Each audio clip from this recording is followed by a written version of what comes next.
Fox News Radio. I'm Dave Anthony. Today is the day the president is done negotiating. That's Congressman Kevin Brady saying President Trump has given Republicans an ultimatum. Vote on the bill to replace Obamacare today, and if it fails, he's ready to leave the old health care law in place and move on to other things like tax cuts. The discussions lasted well into the night. Republican leader Kevin McCarthy emerged confident there is enough support to pass the bill. Of course. But the outcome is still in doubt amid continued Republican resistance. At this point, we're not there yet. Mark Meadows leads the conservative House Freedom Caucus. Some moderates are also signaling no votes. Without votes from Democrats, Republicans can lose fewer than 24 from their side of the aisle.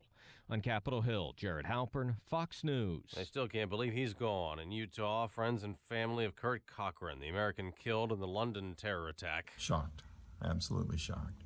It happens to other people. It doesn't happen to people you know. Cochran's wife was among the about 50 injured, victimized while on a trip as they celebrated their 25th anniversary. There are more post-attack arrests. Fox's Simon Owen live in London. Dave, police here saying they've made 2 significant arrests overnight. 9 people are now being held as police investigate the attacker's background. Our investigation focuses on understanding his motivation, his preparation, and his associates. Mark Rowley, counter-terrorism chief with the Metropolitan Police, also revealing that the attacker, who's been identified as 52-year-old Khalid Massoud, wasn't born with that name. He was born Adrian Russell Ajao in a town near London. Dave? Simon, it's down to 12 teams in the NCAA tournament. Dump it inside. O'Mara scores! And that ended up the game-winning shot as Xavier, an 11 seed, upset Arizona 73-71 on TBS. Gonzaga, Kansas, and Oregon also advanced their 4 more games tonight. Fox News Radio, fair and balanced. Skies are mostly cloudy this morning, 48 degrees. Winds out of the west at 8 miles an hour. It's 5:02 on AM 560. The Answer. Good morning. I'm Mike Scott. Chicago police say an officer awaiting trial in the deadly shooting of Laquan McDonald is facing new charges. It's news this morning from the Cook County Prosecutor's Office as well, unsealing an indictment yesterday in the murder case against Officer Jason Van Dyke, adding 16 counts of aggravated battery with a firearm, one for each time the 17-year-old was shot in 2014. Van Dyke is still charged with 6 counts of murder and 1 count of official misconduct. The officer pleaded not guilty to the new indictment. State police are investigating a crash in the northwest suburbs that killed a 3-year-old boy. Authorities say a Ford sedan was traveling on the Jane Addams Toll Road yesterday morning in Gilbert's when it slowed down and was rear-ended. A pickup then slammed into the first collision. The young victim riding in the sedan was killed. 3 others involved remain hospitalized. Illinois healthcare workers, unionized workers in Chicago, protesting GOP-led efforts to repeal and replace Obamacare. A few hundred rallied yesterday at Federal Plaza downtown to celebrate what they called the Affordable Care Act's 7th anniversary. Long prison term is awaiting a Texas man who killed his northwest suburban grandmother. Richard Schmelzer was sentenced to 45 years behind bars, found guilty of murder in the death of 85-year-old Dodie Darrington in 2014. No one hurt following a standoff on Chicago's north side. Police say SWAT teams were called out last night to a home near Bryn Mawr and Magnolia on reports of a person with a gun. One man refused to come out. He surrendered several hours later to authorities. Chicago Palestinian activist who did not disclose a long term in an Israeli prison when she got U.S. citizenship has agreed to plead guilty and now leave the country. Ramza Oda was scheduled to face a second trial in Detroit after winning appeal of her 2014 conviction, but members of her legal team say she's now agreeing to plead guilty in exchange for no prison time. TSA agents continuing to find guns and carry-on luggage at both of Chicago's airports. At Midway, the discovery of a 9mm handgun in a carry-on bag yesterday makes 4 weapons found so far this month, and a total of 6 this year. At O'Hare, agents have recovered 9 weapons so far. A judge ruling that Illinois Comptroller Susana Mendoza must pay Illinois lawmakers, even though the state doesn't have a budget. Cook County Circuit Judge Rodolfo Garcia ruled in favor of Illinois legislators Thursday, citing a 2014 law passed after then-Governor Pat Quinn withheld paychecks over a lack of pension reform. Soon in the state of Illinois, you could get pulled over for not having your headlights on, even during the day.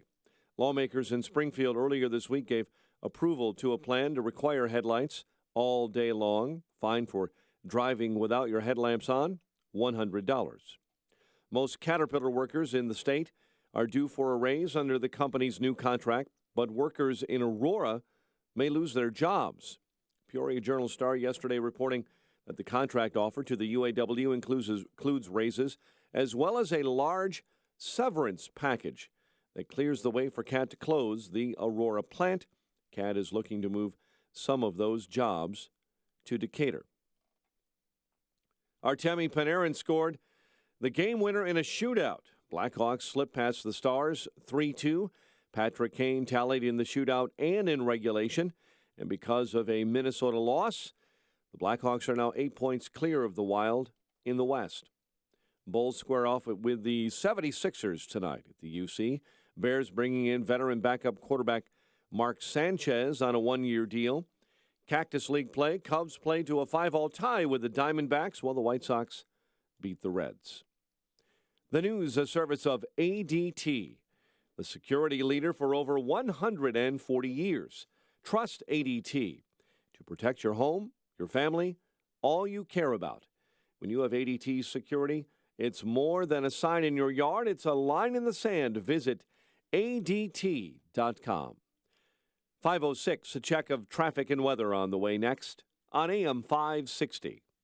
Acme Home Insurance. Yes, I'd like to make a claim. What are you wanting to claim, sir? My water heater broke down. Sorry, but your homeowner's insurance doesn't cover water heater breakdowns. So what do you cover? Home damage from things like earthquakes, volcanoes, a zombie apocalypse. A zombie apocalypse? But that'll never happen. But if it did, you'd be covered, sir. But not my water heater? I'm afraid not. But his water heater could have been covered with a home warranty from American Home Shield, plus components of 20 other major home systems and appliances, like his electrical system, plumbing, refrigerator, and more. For valuable free information, call 1-800-339-4151. Home insurance can cover what might happen. Zombies are coming! But a home warranty helps cover what will happen. Now the dryer won't work. Life happens. Have a plan. Get a home warranty from American Home Shield. For valuable free information, call 1-800-339-4151. That's 1-800-339-4151. 1-800-339-4151. If you save $500,000 in an IRA or 401k, you know it's not really $500,000, right? Because you still have to pay taxes on that money. But here's something that will shock you. Some people will pay through the nose in taxes when they withdraw money from their retirement accounts, while a smart and savvy few will legally pay far less.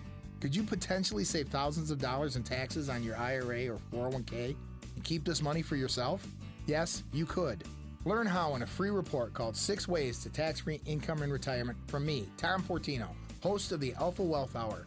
The free report could save you tens of thousands of dollars. Call 630-873-6326. It's your choice. Pay the IRS or keep this money for yourself. Call 630-873-6326 or visit us on alphawealthgroup.com. That's alphawealthgroup.com. Investment advisory services offered through Retirement Wealth Advisors, Inc. This is a life-changing message for anyone with sleep apnea who is on the go and tired of dragging around a big, bulky home CPAP device. Now there's finally a portable device that's as small as a soda can and weighs less than a pound. You can even add a battery that's as tiny as a deck of cards. It's the Transcend Mini CPAP. And right now, you can try Transcend absolutely risk-free for 10 days. So call now, 1-800-400-5952. Transcend is the world's first portable mini CPAP device. It gives you the freedom to sleep in total comfort anywhere you are. Our smallest and most advanced portable design ever, Transcend is so small and so light, you can fit it in your briefcase or purse to use anywhere you go. It's FAA compliant too, so you can even sleep comfortably while flying. Enjoy the freedom to sleep comfortably anywhere. To receive your 10-day in-home trial, call minicpap.com now. 1-800-400-5952. Again, that's 1-800-400-5952. 5:09. Let's get a check of the roads, as we always do this morning in our Alarm Detection Systems Traffic Center, at least this time of the morning. It's Jim Talamonte. Good morning, Jim. Good Friday morning, Mike, and things are clearing up on the area expressways and tollways. There was a crash on the inbound Kennedy Division. It's gone now. There's still a residual delay. Heavy from Armitage to Division, 25 minutes, O'Hare to downtown, outbound fine at 20. The express lanes are closed. They should be opening shortly on the inbound side. All clear on the Edens, the Eisenhower. On Lakeshore Drive, there's a closure northbound at the Stevenson. That may be clearing a little bit early. That was scheduled till 6. It looks like that's being moved out of the way. On the Stevenson Expressway inbound at First Avenue, there's a crash blocking the exit to First Avenue. Inbound Ryan just had a crash reported at 95th. That's in the left lane. Some other overnight construction is gone. The tollways are looking great right now. No delays to report in northwest Indiana. Traffic is a service of Grasshopper. As entrepreneurs, you're always on the go. That's why they created Grasshopper, the entrepreneur's phone system. Get all the features of a business phone system and the freedom of a cell phone with their mobile apps.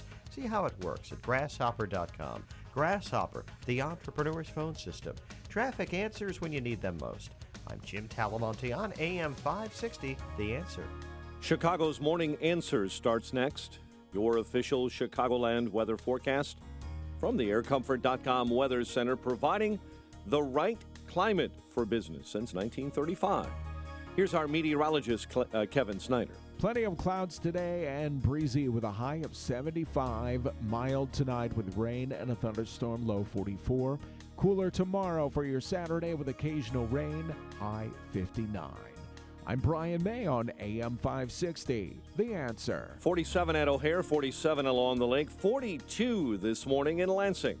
Your next news update is at 5:30. Chicago's Morning Answer with Dan and Amy starts now on AM 560, The Answer. This hourly segment is brought to you by Illinois Rising, hosted by Dan Proft and the Illinois Policy Institute. Sunday afternoons at 3 on AM 560, The Answer. This is Chicago's Morning Answer with Dan Proft and Amy Jacobson on AM 560, The Answer.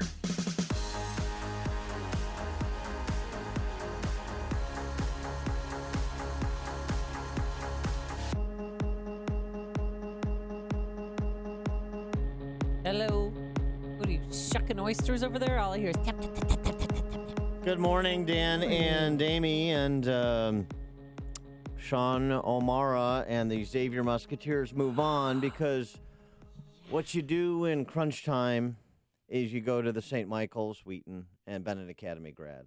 Uh-huh. And, that's right. He scores the winning bucket, and then you go to the Elite Eight. That's how it's done in the big time. Okay.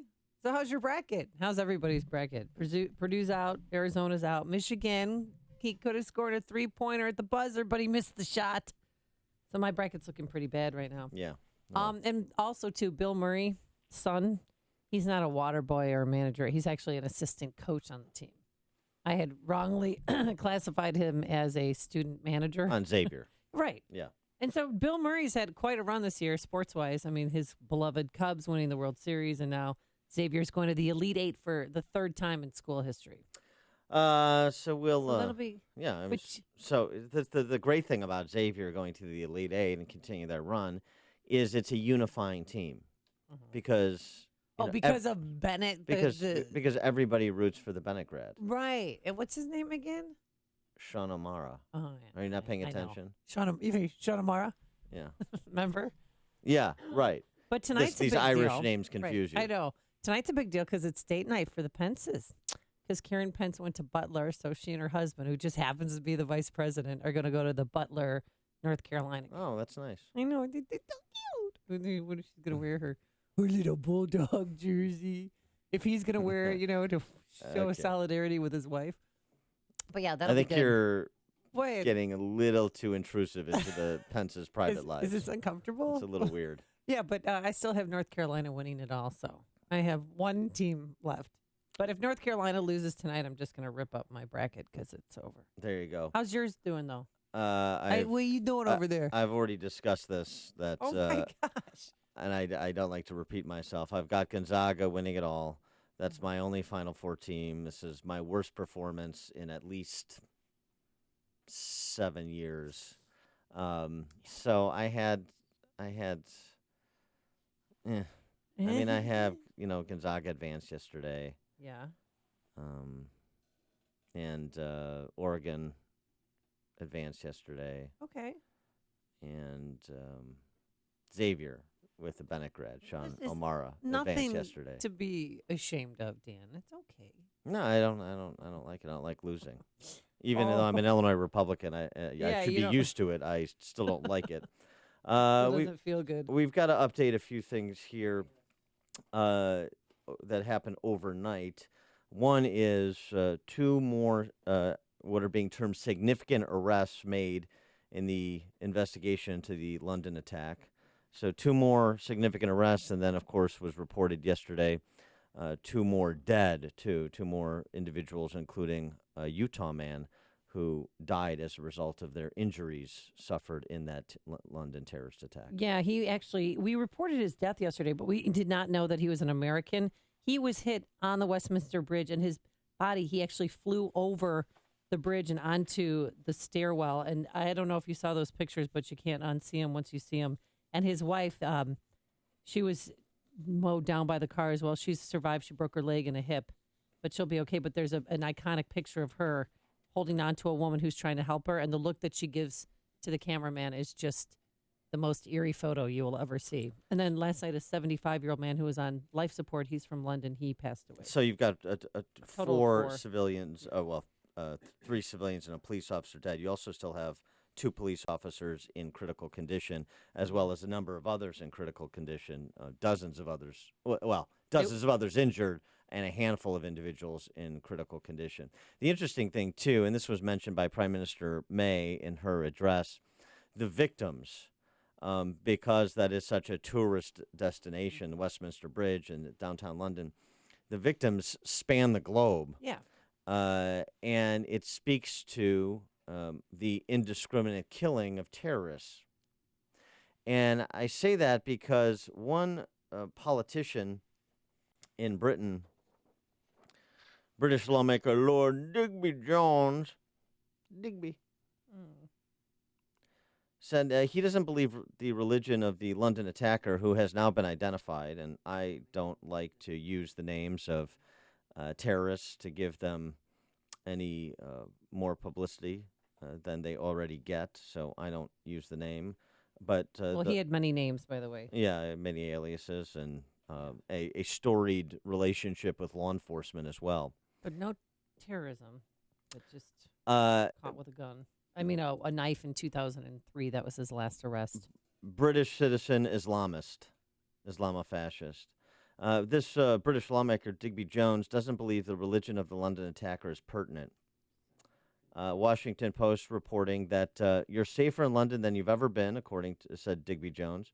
If it turns out to be an act of Islamic terrorism, which it has, I think the fact the man is a Muslim is utterly and completely irrelevant.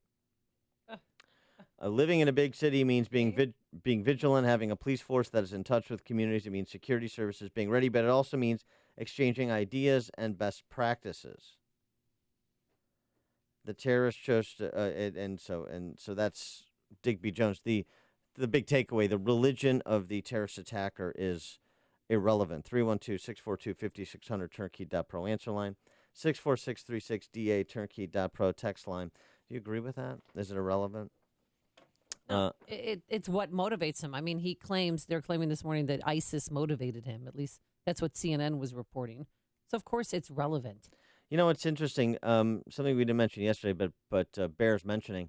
Sadiq Khan, who's the mayor of London, who's Muslim, you'll recall that during his campaign, he referred to moderate Muslim groups as Uncle Toms. Mm-hmm. Now, he apologized for that comment. I don't know if that's an apology because it was politically necessary to distance himself from his own comment and not come across as an Islamofascist himself, or if he truly felt contrition for that comment. But, boy, that comment is sort of chilling in the context of this latest terrorist attack in Britain, in London. And boy, what that Well- sort of says about the mentality there. And yesterday, or I think it was Wednesday night actually, Ayaan Hirsi Ali was on with Tucker Carlson, and she is written a number. She's Somali. She was mutilated by Islamofascists as a young girl. She has been one of the more outspoken voices against Islamofascism in the Western world, and for that, she, of course, has been uninvited from speaking at college campuses in America, as well as protested when she does.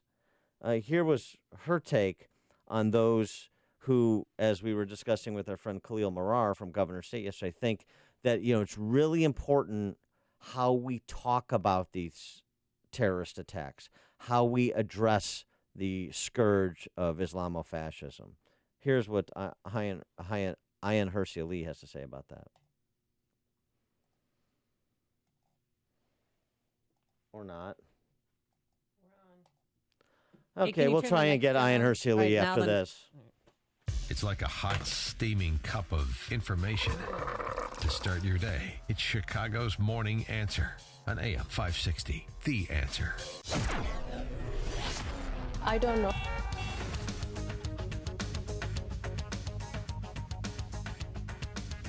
Weather for today, it's going to be warm around here. We're going to have a high of 75 degrees, beating a record that was set back in 1939. And then the weekend looks pretty good. Actually, if you like cooler weather, it's going to be occasional rain on Saturday, a high near 60. And on Sunday, mainly cloudy, just a passing shower, a high of 62. Not too bad. Let's get into our Alarm Detection Systems Traffic Center. Here's Jim Telemonte. Thanks, Amy. Good morning. Good morning, Dan. Things have cleared up on the Kennedy. There was an earlier inbound crash at Division. All gone. The delays have dissipated as well. The Edens is fine, so is the Eisenhower. Inbound Stevenson, the exit to First Avenue is blocked. The car smacked the guardrail there. We're not seeing any delays on the Stevenson yet. The ride just a little congested approaching downtown. I-57. It's bottled up from 103rd to the merge. There's a crash right there near the merge on the left side. 6 vehicles involved. 22 minutes I-80 to the Ryan. Outbound fine at 15 minutes. Bishopford, you've got just a 2-minute delay approaching the ride. Tollways are clear. I'm Jim Talamonte in the Alarm Detection Systems Traffic Center. Here's microbiologist Dr. Kim O'Neill talking about balance of nature. Scientific research has shown that many cancers and lifestyle diseases can be prevented with a diet rich in fruits and vegetables. This prevention comes from the phytochemicals in the plants. They fight against oxidants that damage the cell's DNA, causing mutations that lead to disease. I don't take any supplementation, but I take Balance of Nature because I've seen it in my lab. I've seen the immune response increase. I've seen your DNA repair capacity increase, and I've seen DNA protection, and I know that it works.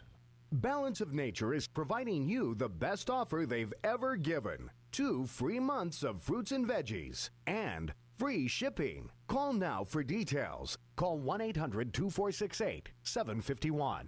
That's 1-800-2468-751. Or go online to balanceofnature.com. Use promo code Chicago. Calling all business owners. Are you running your business without being incorporated? If you answered yes, you are now eligible to incorporate in just 10 minutes. It's a quick incorporation event from Incorporate.com, designed to save small business owners from the risk of losing everything. Just call this number for your free 10-minute incorporation guide, 1-800-300-5124.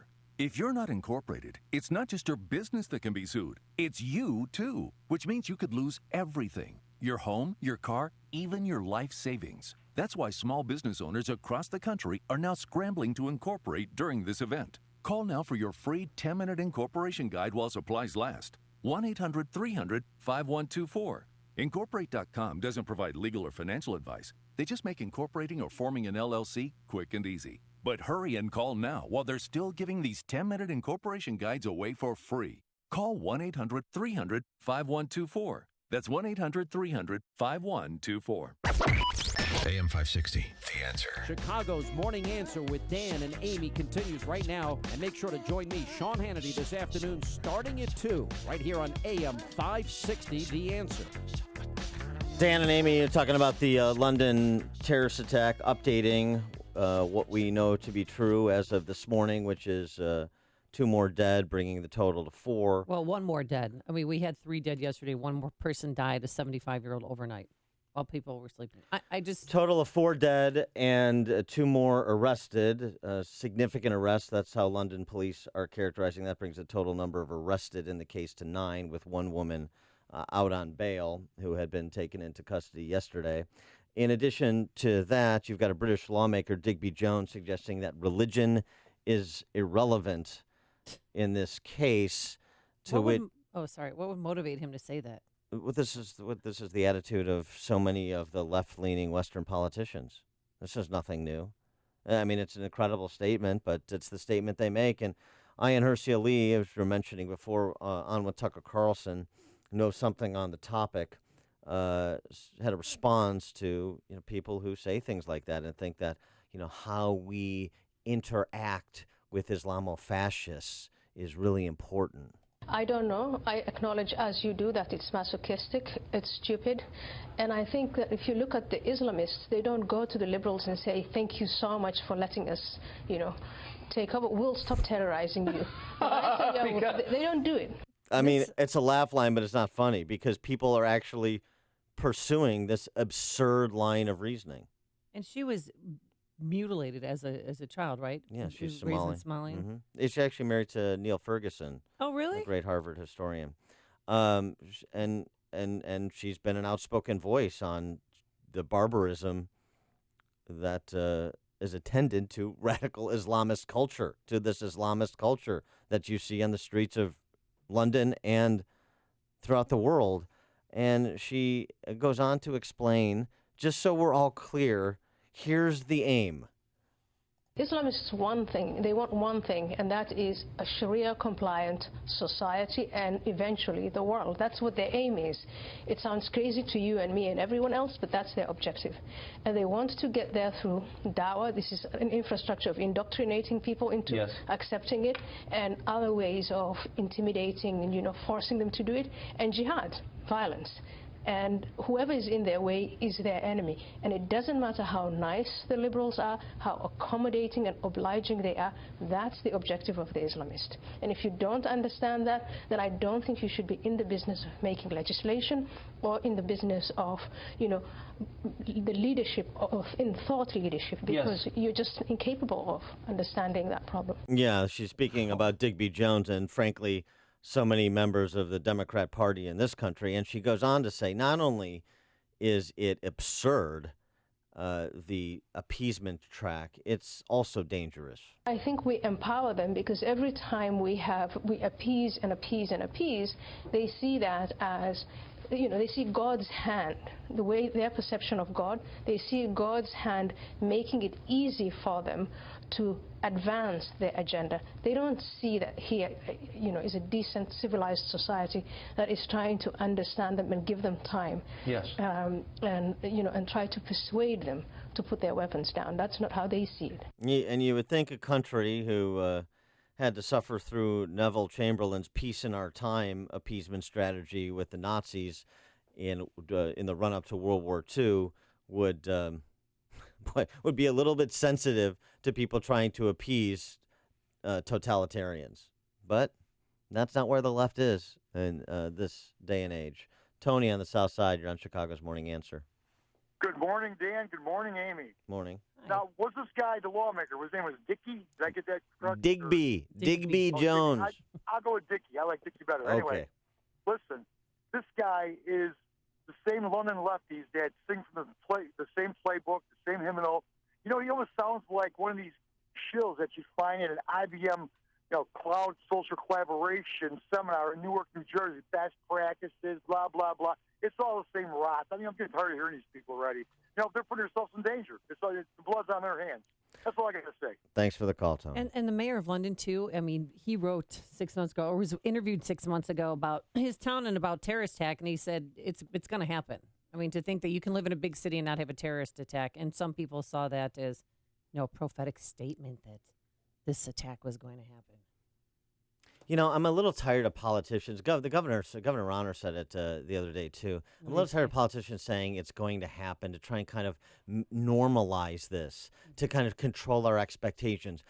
no, nothing is inexorable. It doesn't necessarily have to happen. I understand the vulnerabilities of living in a free society, but I'm sick of hearing politicians concede that we should accept as a condition of living in a free society Islamofascists or any other totalitarian terrorist element running roughshod over us. So no, that's not prophetic. It's surrender.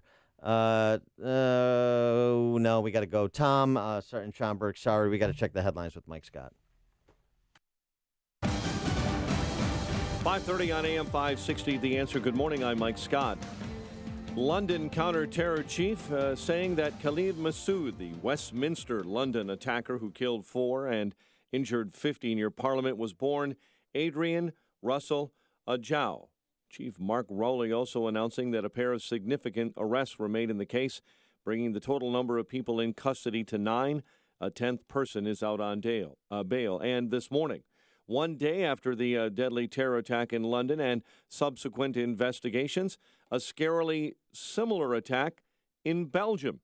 Fox News Radio correspondent Benjamin Hall. In Antwerp, Brussels, a man of Tunisian descent was trying to drive his car at high speed through a shopping street, forcing pedestrians to jump out the way. Now, the military luckily intercepted him, but that car was found to contain weapons in the back and a military uniform. So it does seem as if an attack there was also thwarted. And these vehicles being used as weapons seems to be one of the new favorites of ISIS, and it is becoming increasingly hard to know how to defend against them. Fox News correspondent Benjamin Hall in London this morning. People who knew the Utah man killed in the London terror attack say he was both generous and talented.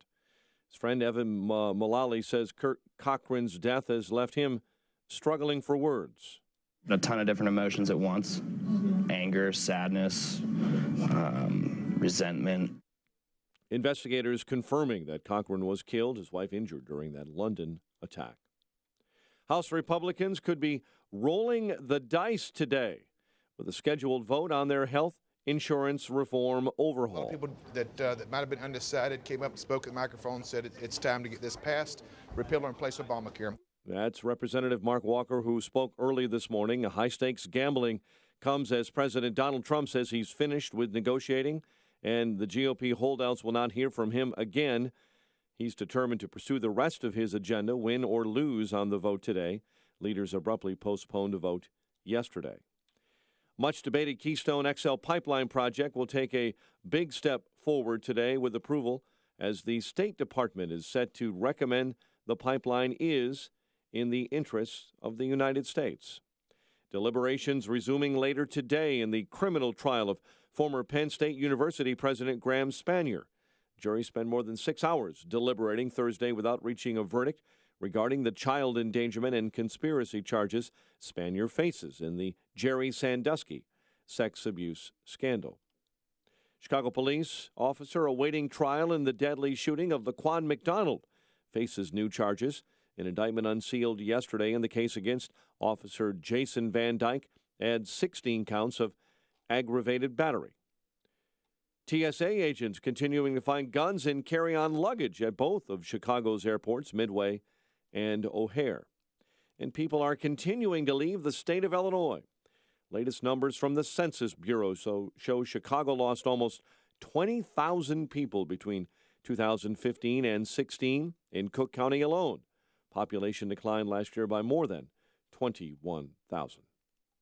Blackhawks beat the Stars 3-2. Bulls take on the 76ers tonight at the UC.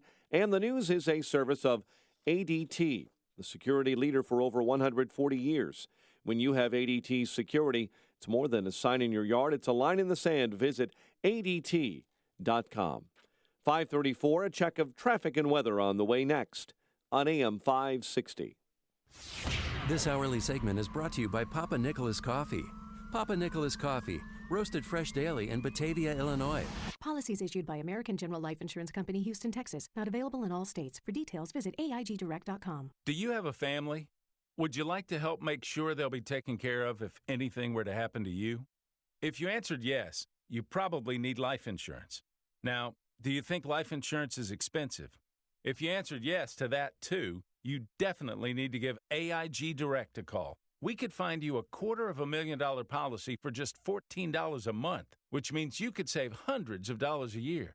Call us now for a free, no-obligation quote. 1-800-400-8249. Since 1995, we've helped millions of people find out if they could save up to 70% on their term life insurance. See how affordably we can help you protect your family. Call AIG Direct now for your free quote. 1-800-400-8249. You could save up to 70%. That's 1-800-400-8249. 1-800-400-8249. What's the scariest thing about going to the dentist? Opening your mouth or opening your wallet? Because just a simple cleaning can cost $100, and things like root canals can cost you hundreds more. If you don't have dental insurance to help, you should give Physicians Mutual Insurance Company a call. 1-800-500-0898. This isn't a discount plan or preventive-only coverage. This is real dental insurance that helps pay for checkups right away, so you can call today and get your teeth cleaned tomorrow. Plus, it helps cover the more expensive procedures you might need down the road. Fillings, crowns, bridges, even costly dentures. There's no deductible and no annual maximum. Your acceptance is guaranteed for one of these insurance policies, even if you're retired or on Medicare. There are no networks, so you can choose any dentist you'd like. That's right, any dentist you want. Call and we'll rush you a free information kit with all the details. 1-800-500-0898. That's 1-800-500-0898. 1-800-500-0898. 5:36, and the check of the roads in the Alarm Detection Systems Traffic Center. Here is Jim Talamonte. Thanks, Mike. On inbound I-57 on the Bishop Ford Freeway, we're seeing really big delays. Now there's a crash right at the merge, blocking the left lane, and this is now affecting both I-57 and the Bishop Ford. Looking at about 35 minutes either way from I-80 to the right. We're told 6 vehicles are involved in this collision and blocking the left lane on northbound I-57 right at the merge. Inbound Ryan, not too bad because everyone's stuck behind that crash, so it's only 16 minutes 95th to downtown. It's a little heavy on the northbound Tri-State from the Reagan Tollway to the Eisenhower. The inbound Stevenson has delays central to Kedzie and Ashland to the Rhine. Also, the exit to First Avenue is blocked right now. A car hit the guardrail there. Traffic is a service of Mederma. Don't let a scar steal your spotlight.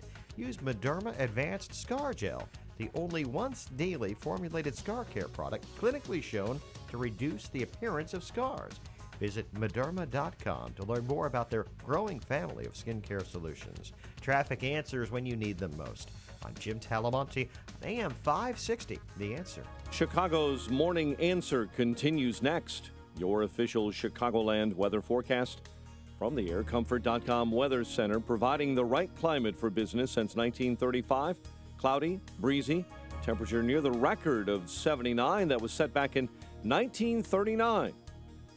Overnight, maybe a thunderstorm. Some rain showers are possible. Low 44. 47 at O'Hare. Next news coming up at 6. Chicago's Morning Answer with Dan and Amy continues next on AM 560, The Answer. This hourly segment is sponsored by the Art House Gallery. Sell your gold, diamonds, jewelry, watches, and more. Call 847-926-0700. If you're talking about it, I'll be talking about it. Dennis Prager here. Join me this morning at 11, right here on AM 560, The Answer.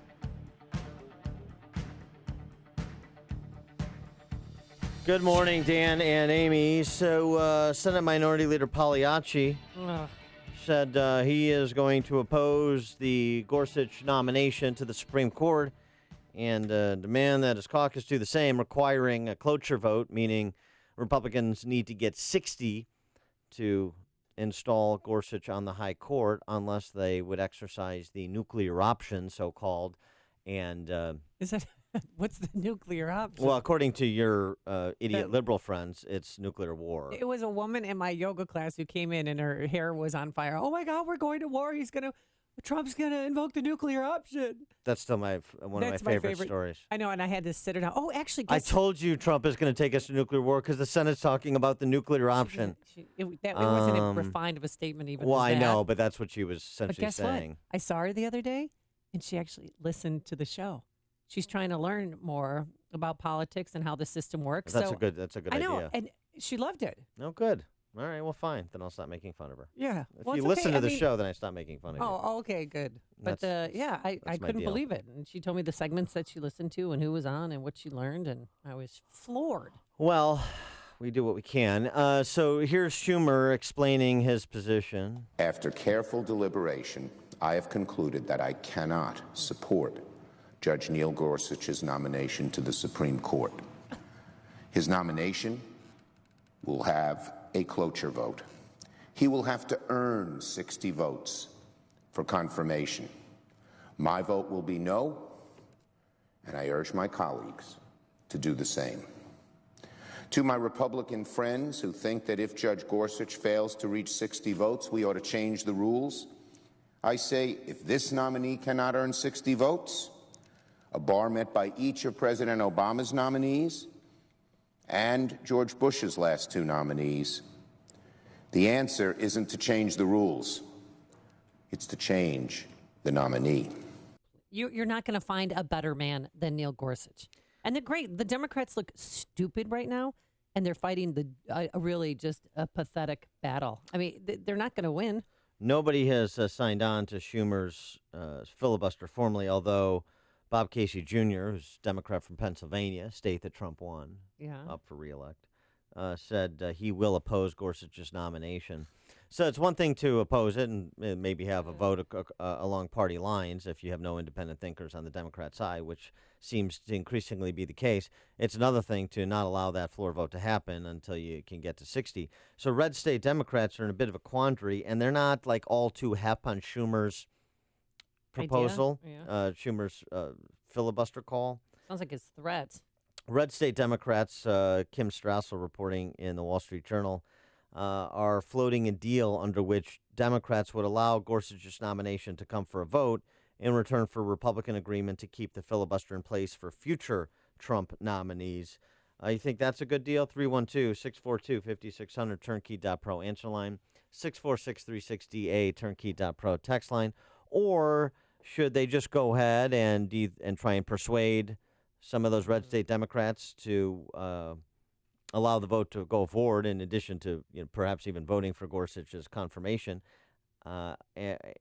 and or eliminate the filibuster altogether, exercise the so-called nuclear option, which, as Kim Strassel goes on in her piece, which is very good, it won't be McConnell, an institutionalist among institutionalists, changing anything. If Mr. Schumer, who is destroying the founder's principle of advice and consent, it will be Mr. Schumer. It will be Republicans in exercising the nuclear option who would return the Senate and Supreme Court to functioning order. It will be Republicans preserving the institution and its rightful powers. If Manchin, from West Virginia, and fellow Democrats want to retain the filibuster for the future, justified use, that's simple. All they need to do is refrain from abusing the power against a highly intelligent, perfectly qualified nominee. This is Mr. Schumer's mess. Either his party can clean it up or Republicans will do it. I find Strassel's argument persuasive, but I find Andy McCarthy from National Review's argument even more persuasive.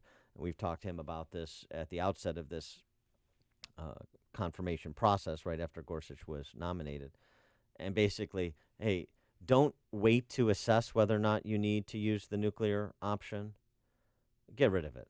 Because you likely won't need it for Gorsuch, but it's the next it's the nominee. Next Supreme Court Justice nominee. The next nominee that Trump selects that will substantially alter the balance of the court in all likelihood, where you're going to have total war.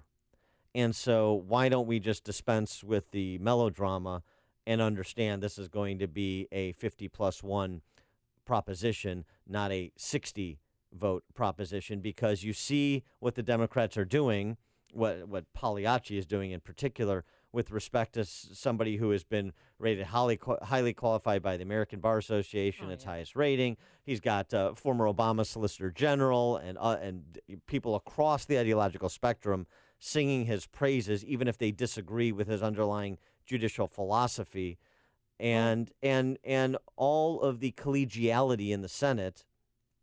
Schumer has eliminated because of past standard of, if you're qualified, even if I disagree with your judicial philosophy, then I'll vote to confirm, as, for example, Republicans did with Obama Supreme Court nominees, the wise Latina and Sonia Kagan. Sotomayor. And Kagan as well. Yeah.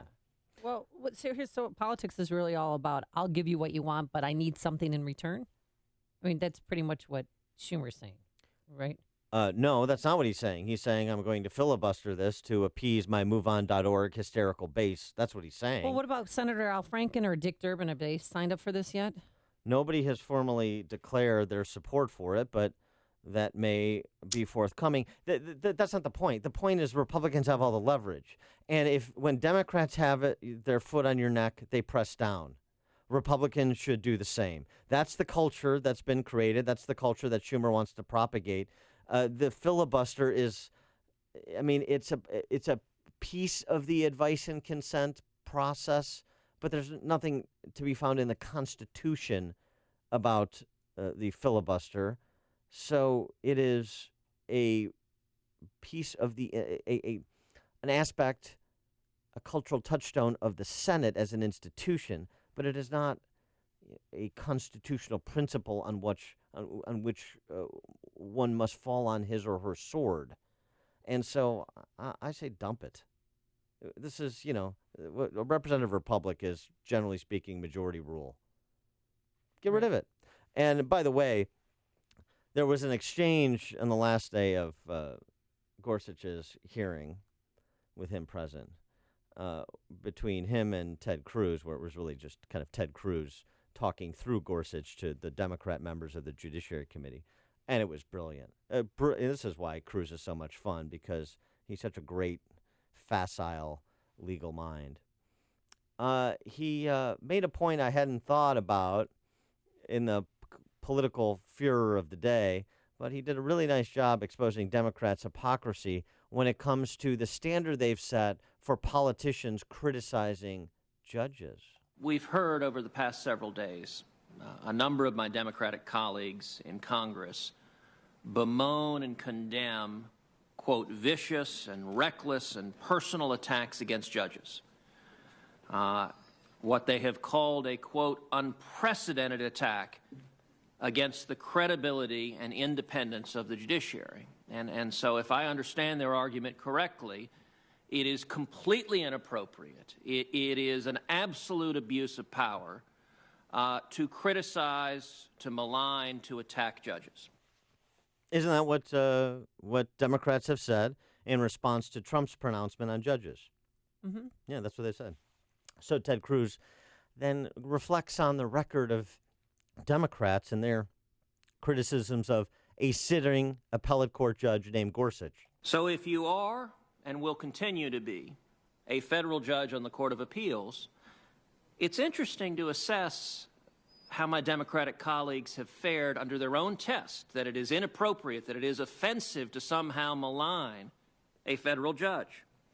Former Speaker Nancy Pelosi said on national television, Judge Gorsuch is, quote, hostile to women's rights and holds radical views far outside the mainstream of American legal thought. She continued, quote, what saddens me the most as a mom and a grandmother is his hostility towards children in school, children with autism. She additionally went on to say, quote, if you breathe air, drink water, eat food, take medicine, or in any other way interact with the courts, if you care about that for your children, he's not your guy. It's interesting, given the Democrats are complaining about people criticizing federal judges.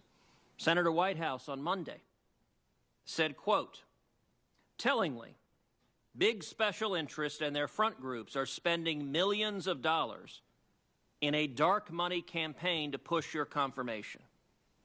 They obviously think you will be worth their money. That also somehow falls short of the Democrats' complaints about criticisms directed at the judiciary. Indeed, Senator Hirono on Monday said, quote, you consistently choose corporations and powerful interests over people. Ideology over common sense, and indeed the purpose of the law. Senator Durbin, in case after case, you either dismissed or rejected efforts by workers and families to recognize their rights and defend their freedoms. Senator Franken. But if the past is prologue, then I fear that confirming you would guarantee more of the same from the Roberts courts. Decisions that continue to favor powerful corporate interest over the rights of average Americans. Tom Perez, the DNC chairman. Gorsuch on the Supreme Court is intolerable. Judge Gorsuch would discriminate against a majority of Americans from the bench. The chairman of the Democratic Party charging that a judge would discriminate. I mean, it's a long clip, but I wanted it to hear all of the examples that Ted Cruz produced, just to, in no uncertain terms, frame the hypocrisy of Democrats when they're wringing their hands over any pronouncement Trump may make about the judges on the Ninth Circuit after they enjoined his executive order on immigration, and now what they're saying about Gorsuch, with Pelosi being, of course, as usually, the most hysterical and ignorant of them all. Greg and Schaumburg, you're on Chicago's Morning Answer. Hi, Dan and Amy. Your long clip, Dan, basically was just a reiteration of how we are becoming an ungovernable society since the judiciary is the final point in the process that's typically been decided by 1 or 2 votes. And the Democrats have destroyed that. They started with Bork. They then amplified it with Thomas. The entire Obama administration with the legislative process confirmed it. And we're just going through the motions right now with Gorsuch to confirm all of that, which has been on the map by virtue of the Democrats. Thanks. That's the story. Thanks for the call, Greg. If you're talking about it, Dan and Amy are talking about it. It's Chicago's Morning Answer on AM 560. The Answer. Signature Bank is Chicago's fastest growing independently owned business bank. It's a bank where relationships still matter. Signature Bank knows your name and your story. I'm Dan Proft, and I know this because Signature Bank is my business bank. The success of a mid-sized business often comes down to one thing: managing your cash flow. I'm Ann Dollagall, Treasury Management Executive at Signature Bank. At Signature Bank, we take a personalized and proactive approach to structuring your cash management solutions to keep your financial assets safe and working for you.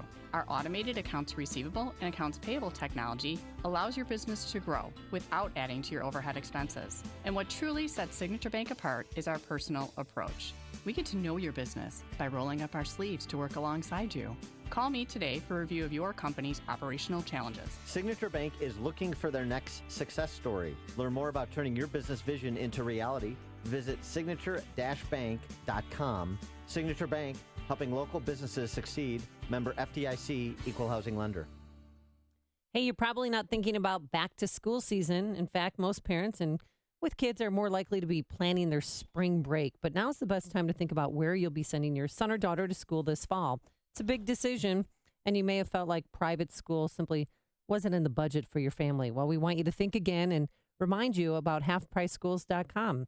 At halfpriceschools.com, you can find local private schools all over the Chicagoland area, even into Northwest Indiana, that are offering vouchers for a full year of tuition at half the price with no catch. Find a school near you, purchase a tuition voucher, and prepare to send your child off to school this fall. It's really that simple. HalfPriceSchools.com has schools located all across the area, including Mount Prospect, Oak Lawn, Bensonville, Shanahan, Antioch, Downers Grove, Chicago, just to name a few. So make private schools affordable for your family for the first time this year. Do it quickly. These vouchers always sell out. Visit halfpriceschools.com. That's halfpriceschools.com. March is National Sleep Awareness Month, and we all know how important a good night's sleep is to our health. Many of us have sleep-related issues, and our pillow is a major reason why. MyPillow has a March offer.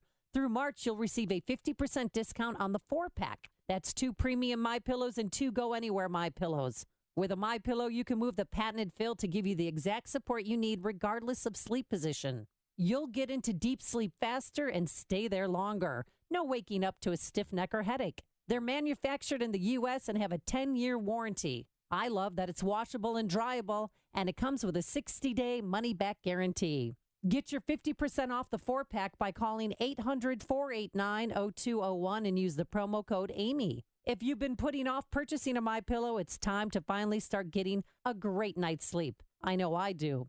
Go to mypillow.com or call 800-489-0201 and use the promo code Amy for the 50% off 4-pack deal. Change in the market shouldn't be a surprise to anyone. In fact, since World War II, we've seen a correction on average about once every 18 months. That's why Arlington Capital Management developed proprietary tools that help them to see what's beyond your investment horizon. Like an experienced ship captain uses tools to avoid stormy weather, Arlington Capital Management uses tools to guide you through market corrections before it's too late and help us decide when to capitalize on opportunity. Call Arlington Capital Management today at 855-471-5796 to learn how their active management systems can help you. Each day, they actively explore the market, our economy, and all the variables that affect your investments. Stormy markets never cloud their vision. The professionals at Arlington Capital Management use their tools and experience to guide them. Call Arlington Capital Management today at 855-471-5796 for a financial review. The number again is 855-471-5796 or learn more at arlington-capital.com. Hi, I'm Carl Deichler, the CEO of Beachbody, and I'm here to tell you about an amazing new way you can start losing weight for free right now. You've probably seen our workout DVDs on TV like P90X, Insanity, and 21 Day Fix. We just launched a beta trial of our new digital video platform, Beachbody On Demand. So while we're testing out this new digital video service, I'm inviting you to use it for free for 30 days. That means you can lose 10 pounds, 20 pounds, even 30 pounds without paying a dime. Text the word trial to 303030 and you can do 30 days of P90X, Insanity, or any of over 400 workouts for free. Now here's the catch. In return, all I ask is you let us know what you think of the service so we can make Beachbody On Demand the best fitness and weight loss site ever created. Just text TRIAL to 303030 and get started for free right now. Again, text TRIAL to 303030. Message and data rates may apply. Membership fees apply after 30-day free trial. Cancel anytime. 5:56. Get an update on the roads and the Alarm Detection Systems Traffic Center. The very latest now with Jim Talamonte. Thanks, Mike. We're seeing heavy delays on I-57 to the Bishop Ford Freeway. There was an earlier crash on 57 right before the merge involving multiple vehicles. There's still the ongoing left lane closure with roadwork. It's improved a bit. 30 minutes, I-80 to the Rhine. Bishop Ford at 22 minutes.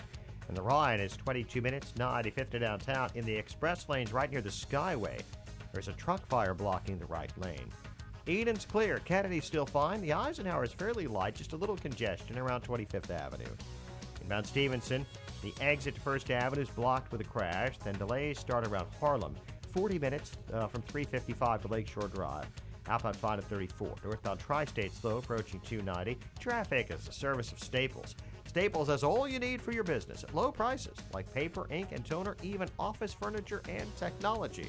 Right now, buy 2, get 1 free on all 10 ream cases of paper. In-store only, plus tax where applicable. Ends 4/1. See store or staples.com for details. Traffic answers when you need them most. I'm Jim Talamonte on AM 560, The Answer. At 5:58, it's time to check the climate of your business with aircomfort.com. Providing the right climate for business since 1935. Time to check the forecast with our meteorologist, Brian May. Cloudy and breezy today. The temperature approaching the record of 79, set 1939, high 75. Mild tonight with rain and a thunderstorm, low 44. Cooler tomorrow with occasional rain, high 59. I'm Brian May on AM 560, The Answer. The news this hour is service of Jewel Osco. Shop Jewel Osco and save on green asparagus, 88 cents a pound. Buy 1 package of Purdue boneless, skinless chicken breasts and get another free. Add a dozen Lucerne eggs, 77 cents each. Limit 2. At 5:59, here are the stories we're following on AM 560, The Answer this morning. Chicago police officer awaiting trial in the deadly shooting of Laquan McDonald is facing new charges. In our next half hour, reaction by the attorney for Officer Jason Van Dyke. State police investigating a crash in the northwest suburbs on the Jane Addams Tollway that killed a 3-year-old boy. No one hurt following a standoff involving SWAT teams on Chicago's north side. Judge rules that Illinois Comptroller Susana Mendoza must pay lawmakers, even though the state doesn't have a budget.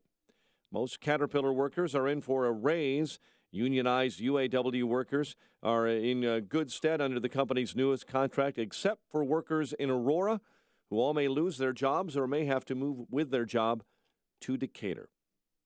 Blackhawks slip past the Stars 3-2.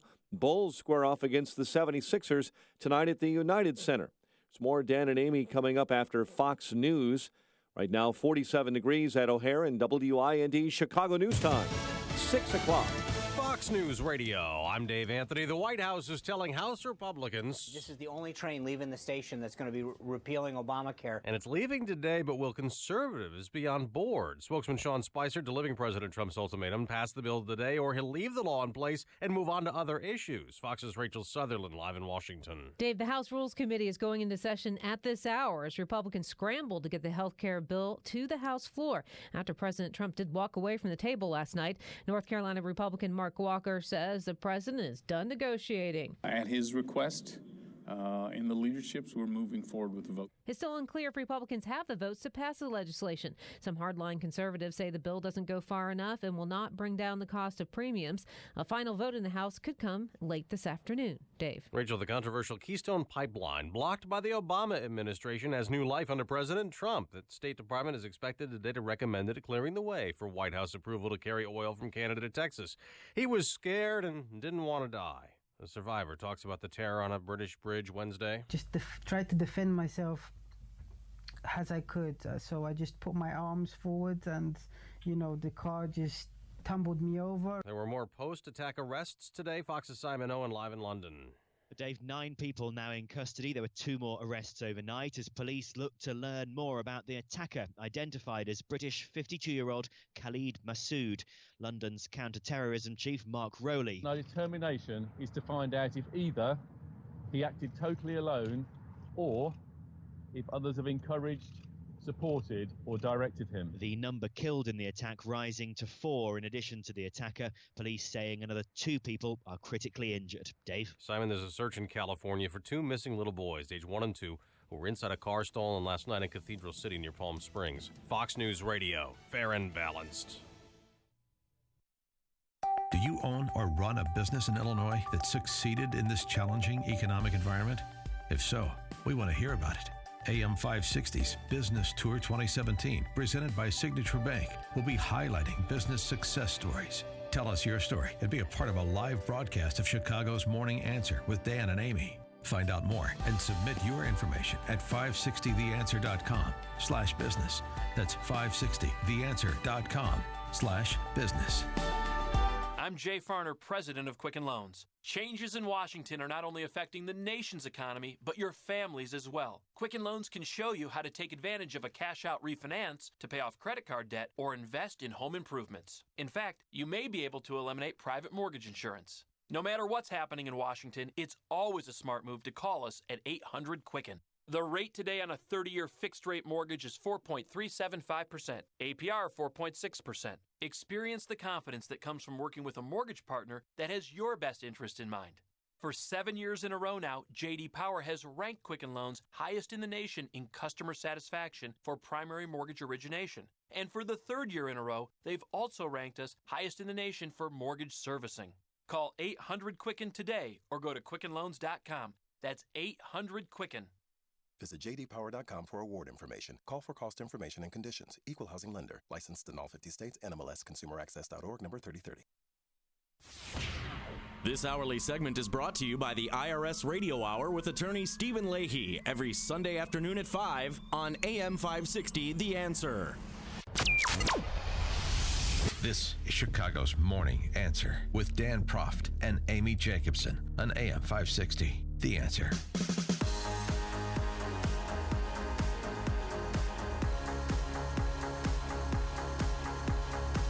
Good morning, Dan and Amy. Do or die day on Obamacare replacement. The House either votes it up today or the president moves on and Obamacare stays. That's essentially the ultimatum that President Trump has delivered.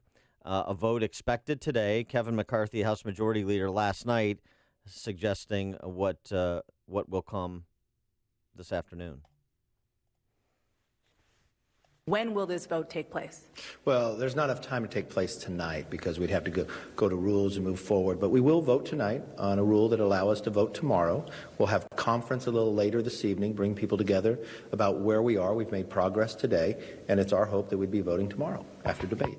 And this morning, like right now, the House Rules Committee is meeting. They're going to go for 3 hours and take a break. Then full House floor gathers around noon today. Right, and then the vote will come or Obamacare stays. Do you agree with Trump's ultimatum? I mean, the strategy behind it, whether you agree with the bill or not. Is it time to call the question and move on if there is not the requisite support? And according to The Hill, the House Republicans' whip list is 34. There's 34 no votes. They need to get that down to 21, so they got to flip 13 people. At least if that whip count is correct, it gives you a sense of order of magnitude. And the House Freedom Caucus, which is the real stalwart, the real kind of holdout segment of the larger House Republican caucus, is under a lot of pressure, taking a lot of heat, like this Wall Street Journal op-ed today, the Freedom from Reality Caucus. Oh, really? The Wall Street Journal writing, the House GOP yanked its health care bill on Thursday, and perhaps they'll reconvene on Friday or later. But as Republicans contemplate wasting this historic reform opportunity, they should start thinking about the costs and responsibility of failure. The president's status as a deal maker is being mocked in the media, but he's played a constructive consensus-making role. And he's asked the Freedom Caucus holdouts, you've won multiple elections, repealing and replacing Obamacare, and then voted more than 90 times for symbolic repeal you knew Mr. Obama would veto. Now I'm prepared to sign the genuine article, and you'll sink this over details? The apparent answer is yes, although that is still up for discussion this morning, as you mentioned. Now, understand that if this is not voted on today, it could be postponed again. Right. It could be taken up in the Senate first. Then go back down to the House? Right. President Trump doesn't need to draw this line in the sand, which is why I'm asking the question, do you think it's shrewd that he is maximizing his leverage to basically say, I'm done with you. Right. I'm done with this. This is close enough. You know, even if we make accommodations, that those accommodations are likely going to be left on the cutting room floor in the Senate, House Freedom Caucus members. So let's move this along because we have other things to do. And if you don't want to go along, then I'm moving along. And we don't know how he's governed in the past because this is his first time in a political position. So people have been looking at his tweets. And I guess in 2011, he tweeted, know when to walk away from the table. If the deal's not there, move on. And maybe that's what he's doing in this case. Well, that is, brinkmanship is effective if you're willing to enforce the ultimatum.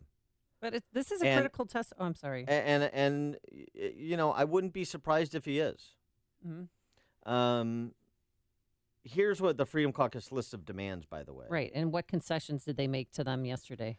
Here's what they want. They want to repeal the ban on lifetime limits, meaning insurers putting an annual or lifetime dollar limit on spending for healthcare services that are not considered essential benefits. They want the ban on those limits lifted. They want to repeal rating restriction requirements under Obamacare. These restrictions limit how much an insurer can charge their premiums to an individual or business to be only based on such factors as health, status, age, tobacco use, gender. Each insurer should have their own way of determining premiums, and each state has different laws regulating the ratings, and those Obamacare regulations related to those ratings should be rescinded. Repealing the essential health benefits. This is something we talked about yesterday. This is on the table with the House Freedom Caucus. It's essentially been telegraphed, at least as we understand it, from President Trump to Mark Meadows, the head of the Freedom Caucus, that that's something they could include. Paul Ryan has essentially suggested that as well. Repealing standardized documents. This provision would repeal an Obamacare requirement that benefit and coverage sheets on insurance plans are standardized. The cutting preventative health care service coverage. This would repeal the requirement for insurers to fully cover preventative services such as birth control. Stopping the medical loss ratio requirement. Obamacare requires an insurer to spend 85% of premiums on medical claims and on the rest on administrative costs. It would rescind that regulation and eliminating the single risk pool. This amendment would repeal the rule that requires insurers to use a single risk pool for all Obamacare compliant plans. Insurers have to use the same premium rating factors for everyone in the risk pool on the individual market. That would be on the individual market, which includes Obamacare exchanges used by people who don't get insurance through work. Insurers have to maintain a single risk pool for an entire state. That means they can't create a separate pool for higher risk and sicker people. So this would allow more flexibility for insurers that provide insurance on the individual market. So this is delineated by the Washington Examiner, Robert King's piece out today. So that's the demands that Freedom Caucus wants. Are those reasonable requests? Are those a lot of bad regulations that I would support rescinding in principle? Yeah, absolutely. Well, Vice President Pence spent most of the day grinding down the Freedom Caucus. They met, and one lawmaker, I do not know his name, I'm sorry, they were talking about the mom tax and that how we're kind of a burden on society. And one joked around about, yeah, I need to get my mammogram. And I thought at that point in time, oh, please, we do not need to lose women in the Republican Party. Okay. Just have That's Senator Pat Roberts from Kansas. That's who that was. Give me a break. Let's the point he's making is that he shouldn't, and Pat Roberts, by the way, no conservative, but the point that he's making is that I shouldn't be required to buy health care coverage I don't need.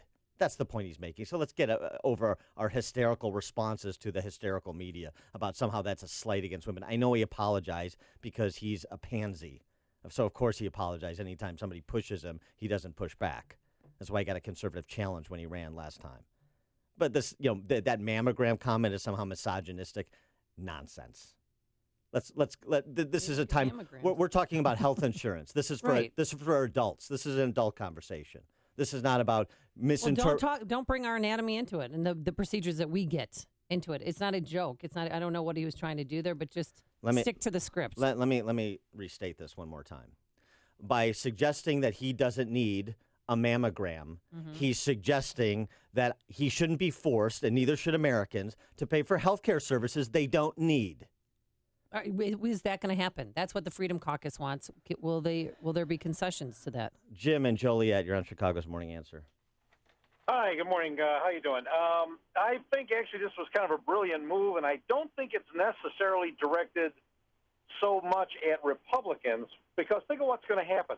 The Democrats have been screaming bloody murder, how Trump is going to, throw children into the snow or whatever, and they're going to take away their health care. Now look what's about to happen. If this does not go through, if the Republicans can't come together on it, Obamacare is still the law of the land, and it's going to fail very, very badly. When it does, it's going to take down Democrats, and the Democrats know that. Yeah, I don't think so. Because this is going to be aimed right at them. Thanks for the call, Jim. Sorry, I didn't mean to cut you off, but I think the reason that Trump and Paul Ryan decided to act is because of Obamacare, which is in the death throes now, passes away. It will happen on Republican watch. It will be Republican control of the presidency and the legislative branch, and they will have done nothing to stop it. They will have done nothing to improve it. They will have failed on their promise to replace it. They will be blamed.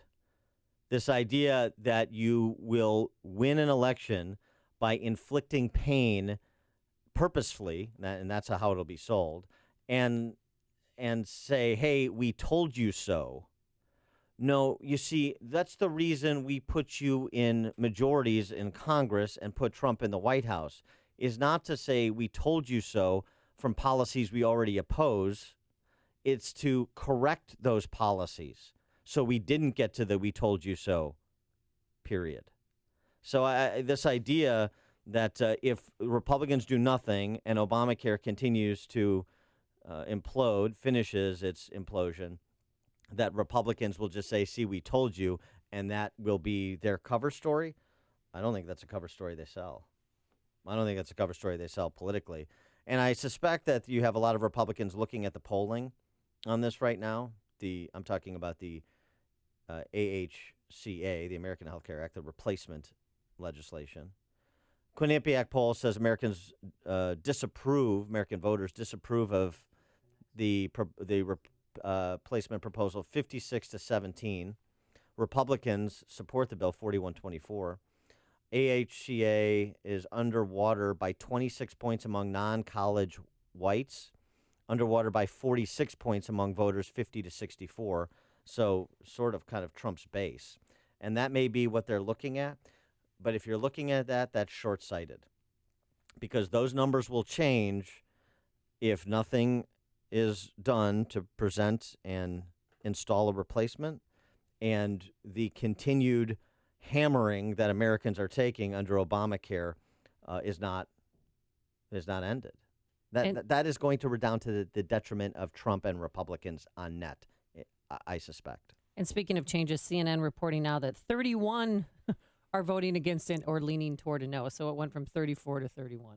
Which Right. That's a little movement. I mean, Well, it's a fluid situation, and you can imagine the arm twisting that's going on. Will and Skokie are on Chicago's Morning Answer. Hey, guys. The thing you got to remember about Congress is there's 530 some odd people who think they can do a better job of being president than the president. Right. And they all have their own ways, and they're all running. And this is, the Gorsuch hearing has brought up this whole point. He said that the judges interpret the laws. If the laws are crappy, it's not the judge's fault to fix, or the judge's job to fix them. It's the Congress's job for passing crappy laws. And the same thing with Trump. I mean, I think he's winning here to the certain extent that the typical Republican, the typical Washington establishment is being turned on its ear. The president is the executive. He doesn't make laws. He's not responsible for the laws. He's just responsible to enforce them. Now, he can try to work with Congress and use his power of his party Come on, to, get things together. But it's Congress's problem. Well, come on. What? Let's not do like a 7th grade textbook read on the three branches of government. This is Trump's policy agenda. He is materially invested in this. He has been lobbying members of Congress on this. He wants this done. That's why he's issuing the ultimatum. So he is not going to be able to separate himself from what Congress does or does not do when he's got Republican majorities. I agree there, but what he's doing is he's saying to Congress, stand up, put on your big boy pants, and do your job. Well, yeah, right. Yeah. But they all have their own people in agendas. Congress who sit there, they would rather die on their sword, than let anybody else win. I mean, Reagan had a great thing. If we agree 80%, we can do business. Right. And that's the thing that's got to go on here. But there's too many people in Congress on all different sides who are sitting there saying, it's my way or I'm taking my ball and going home. And it's just childish. Yeah, right. They should do their jobs. Thanks for the call, Will. Appreciate it. Joe on the south side. Yeah, hey, how you doing? Thanks for taking my call. You know what? I believe the ultimatum is genius in a sense that it is putting, what I see, pressure on Paul Ryan for not inviting the conservatives into the mix in the very beginning. He's doing it now out of desperation, and it's showing who he truly is, which just is John Boehner in a different suit. Yeah, I don't. It's funny. Thanks for the call, Joe. But here's the thing. The conservative antipathy towards Paul Ryan. Conservatives making that argument about Paul Ryan are making an argument that the Freedom Caucus isn't making. Mark Meadows isn't saying that about Paul Ryan. I haven't heard Jim Jordan say that about Paul Ryan. I haven't heard anybody in the Freedom Caucus say that about Paul Ryan. In point of fact, you know how they can produce a list of demands, what they want included, is because they know what's in it. So this other meme that's going around that Paul Ryan is essentially pass it to find out what's in it, that's not the case at all. True. So let's be honest. You can disagree. We can litigate Paul Ryan's career. We can litigate this particular piece of legislation. Let's stop pretending that Paul Ryan is some kind of bad faith actor here. He's aligned with the President of the United States, that a lot of Trump supporters are defending Trump while they're attacking Paul Ryan, which is mystifying to me. They're on the same page on this. They both want this done, and they wanted it done yesterday, and they certainly want it done today. So the kind of trying to isolate Paul Ryan and pretend he is solely responsible and the President of the United States is an innocent bystander, that's silly. Well, here's Paul Ryan last night. He seemed a little jumped. I mean, I think he's at the end of his rope. We have been promising the American people that we will repeal and replace this broken law because it's collapsing and it's failing families. And tomorrow we're proceeding. And then he walked away from the mics. Well, he's restating his position. Rich in Freeport. Yeah, what this really shows is that the government, they're still adding and subtracting at the last minute. So they really didn't have a clue of what they were really doing after 8 years and 3 months or whatever. And Paul Ryan, I agree with you, Dan, but at some point he has to be the leader and say, we got to do this, folks. Well, he has been. Well, that's what he's doing. With the help of President Trump. I mean, I don't know what they could do. Get out there and do a song and dance together. I mean, they've done everything they could. It seems like this is a circle. You have the lobbyists, the politicians, and the company, and they all feed off of each other, and we're the odd man out again. You know, maybe the Republicans should spy on themselves, and they could see how ridiculous they are. Well, okay. You know they won't take this vote on Saturday because Paul Ryan only wants to work 5 days. He wants everybody to like him. So how's that working for you, Paul? Okay, thanks for the call, Rich. I mean, I don't. Hatred toward Paul Ryan. This is the thing: the separation in people's minds between the President of the United States on legislation he supports and the House Speaker who's trying to move the legislation the President supports out of the House. So, I mean, the whole kind of the American people aren't represented at the table. Well, so are you saying that President Trump isn't representing your interests at the table? The guy that you elected? I mean, both sides have to work the logic. I'm going to work the logic on both sides. Okay? The logic of the criticisms I'm hearing of Paul Ryan and the defenses of President Trump do not square. Jordan in Forest Park, you're on Chicago's Morning Answer. Yeah, I think that this whole thing involves Trump trying to support Ryan as much as he can because that's what he wants to do. And yet he knows that this is a crappy bill, and it's probably not going to pass. Certainly it passes the House. It's not going to pass the Senate. Now, I think at that point, he's going to say, all right, you guys tried to do your thing. We're going to have to come up with something else. But he might end up moving on to these other areas and then come back to it. I think the solution to this is in the Freedom Caucus proposal. The only issue for the Democrats or some of the Republicans are covering these people that are either on the Medicaid expansion or getting subsidies, because that's kind of the rub in this whole thing. Yeah, well, don't forget, there's also a rub with moderates in the caucus like Charlie Dent. So it's multivariate, the problem. Tom in Schaumburg. Let's face it, Republicans are cowards. The only decision that Republicans have to make now is, do they stand with the hardworking, tax-paying Americans, or do they worry about the press saying that they're going to cause 50 million or 7 billion Americans to lose their coverage? I got news for you. We never lived in a country where sick or injured people couldn't get medical treatment because they didn't have insurance. I never heard a story about paramedics running out to the scene to treat a guy with a heart attack, and the first thing they do is rifle through his wallet. Right. He doesn't have an insurance Yes, card. correct. They just leave him there to die, and they go somewhere else. Right. That never happened in this country. So all these people who are worried about losing their Obamacare, they were getting coverage, they were getting medical treatment before Obamacare ever came along. So what's the harm in going along with the president? You're a coward if you don't, and that's the bottom line. The only detail they're worried about is what is the press going to say about them when they start their stupid stories about millions and billions of Americans don't have no health care now and are all going to die tomorrow. Thanks for the call, Tom. Listen to Dan and Amy on your smartphone. Download the AM560 mobile app today at 560theanswer.com/mobile.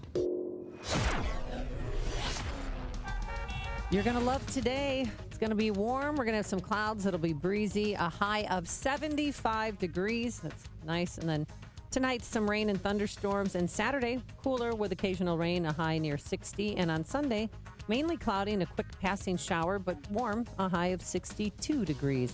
Let's get into our alarm detection systems traffic center. Here's Jim Telemonte. Amy and Dan in Aurora. Southbound Orchard is blocked between the Reagan Tollway and Sullivan. There's a crash actually on the ramp to eastbound 88. Cars can get around it, but slowly. The Edens is just a little heavy inbound approaching the junction. The Kennedy got a 5-minute delay from Cumberland to Lawrence. Outbound, it's still clear.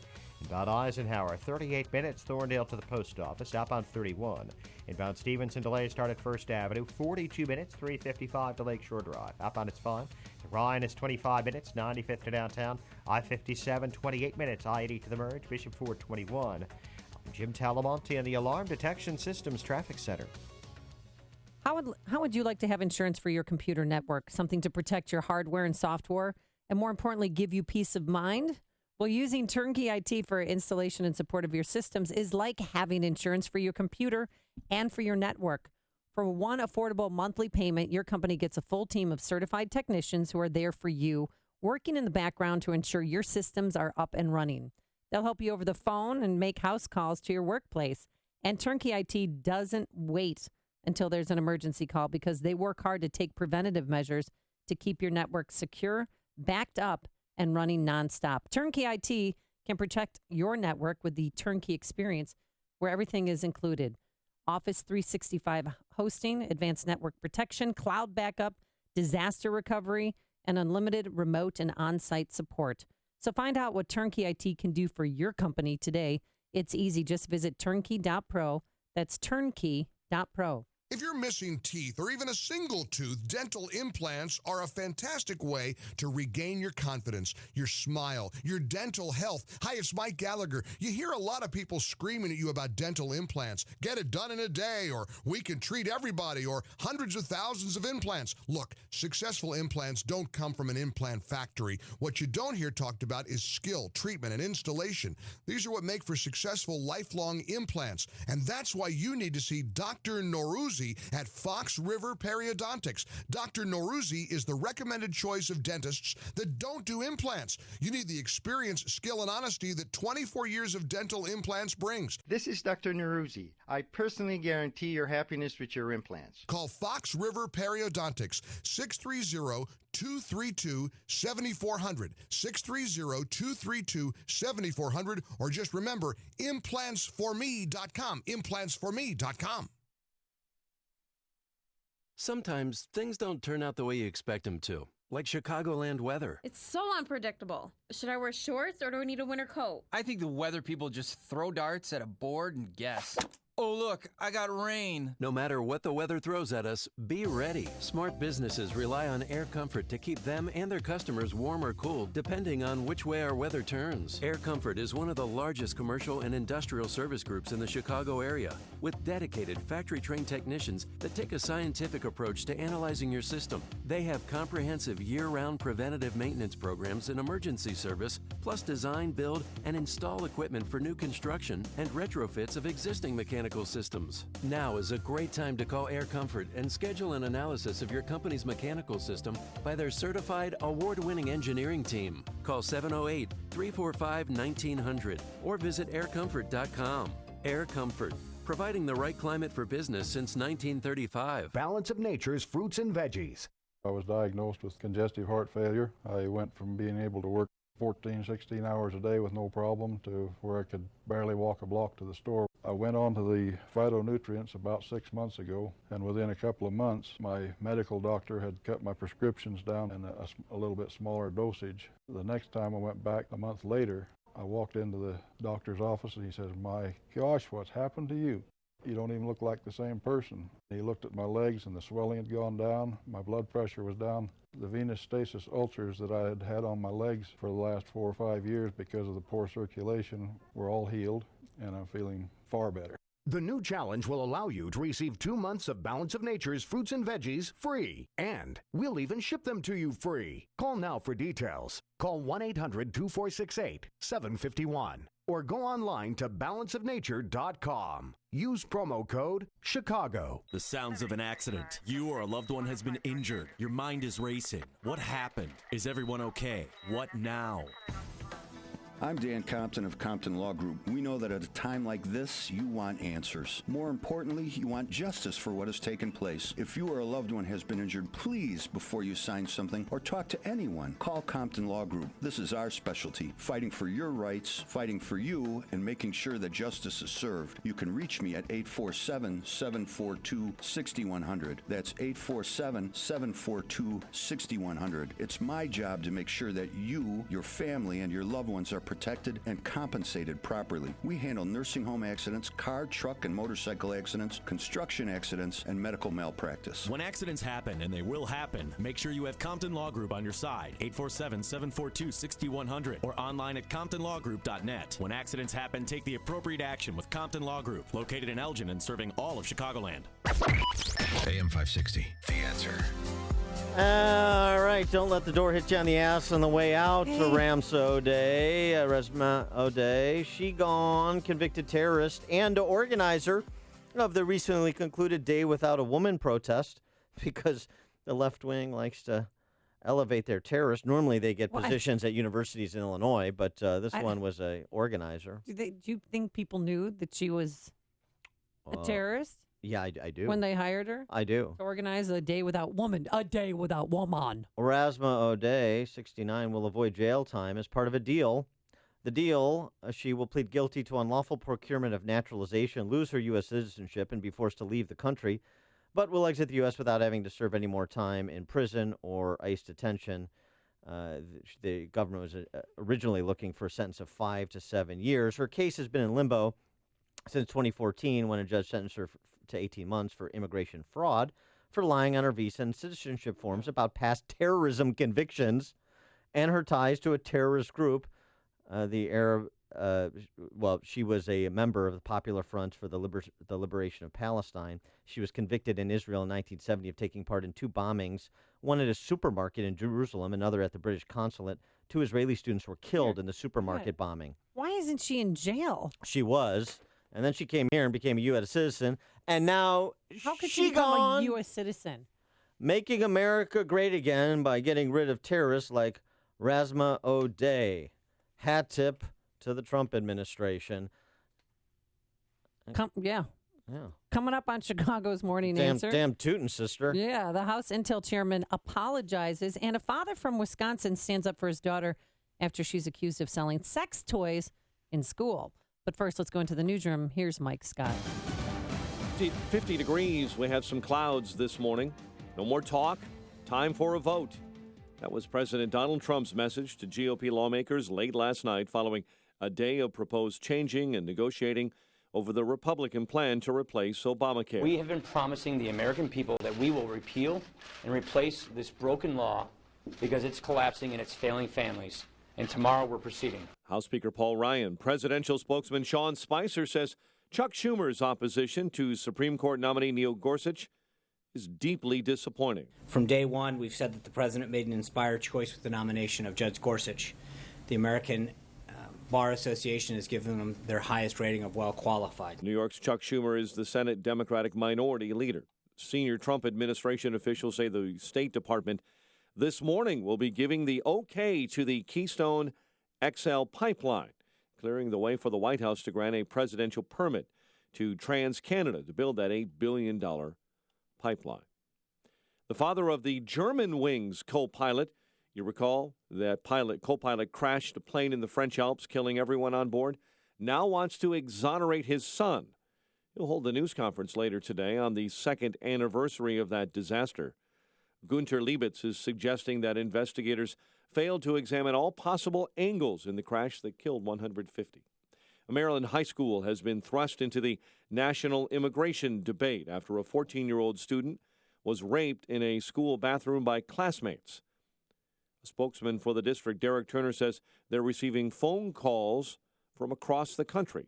The idea that someone would say they want to shoot the illegals in our schools makes everyone uncomfortable and doesn't reflect the values of Montgomery County that we have stood on for so long. One is an 18-year-old from Guatemala who came into the U.S. illegally. Chicago police officer awaiting trial in the deadly shooting of Laquan McDonald now faces new charges. An indictment unsealed yesterday in the murder case against Officer Jason Van Dyke adds 16 counts of aggravated battery with a firearm. A lawyer for Van Dyke entered that plea yesterday after the unsealed indictment charged his client with those counts. Judge, we will waive, we'll acknowledge receipt. First of all, we'll waive formal reading and we'll enter a plea of not guilty. Van Dyke is still charged with 6 counts of murder and 1 count of official misconduct. No one hurt following a standoff on Chicago's north side. SWAT teams called out last night to a home near Bryn Mawr in Magnolia on a report of a person with a gun. After that man refused to come out of a home for a time, he surrendered to authorities. Blackhawks slip past the Stars 3-2. Bulls take on the 76ers at the UC. Half of college basketball's Elite Eight is set, especially after number 11 Xavier upsets second-seeded Arizona 73-71 last night. The news service of Grasshopper. As entrepreneurs, you're always on the go. That's why they created Grasshopper, the entrepreneur's phone system. Get all of the features of a business phone system, the freedom of a cell phone. See how it works. Grasshopper.com. Grasshopper, the entrepreneur's phone system. A check of traffic and weather on the way next on AM 560. Dennis Prager is on board with the Republicans' replacement for Obamacare. I support the health care bill that the Republicans are advancing, though it is not perfect, though it is not as conservative as one would wish, for the exact same reason that I supported Donald Trump for president. We don't have a choice. Not in the real world. The Dennis Prager Show. Weekdays at 11, right before Sean Hannity at 2 on AM 560. The Answer. This hourly segment is brought to you by Papa Nicholas Coffee. Papa Nicholas Coffee, a family tradition since 1897. Hi, I'm Tom Sadeka, President and CEO of Precision Payroll of America. I'm reaching out to you today and asking you to take a look at your business relationships from a different angle. Have you ever wondered what organizations and causes your vendors support? I have, and it's eye-opening. Our nation is divided, and normal, traditional values are coming under attack by heavily financed aggressors. I can tell you that we do not and will never support hood and matter. We do support our veterans, our students fighting for truth, and yes, AM 560. If you currently use or need a payroll service, please let's meet. If you have no need, please consider the other advertisers on this station, as we are all fighting the same fight and we need to unite. To work together, call me at 630-242-1507. That's 630-242-1507. On the web at precisionpayroll.com. Let's talk, let's meet, let's unite. 6:36 and a check of the roads in the Alarm Detection Systems Traffic Center with Jim. Thanks, Mike. In Aurora, there's a crash partially blocking the Orchard entrance ramp to the eastbound Reagan Tollway. The Reagan Tollway itself is looking fine. The northbound Tri-State has delays. Plainfield Road to the Hinsdale Oasis and from the Reagan Tollway to North Avenue. The Edens runs 22 minutes, Lake Hook to Montrose, outbound 21. Kennedy, 26 minutes, O'Hare to downtown, outbound 21 minutes. The Eisenhower, 40 minutes, Thorndale to the post office, outbound 33. Stevenson, 43 minutes, 355 to Lakeshore Drive. Ryan is 25 minutes, 95 to downtown. And traffic is a service of Staples. Let Staples be your office away from your office with all you need to print, scan, or fax. Have last-minute changes to the big presentation, access files from a USB, email, or the cloud, and there are self-serve machines, so there's no waiting.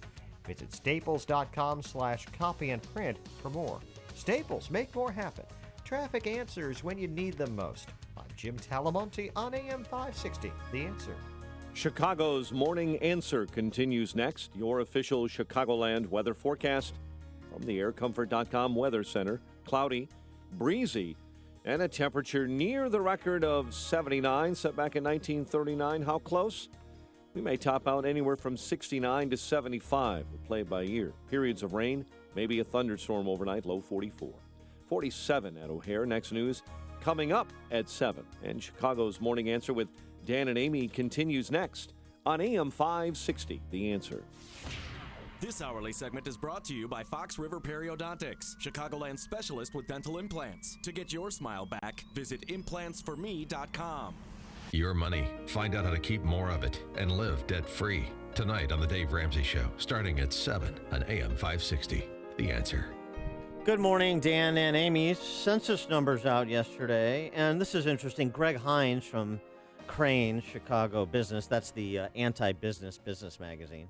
The anti-entrepreneurial capitalist business magazine. Only a place like Chicago would have the alleged outlet of record on entrepreneurial capitalism be anti-capitalist, but that's what it is.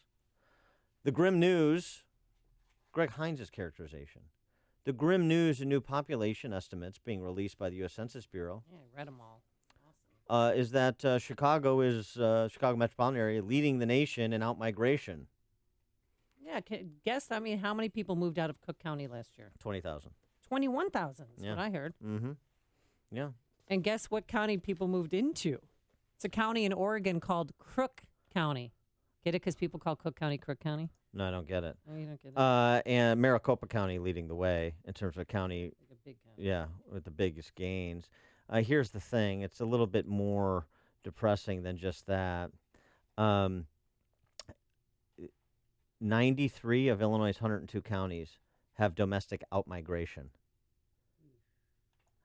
Yeah, 93 of the 102. All collar counties have net outmigration. All collar counties. So the argument that you're hearing, oh, well, what's really happening is people are moving from Chicago or Cook County to the collar counties? No. Unless you mean the collar counties of Indianapolis or Nashville or Charleston or Austin or Dallas. Nashville's a suburb of Chicago. Yeah. If those are the collar counties you're talking about, then you may be onto something. But otherwise, what's actually happening, grim news, as a liberal like Greg Hines calls it, grim news. So it is happening, isn't it? It is real, isn't it? And the impacts are real. And I wonder how Greg Hines, or how the left that dominates this state, all the Chicago Democrat crime families, and in particular for you Chicago Democrat crime family voters, how you react to that. 312-642-5600, turnkey.pro answer line, 64636DA, turnkey.pro text line. Who's responsible for the grim news? Who's in charge? And what are the policies you think that have precipitated this grim news? Because even in other liberal bastions, L.A. population up 3.6%. Really? Since 2010. New York up 2.8%. San Francisco actually 7.7%. Now, of course, that's because of the tech industry. But nonetheless, actual red state population magnets, some of the cities I mentioned just a moment ago, are really seeing growth. So who do you think is responsible for the grim news and what? Let me suggest that in addition to Chicago's unique problems, a problem that permeates the state that we've talked about a number of times on this show as we've done exclusive analyses of property taxes by region in Illinois, it's property taxes. The highest property taxes in the nation. Illinois becoming a home equity desert. That's why 93 of our 102 counties are shedding population. That's why Cook and the Collars are shedding population. Not exclusively, because every person's reasons are slightly different. But this is certainly one of them. And today we have another installment of a regional analysis. We've done Will County, South Suburban Cook, West Suburban Cook, Northwest Suburban Cook, the North Shore, DuPage. Now we get to McHenry. And we've done Lake County, too.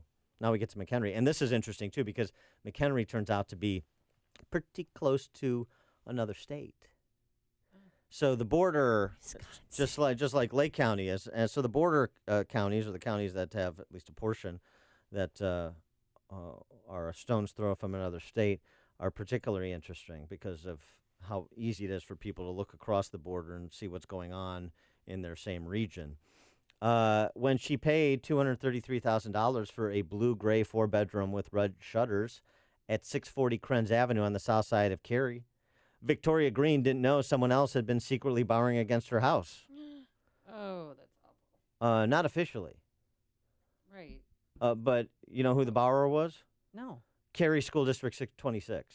The school district? Well, that's effectively what's happening. Oh, okay. I mean, you know, that you have to look at this, how it's actually happening. Connect the dots, people. November of 2004, Cary School District 26 was in a predicament. It had just agreed to give its teachers, already the highest paid in McHenry County, a big pay increase, but it didn't have the money. It was running out of cash, but it had something to give. It had Victoria Green's home. And she lived in that home for 9 years, paying $67,000 in property taxes during that time, most of it to District 26, before losing it to foreclosure in 2014. Ms. Green watched her property tax bill rise 42% over that period, real terms, real dollars. All of the numbers that we discuss on this show, inflation adjusted. 42% over that 9-year period, which is why her property value fell 56% from her 2004 purchase price of $300,000. She sold it last October for $130,000. Yeah, oof is right. So we looked at all of the communities in McHenry County. This is in McHenryTimes.com, one of my papers. Home values in McHenry, down 39%, 2007 to 2015. Woodstock, down 39%. Harvard, down 37%. Marengo, down 37%. Huntley, down 31%. Projected property taxes paid in these communities, if you project out from present to 2023. You live in Woodstock, the median home price will be $101,000, median sale price, $101,000. Between 07 and 23, 15-year period, you will have paid 105% of your home sale price in property taxes. Median sale, $101,000, you'll have paid $106,000. McHenry, 100%. Harvard, 95%. Cary, 89%. Marengo, 88%. Crystal Lake, 88%. Lake in the Hills, 85%. Algonquin, 81%. Johnsburg, 75%. Huntley, 64%. 15 years, you will have paid that percentage of your projected median home price in these communities just in property taxes. So you pay for your house a second time on a 30-year fixed. You're paying for your house another 2/3 to full time, just over 15 years, half of that 30-year fixed term in property taxes. That's what's called a taking. Why is it happening? Well, they're getting robbed.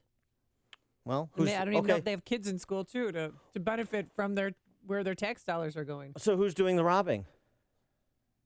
Who's doing the robbing? The politicians.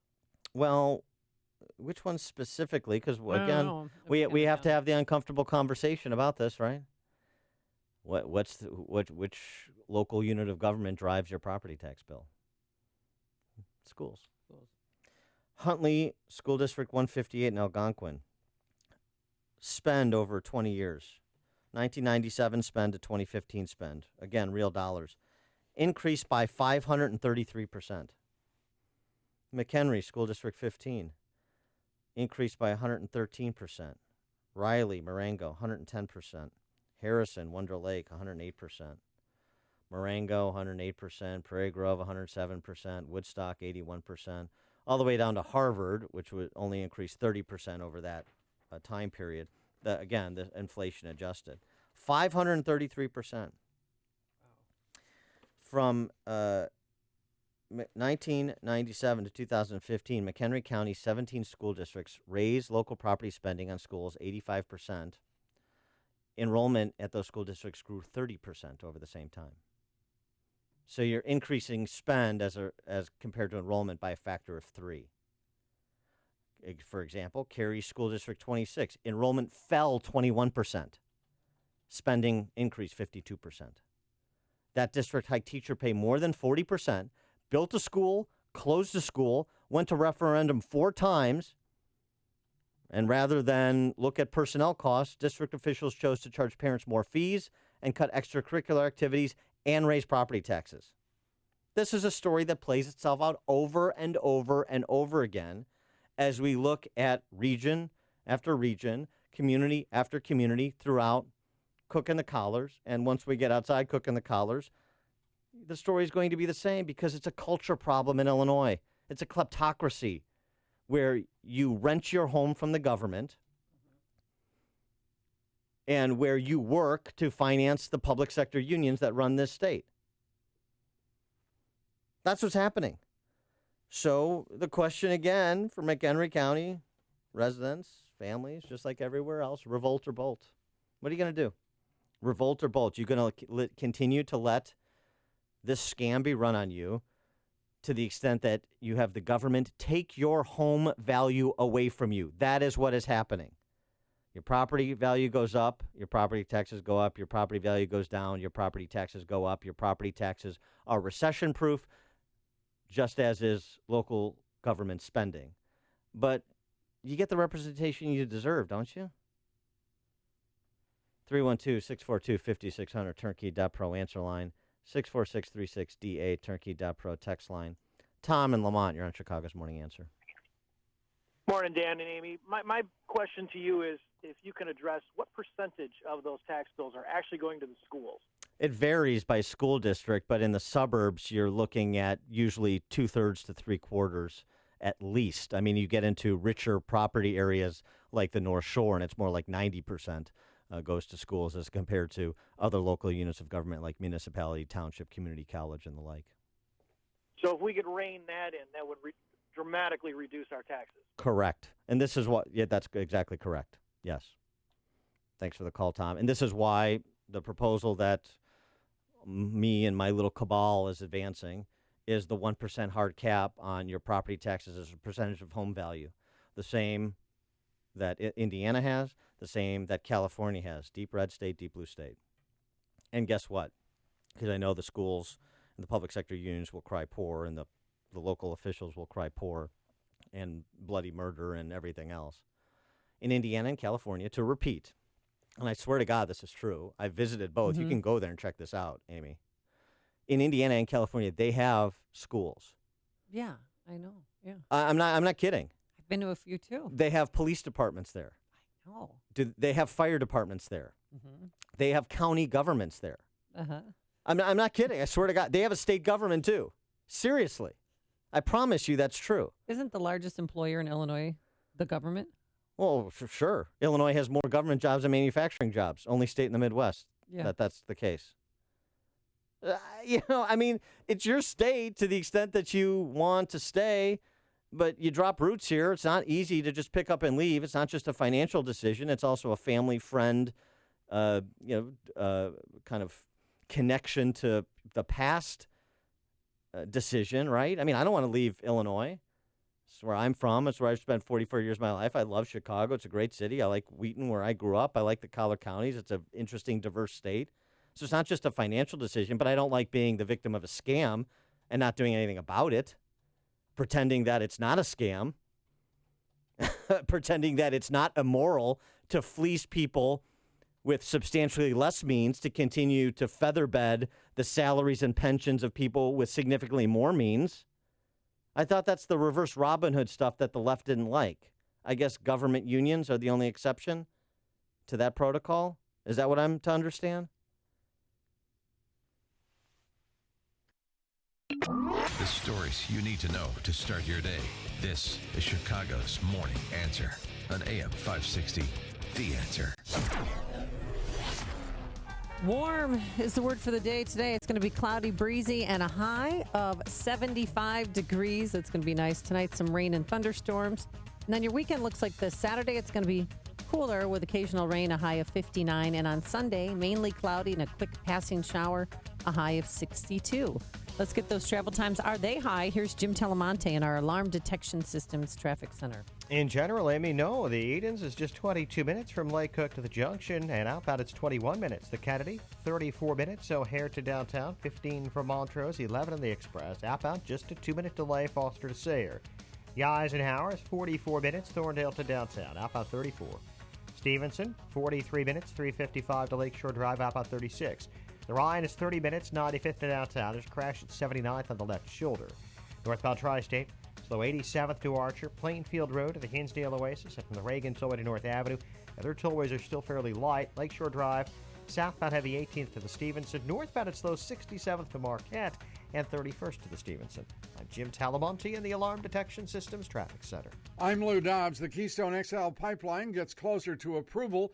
The Senate approves deregulation for internet service providers, and long-term mortgage interest rates drop for the week. Those stories next. Hi, folks. Are you an individual or business who owes at least $10,000 to the IRS? Are your wages being garnished? Has your bank account been levied? Do you have years of unfiled tax returns and you're losing sleep at night worrying about it all? Rapid Resolution Tax Group is a team of tax attorneys, enrolled agents, and tax professionals who have helped thousands of people with problems just like yours. They're accredited with a Better Business Bureau, and they guarantee same-day contact with the IRS. If you qualify, Rapid Resolution Tax Group can work towards settling your tax debt for less, removing penalties and fees, and stopping levies and garnishments. They're not intimidated by the IRS, and they promise not to let the IRS intimidate you. Call the professionals at Rapid Resolution Tax Group. They're at 800-601-2929. 800-601-2929. That's 800-601-2929. The Trump administration poised to approve the Keystone XL pipeline. Senior officials saying the State Department will recommend approval of the pipeline, which is necessary for the White House to issue a presidential permit. And the Senate has voted to undo Obama-era regulations that would have forced Internet service providers to ask permission before using or selling customers' personal information. The FCC put the regulations in place in October, but they're not in effect yet. Long-term mortgage interest rates down from last week when they hit the highest levels of 2017. Freddie Mac says the rate on 30-year fixed-rate home loans fell to 4.2%. The rate on 15-year mortgages dropping to 3.4%. Please join me for Lou Dobbs tonight at 7 and 11 Eastern on the Fox Business Network. This is the Lou Dobbs Financial Report. Townstone Financial is synonymous with great rates, low closing costs, and phenomenal service to the thousands who have completed purchases and refinances with us since 2002. Hi, my name is Barry Sterner, owner of Townstone Financial. Let's hear about the Townstone experience from one of our customers. With my house here in Chicago, you guys did my first mortgage, and then we just did the second one on a refi. Let's pick my three lenders that my realtor said that he used, and I'm like, they're not going to come close to Zach, but let's just play with them. And I did, and they didn't come close. Yeah, they're like, yeah, we can't match that. That's fact. You can't compete with Townstone. Remember, nobody values your business more than Townstone Financial, and I'm always available to answer your questions. Call me now, Barry Sterner, at 312-896-2111. That's 312-896-2111. Or go to townstone.com. That's TOWNSTONE.com. Townstone Financials, Indiana, Michigan, Wisconsin, Florida, Illinois, mortgage licensee 6629 and NMLS 136639. Equal housing lender.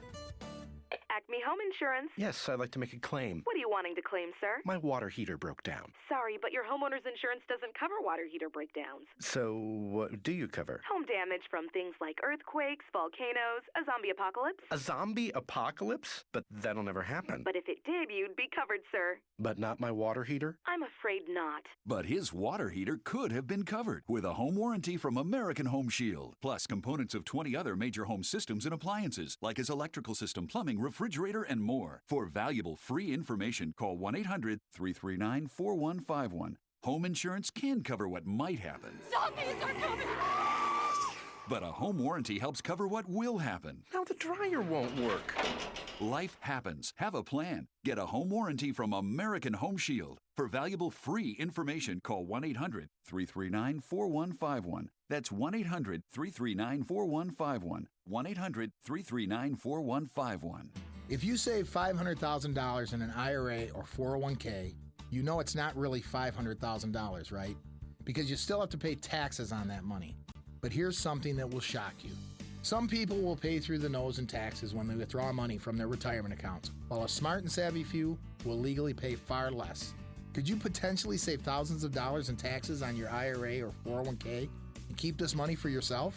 Yes, you could.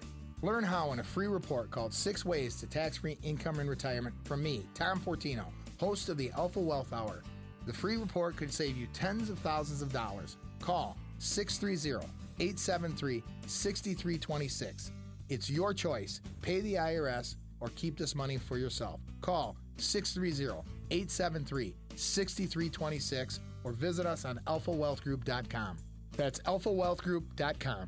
Investment advisory services offered through Retirement Wealth Advisors, Inc. Policies issued by American General Life Insurance Company, Houston, Texas. Not available in all states. For details, visit AIGdirect.com. Do you have a family? Would you like to help make sure they'll be taken care of if anything were to happen to you? If you answered yes, you probably need life insurance. Now, do you think life insurance is expensive? If you answered yes to that too, you definitely need to give AIG Direct a call. We could find you a $250,000 policy for just $14 a month, which means you could save hundreds of dollars a year.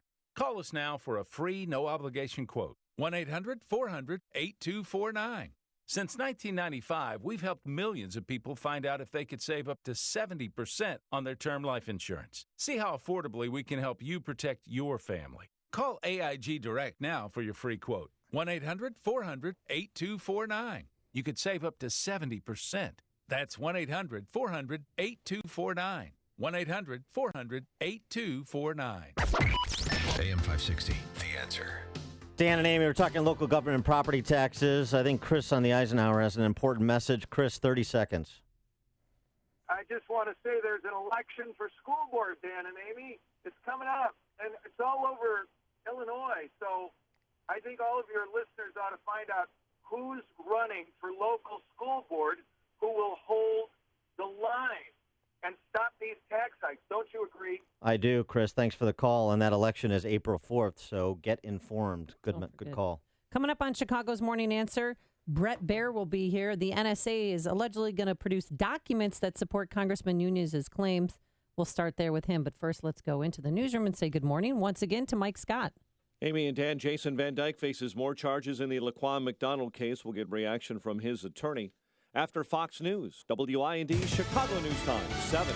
Fox News Radio. I'm Dave Anthony. For 7.5 years, we have been promising the American people that we will repeal and replace this broken law. And today's the day, says House Speaker Paul Ryan, setting up a vote after President Trump said he was all done negotiating. They either pass the bill to replace Obamacare or the law stays, and he moves on to other things. Fox's Rachel Sutherland live in Washington. Dave, lawmakers are taking steps to get the health care bill to the House floor for a possible vote later today. Republican Greg Walden told the Rules Committee that changes to the legislation are designed to bring down costs. We want their premiums to come down. We're trying to bend this cost curve down. Democrat Jim McGovern says the bill is being rammed through. We only got the text of the latest backroom deal late last night.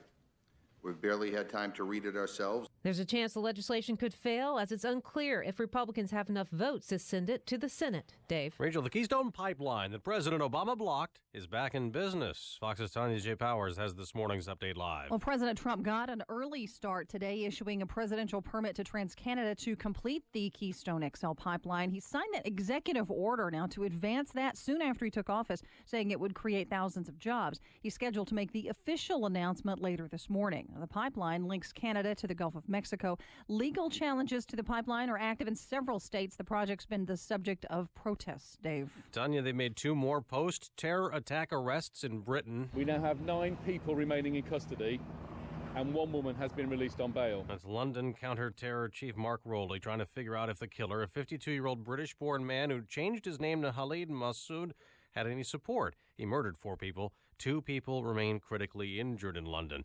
2 little brothers aged 1 and 2 who went missing last night when the car they were in was stolen in Cathedral City, California near Palm Springs were found safe early this morning about 14 miles away. Fox News Radio. Fair and balanced.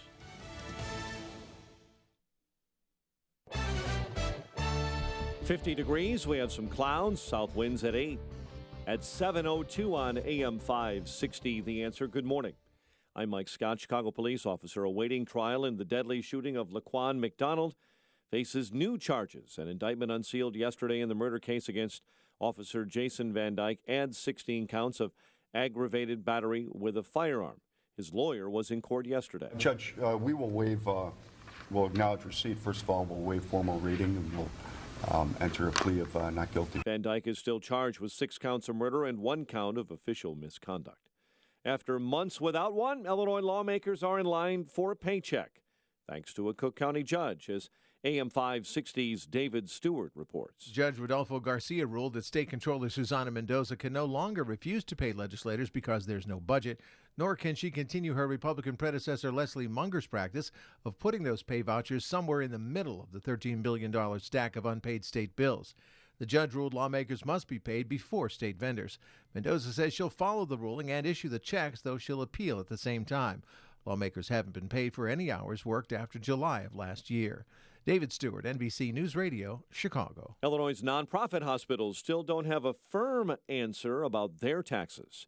The state Supreme Court yesterday sent a case dealing with local hospital taxes back to a lower court.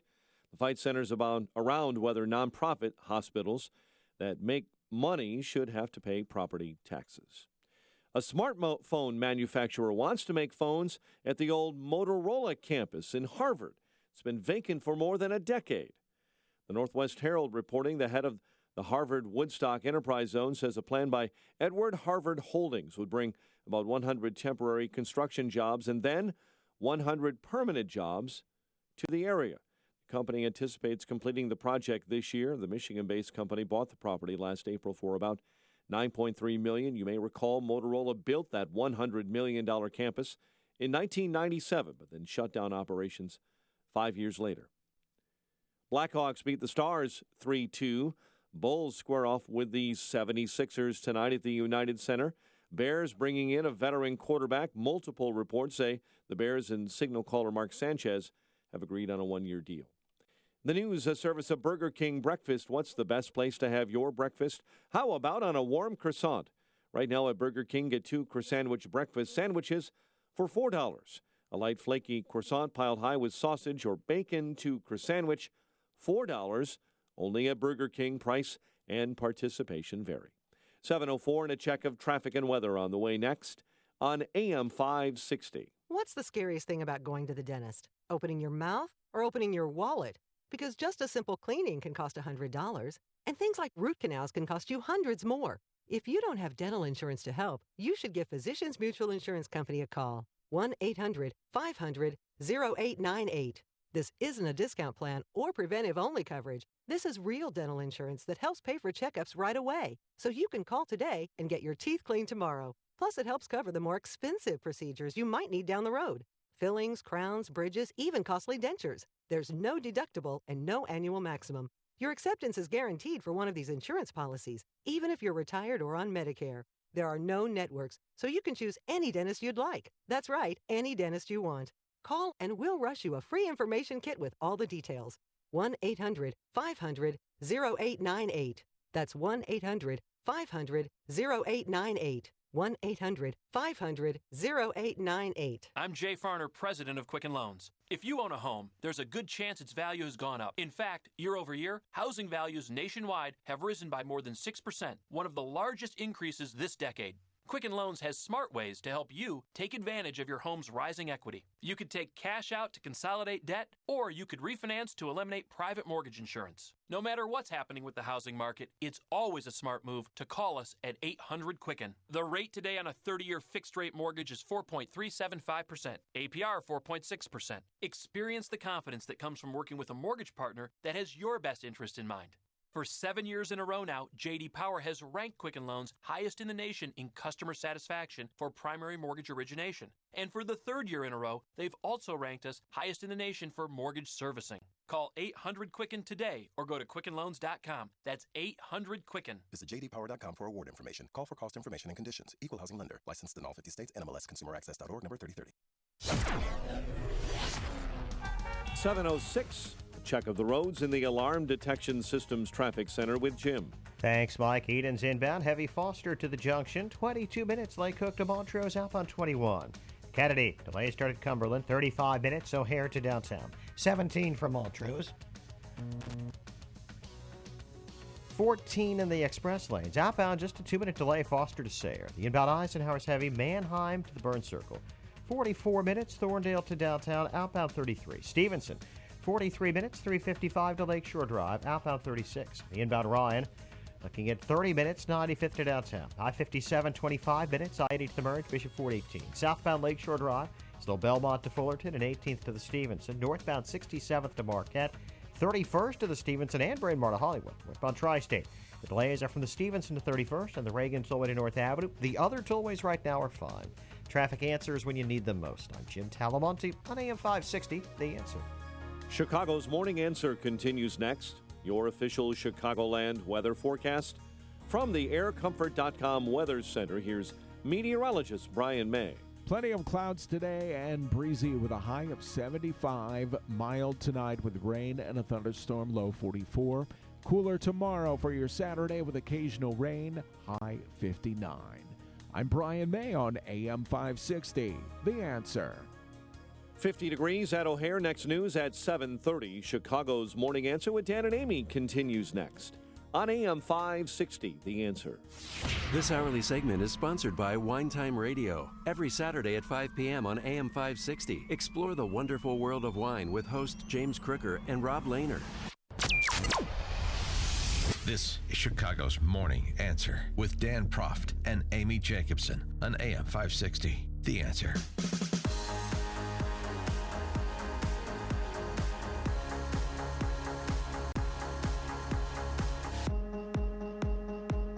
Good morning, Dan and Amy. And so, I'll tell you what, if there's one journalist who knows something about surveillance, it's Fox News Channel's James Rosen, our friend of the show. Yeah, isn't it peculiar the Obama administration tapped into his information? He's got a report suggesting that NSA is going to prove up the disclosures that House Intel Chairman Devin Nunes made on Wednesday. And we're going to talk to his colleague Brett Baer about that momentarily. In addition to that, you had Sean Spicer, White House press secretary, address, not Melissa McCarthy, the actual Sean Spicer, address CNN reporting about their favorite story, Russian collusion between Trump and Russia. CNN reported yesterday that U.S. officials believe that are investigating that associates of President Trump communicated with suspected Russian operatives to coordinate the release of information damaging to Hillary Clinton's campaign. I'm wondering if you can respond to that or say definitively that they did not do so. So let's actually look at what CNN reported. They reported that anonymous U.S. officials have told them that information indicates that association of the campaign and suspected operatives coordinated, which they admit is not conclusive of anything, is bordering on collusion. The last line of the thing said, quote, "The FBI cannot yet prove that collusion took place." I think there's probably more evidence that CNN colluded with the Clinton campaign to give her debate questions than the Trump campaign gave any kind of collusion. So I think when it comes down to that reporting, it is filled with a bunch of subjective terms about this person may have done this, possibly could have done that. And at the end of the story, if you wait to the very bottom, it says the FBI cannot yet prove that collusion took place. Collusion. The perfume I wore in high school. Yes. Collusion. Lovely. Elizabeth Taylor's last offering, I believe. That's good. He also, just a related story, Patricia Arquette, you know, the actress Patricia Arquette. What is she whining about now? She has signed on to play Congressman Adam Schiff in the Boy Who Cried Putin, the Adam Schiff story movie that's forthcoming.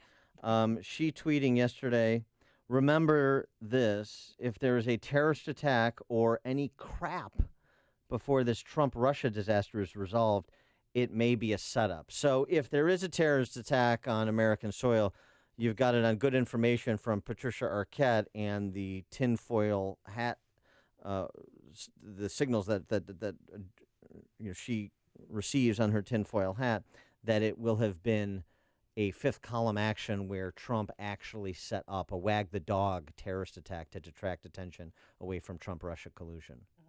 Hollywood is a source of endless entertainment, truly, mostly unintentional.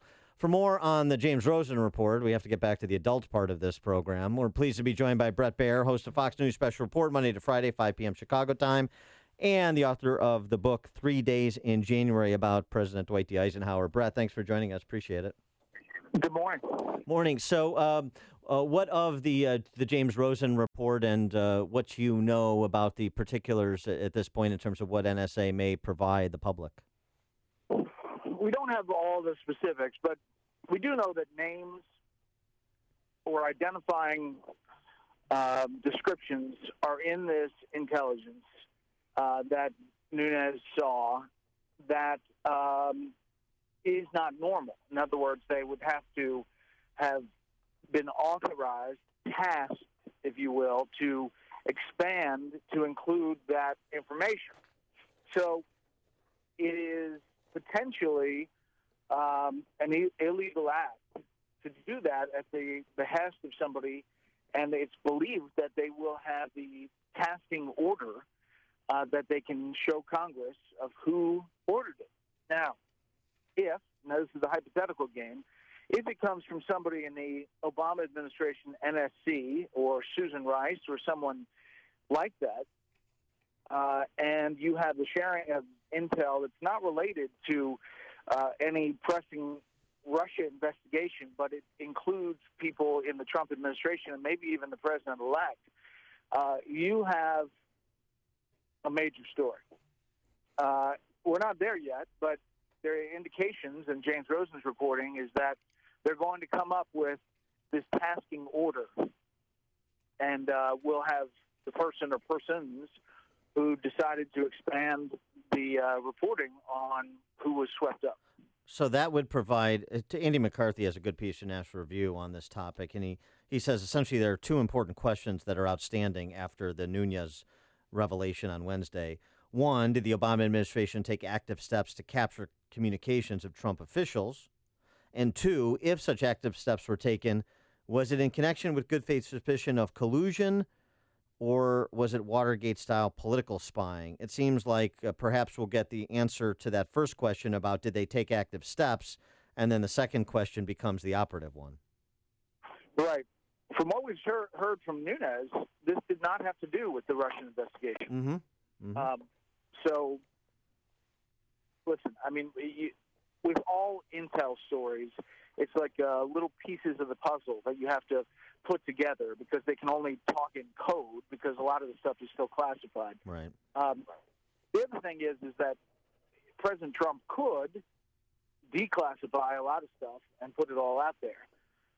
So that is a possibility. He has the ultimate classification decision. So the intercepts that Nunes had, he ran straight to the president instead of to his other, House Intel Committee members, and he apologized for that. But he mentioned that the information was in regards to Trump's transition team, but wasn't Nunes himself on Trump's transition team? Did he maybe find out something about himself? I don't know. We didn't get that indication, but I think he said he wanted to tell the president because the president had obviously been talking about this, and he essentially provided the president a blanket, even though it's not one-to-one what President Trump tweeted, which was that President Obama ordered wiretapping. But it's in people's minds. I think it'll be, if it turns out that the surveillance was expanded to include Trump transition team people, it'll be like, well, he was sort of right. He wasn't exactly perfect with his words. Right. And I think people will look at it like that. Yeah. The other, one of the other big stories, we got to get to Gorsuch too, but Trump's ultimatum, vote it up today and out of the House, Obamacare replacement, or I'm moving on. What's your sense of how serious members of the Freedom Caucus are taking the president's ultimatum? I think it'll change some votes. If I had to bet, and it's dangerous in this current environment, but I bet it squeaks by the House, and the real challenge is in the Senate, where, the potential is that the thing is undone and they start over in the Senate. And that's a possibility. So the numbers keep changing. This morning it was 34 who were leaning against it or committed to no. What are the numbers at now? They're in the 20s. They can only lose 21. I think that the pressure is going to be on the Freedom Caucus. The moderates, I think, are coming around, the Tuesday group. I had Congressman MacArthur on from New Jersey last night. They are in the position of always taking hard votes. And remember, a lot of these guys and women are from districts that Hillary Clinton won. But they have changed the bill enough for their satisfaction. So I think you're going to be, right around 25 right now. And by the time vote time comes, who knows what arm twisting comes. That could be 1 to 3 your time this afternoon. Speaking of tough votes, you've got a number of U.S. senators that are in states that Donald Trump won who have to take up the Gorsuch nomination, or first order, I suppose, is decide whether or not they want to sign on to Chuck Schumer's declared filibuster on the topic of Gorsuch's confirmation. What's the Schumer play? He hasn't gotten a lot of receptivity from his caucus yet, and there was also Kim Strassel reporting in the Wall Street Journal that there was a deal afloat among some of these red state Democrat senators to say, hey, we will bring this to a floor vote if you promise not to exercise the nuclear option for his next nominee. So how do you think this shakes out, and what's Schumer's play here? Well, Schumer's play is just a hat tip to the base, right. To say, I've got your back. I'm going to fight every tooth and nail, and I think that it may be just for show, because the Heidi camps, the Joe Manchins, the Joe Donnellys, there are 11 Senate Democrats that come from states where Trump won 83% or more of the counties in that state, and they're up for re-election in 2018. You have to believe that some of them, looking at Gorsuch, will say, they're going to make the case that if we can't approve this guy, who are we going to approve on the Republican side? I mean, he's kind of a choir boy when it comes to judicial history. He doesn't even have a case that deals with abortion, the most hot topic. And I think some Republicans look at him and say you should have chosen him second because he's the candidate who can get through the most. I don't even think Chuck Schumer would vote for Louise Gorsuch to be the Supreme Court. Well, Brett Baer, what did you take away from his 3-day of Senate confirmation hearings? Well, that he's very impressive, and he's very disciplined, and he's got a good sense of humor. And no matter all the efforts by Democrats, like your own Senator Durbin, I don't think they got under his skin at all. No. And I think he did himself well. And I assume that some of these Senate Democrats are going to say, I'm going to vote for him. All right. He is Brett Baer, anchor of Fox News Special Report, weekdays 5 p.m. Chicago time, and the author of the book that you must pick up, 3 Days in January, about Dwight D. Eisenhower. Brett, thanks as always for joining us. Appreciate it. Have a good weekend. You too. And he joined us on our turnkey.pro answer line. Connect with Dan and Amy using the AM560 mobile app. Yeah. Download it today at 560theanswer.com/mobile. He's really funny. He's opening at Zanies this weekend. A funny St. Supreme Charles. Court Justice, Neil Gorsuch. Dad. Mostly cloudy today, breezy, but warm. Listen to this. We could hit a high of 75 degrees. Tonight, some rain and thunderstorms. And then the weekend looks like this. Saturday, it's going to be a little bit cooler.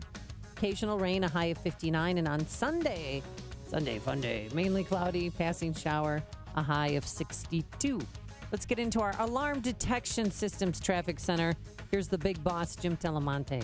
Well, thanks, Amy. Good morning. Good morning, Dan. Indiana Toll Road westbound. We got some delays. The Portage Toll Plaza to the Travel Plaza. There's ongoing road work in that area. The northbound Tri-State, very heavy between the Stevens and the 31st, and from the Reagan tollway to North Avenue.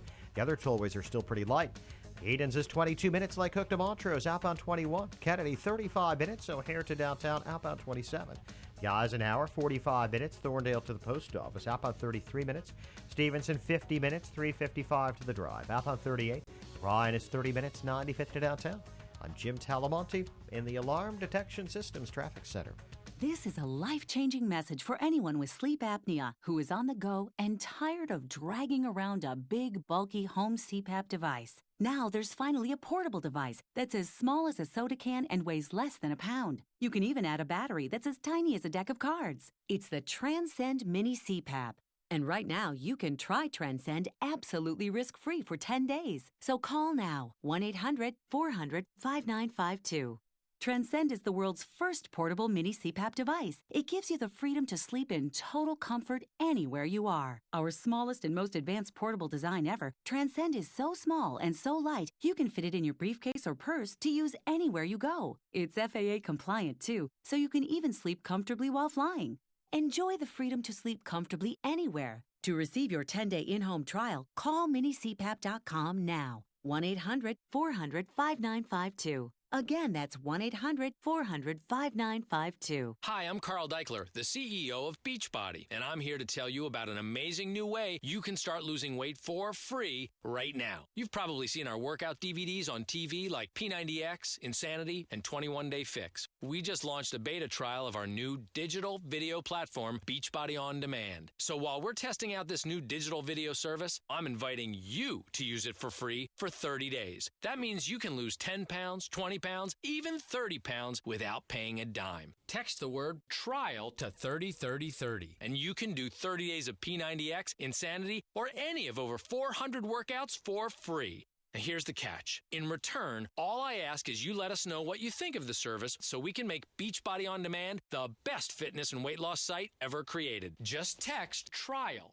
to 303030 and get started for free right now. Again, text TRIAL to 303030. Message and data rates may apply. Membership fees apply after 30-day free trial. Cancel anytime. Unfortunately, in this day and age, it's very difficult to know who you can trust with your home mortgage. Hi, Barry Sterner, founder of Townstone Financial. I'm here to tell you that nobody values your home purchase, refinance, or reverse mortgage business more than Townstone Financial. I guarantee it, and I own the company. Remember, Townstone cares and can help you complete a cash-out refinance to pay down your high-interest credit card debt, or we can help you reduce your interest rate if it's currently currently over 4% on a 30-year fix or 3.5% on a 15-year. So give me a call today at 312-896-2110. In many cases, we can save you thousands of dollars by paying off your high-interest credit card debt or completing a no-cost refinance to lower your current interest rate. Do yourself a favor and check with Townstone before you refinance your mortgage or start a new home purchase. Since 2002, Townstone has beaten the big banks on closing costs and interest rates almost every day. So call 312-896-2110. That's 312-896-2110 or go to townstone.com. Listen to the Townstone Financial Show Saturdays at 1 p.m. here on AM 560. Townstone Financial is an Indiana, Wisconsin, Illinois mortgage licensee 6629 and NMLS 136639.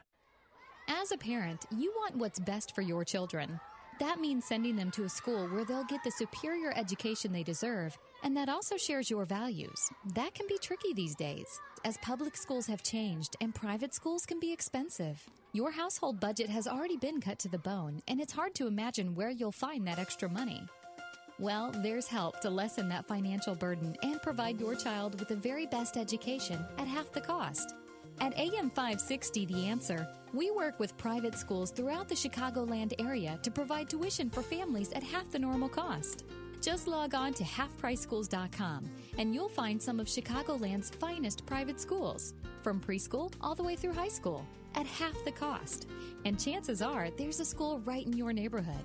Invest in your child's education and future at halfpriceschools.com. A limited number of half-price vouchers are available. Go to halfpriceschools.com now. Balance of Nature's fruits and veggies. I'm telling you right now, it's awesome. I was trying to get my blood pressure regulated, okay? And like after 3 days of taking this thing, my blood pressure went back down to normal. I am ecstatic. I am so happy with this stuff. It is my savior. This was the first summer that I have not had to have a steroid shot to help me to breathe. The reason why I'm taking it because I've got Hep C. Once I began taking your stuff, it took a few months, but believe it or not, my liver enzymes are way down and it's normal now. It works. The new challenge will allow you to receive 2 months of Balance of Nature's fruits and veggies free. And we'll even ship them to you free. Call now for details. Call 1-800-2468-751 or go online to balanceofnature.com. Use promo code Chicago. It's the most effective product that I've ever bought in my life, but I should have ordered it like 15 years ago. AM 560, The Answer. Dan and Amy. Amy, one of my favorite baseball men, Jim Leland. Great manager. Won a championship with the Marlins. Oh, yeah, I remember him. Managed the Pirates. Managed the Tigers most recently. He was a coach for Tony La Russa in the 1983 winning ugly White Sox. You remember them. That team included such individuals as your Ron Kittles, your Pudge, Carlton Fisk. You met Carlton Fisk. I did, and I was so sweet. I go, and who are you? And you are? What's your name? What's your name? Yeah. I didn't recognize him out of uniform, Dan. Yeah. It happens sometimes to baseball players and football players. You remember, you can recognize Fisk because he has that disarming jet black hair for a man his age because he uses Just for Men. Yeah. That's how you pick out Carlton Fisk.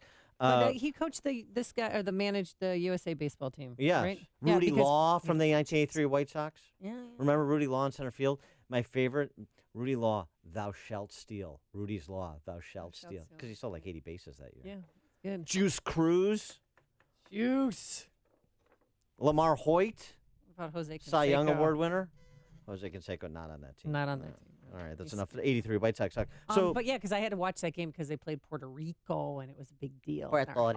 83, right, so enough 83. So World Baseball Classic. Right, they won 8-0. Wednesday night, Jim Leland in perhaps his final act in baseball. Oh, really? Yeah, I mean, he may be hanging up the uniform finally. I mean, he's already retired, but he seemed to indicate this is maybe the last time he puts on a uniform and manages a team. He managed Team USA. This is the first time Team USA participated in it. And he got a bit emotional. It was a really kind of a nice moment, who he managed the team for and who the players dedicated their World Baseball Classic victory to. I had the honor of managing for our country. You know, the coaches had the honor of coaching for our country. The players had the honor of playing for our country. But this is really about the men and women that serve our country. That's who this is for. Yeah.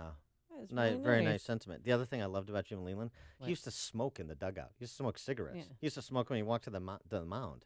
Who was a manager And of you the know- Marlins who would always smoke a cigar? Oh, in the dugout. But yeah, a lot of people would smoke back then.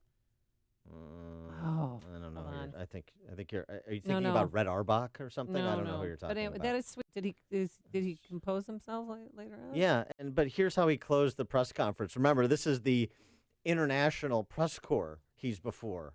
After they had just defeated Puerto Rico, as you said, 8-0. And here's what he's just trying to do, and what he's trying to do with having Team USA participate in this baseball classic. America calls this America's pastime, baseball, yet until now, the U.S. has never been in the World Baseball Classic. Symbolically, what does this mean to have the World Baseball Classic come to the home of America's pastime? Well, like I said in my pregame, we're just trying to make America great again. How you like them apples, International Press Corps? Did he have a hat on, too? He didn't have the hat on, but that's why I love Jimmy Leland. Cigar smoker was Jack McKeon. Yes, he Lord was. Marlin. Thank Well, you. he's a cigar smoker. isn't Yeah. he? Yeah. Former Did he Padres do it skipper. with the Padres, too? I don't Yeah. remember him smoking a cigar. Oh, a yeah. little bit, not much. Mm. But Leland, when he was with the Tigers as a AAA manager, when Oh, he was with cigarettes. Pittsburgh, cigarettes. Oh, yeah. all over the place. Well, He you know, and Mark Grace. You know why? Because if Oh, you smoke Marky. cigarettes, you're cool. Well, not chew tobacco, smoke tobacco. It's all about tobacco, but can't do that anymore because you'll get a $250 Yeah. fine. Ed Burke, thanks good thing to Ed Burke Chicago. wasn't there. Yeah, he would have taken him off the field by his ear. Yeah. Sure. Well, coming up on Chicago's Morning Answer, Congressman Peter Roskam will be here to talk about the ultimatum given by President Trump. And later, a father defends his daughter after she's accused of bringing a sex toy to school. But first, let's go into the newsroom. Here's Mike Scott. 50 degrees outside, and former Egyptian dictator Hosni Mubarak, a free man this morning. The ex-president has been held in custody at a Cairo military hospital for 6 years. The 88-year-old was free to return to his home this morning. Today's the day for the GOP health insurance reform bill vote. Republican leaders postponed it from yesterday because of concerns it did not have enough support. But the president has told them if the vote doesn't occur today, he'll be moving on. The House Rules Committee is meeting this morning. Canadian Energy Company says it has a presidential permit from the State Department to build the Keystone XL pipeline. In a statement this morning, the president and CEO of TransCanada called it a significant milestone. State police are investigating here in Illinois a crash in the northwest suburbs that killed a 3-year-old boy. That boy was riding in a Ford sedan traveling on the Jade Adams Toll Road yesterday morning near Gilbert's. A Chicago Palestinian activist who did not disclose a lengthy prison term in an Israeli prison when she received U.S. citizenship has agreed to plead guilty and leave the country. Razmia Oda was scheduled to face a second trial in Detroit after winning an appeal of her 2014 conviction. But a member of her legal team said she's agreed to plead guilty on April 25th in exchange for no time in prison.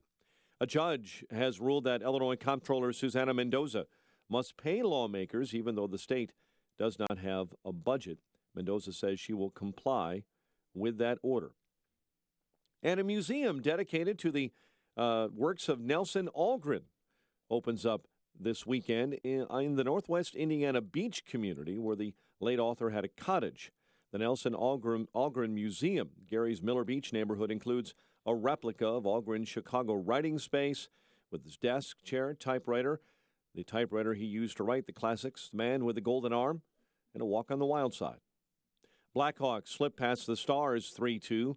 Bulls square off with the 76ers tonight at the UC. Cactus League play. Cubs played to a tie with the Diamondbacks. White Sox beat the Reds. Today, Cubs face the Indians, while the Sox meet the A's. The news service of Burger King breakfast. What is the best place to have your breakfast? How about on a warm croissant? Right now at Burger King, get 2 Croissantwich breakfast sandwiches for just $4. Light, flaky croissant piled high with savory sausage or delicious thick-cut smoked bacon. 2 Croissantwich, $4 only at Burger King. Price and participation vary. 7:33 and a check of traffic and weather on the way next on AM 560. Dennis Prager is on board with the Republicans' replacement for Obamacare. I support the health care bill that the Republicans are advancing, though it is not perfect, though it is not as conservative as one would wish, for the exact same reason that I supported Donald Trump for president. We don't have a choice, and not in the real world. The Dennis Prager Show. Weekdays at 11, right before Sean Hannity at 2 on AM 560. The Answer.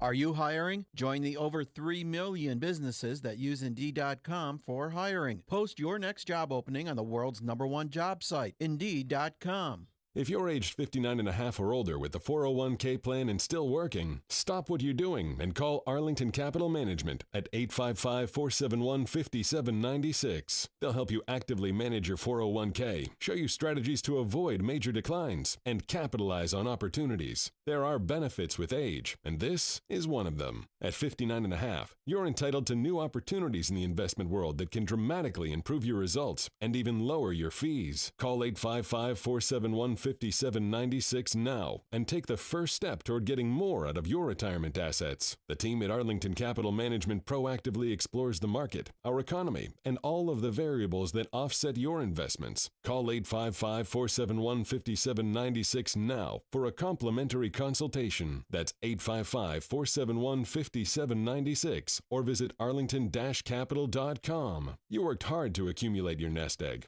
Now, it's time to put your money to work for you. 7:35, a check of the roads in our Alarm Detection Systems Traffic Center with Jim Talamonte. Thanks, Mike. Inbound Eden's delay started Foster. 22 minutes, Lake Hook to Montrose. Outbound 21. Kennedy, 35 minutes. O'Hare to downtown. Outbound 27. The Eisenhower is 44 minutes. Thorndale to the post office. Outbound 33. Stevenson, 50 minutes. 355 to Lakeshore Drive. Outbound 38. Bryan is 30 minutes, 95th to downtown. Northbound Tri-State, pretty heavy between the Stevenson and 31st. Also slow from the Reagan Tollway to North Avenue and from the O'Hare Oasis to Irving Park. Traffic is a service of Al Pamati Ford. Stop. Before you buy your new car, you must visit Al Pamati Ford now. Truckloads of new cars and trucks have just arrived, and everything is priced to sell quickly. Al Pamati Ford is at 25th and North Avenue in Melrose Park. Traffic answers when you need them most. I'm Jim Talamonte on AM 560, The Answer. Chicago's Morning Answer continues next. Your official Chicagoland weather forecast from the AirComfort.com Weather Center, providing the right climate for business since 1935. Cloudy, breezy, high temps near 75, milder overnight, periods of rain, maybe a thunderstorm, and a low of 44. Currently, we have 51. Next news coming up at 8, and Chicago's Morning Answer with Dan and Amy continues next on AM 560, The Answer. This hourly segment is brought to you by the Ayn Rand Institute and the Yaron Brook Show. Heard Saturday afternoons at 4 here on AM 560, The Answer. If you're talking about it, I'll be talking about it. Dennis Prager here. Join me this morning at 11, right here on AM 560, The Answer. Good morning, Dan and Amy, and worth noting, we're on the cusp of the Final Four. We'll have a Final Four at the end of this weekend. We've got 4 teams that advanced to the Elite Eight yesterday. Yeah, and none of my teams, let's say Purdue, let's say Arizona and Michigan, they didn't make it. Yeah, well, that's because you made poor decisions, really Dan, a we gotta rookie go over that. mistake. It's a rookie mistake. Well, I still have North Carolina, and they play Butler, and that's where Karen and Mike Pence are going to have a romantic date tonight because she went to Butler. And that'll be lovely. Here's the mistake that you made so you don't make it again. Yes, Dan. In crunch time, you go to the Bennett Academy, St. Michael's of Wheaton grad, which is what Xavier did. Yes. And Sean O'Mara delivered because that's what Bennett Academy, St. Michael's grade school graduates do. Oh, we okay. deliver in crunch time. And take down a juggernaut 2 seed such as Arizona. And capture the hearts and minds of the American public in so doing. Oh my God! Seriously, you're waxing poetic about basketball. So and Xavier so there's something. No matter what's the status of your bracket, no matter where you find yourself in terms of your loyalties because of alma maters and the like, we can all agree that we want Sean O'Mara to lead Xavier to a national title. To put another Bennett grad at the top of the He does pyramid look like Frank Kaminsky a little where Bennett grads Oh my and gosh. St. Michael's grads, the deadly combination of the two, Really? Is that where you went to school too? perhaps. Oh. Speaking of Wheaton, we're pleased to be joined by another Wheatonian. Oh my gosh! Now you're Wheatonians. Yeah, it Okay. sounds regal, doesn't it? He is Congressman Peter Roscom. Peter, thanks for joining us again. Appreciate it. Nice transition. That was pretty skillful. Thank you very much. That's why they pay me the big bucks here. So, Peter, you've been a little bit cagey about where you are on the Trump-Ryan Obamacare replacement proposal, and the president has issued you and everybody else an ultimatum, and Kevin McCarthy has said that it's going to be voted up this afternoon. So where are you? So I'm going to vote yes. I'm not persuaded by the president's ultimatum. You know what I mean? And the take it or leave it approach. I Mhm. don't think that if the bill fails today, that the health care discussion is over by a long shot. But that said, I think one of the reasons we're in this complicated, difficult place today is that you reflect back and you say, okay, the GOP has never put together what it's for on health care. It's never passed out the aspirational bill.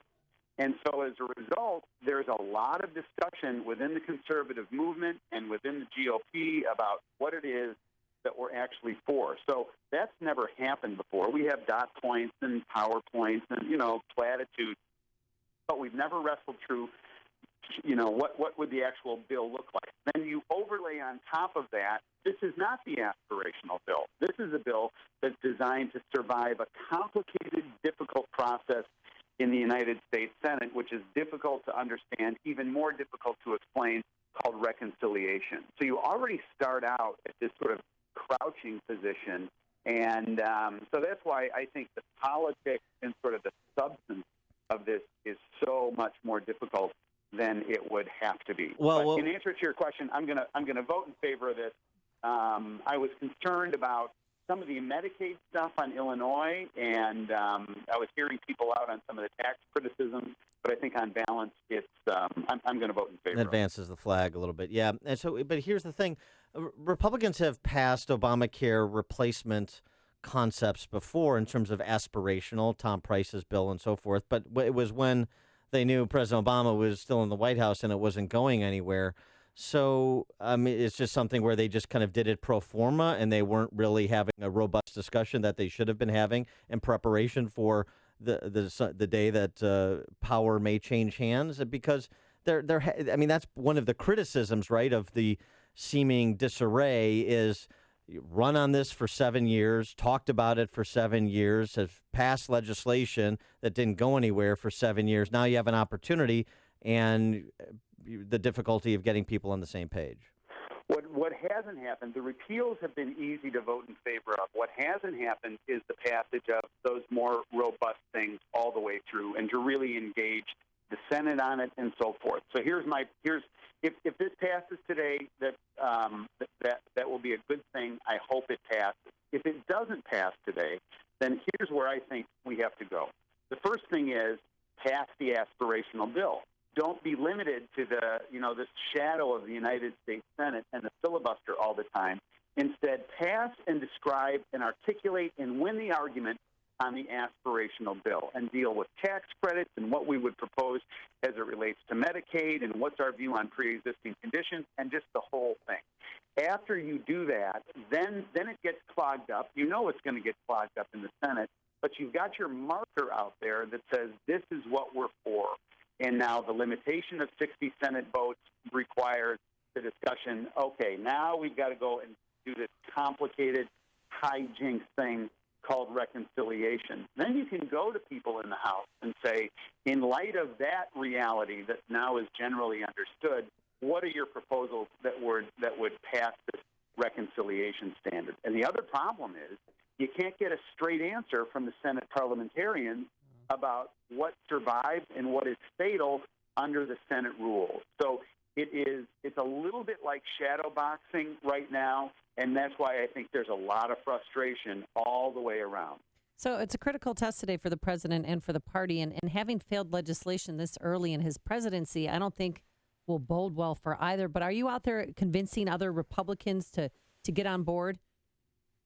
Look, I think that, Donald Trump is this a good thing if this fails today? No, it wouldn't be a good thing. Is it fatal for his presidency? Not a chance. And I think what happens, Amy, is that we step back and say, all right, that didn't work.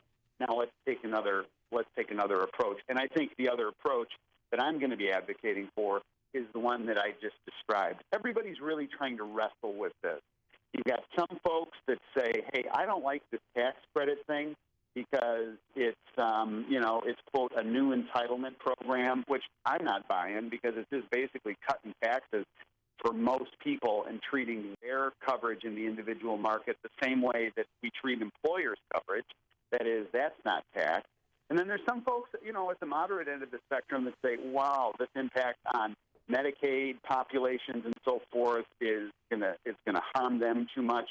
So, I think that there is a pathway forward, but you can't get to that pathway until we ultimately wrestle with this whole idea, what are we for? And I mean, what are we for aspirationally? Remember, Margaret Thatcher had it when she said, first you win the debate, then you win the vote. So we've won the debate about what we don't like. And I think that's been publicly litigated.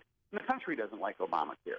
But that next transition, I think, is as important to try and describe the aspirational bill on health care. The Wall Street Journal opined this morning on the Freedom Caucus, since that's the repository of most of the holdouts on this, and termed it the Freedom from Reality Caucus, not a particularly complimentary piece.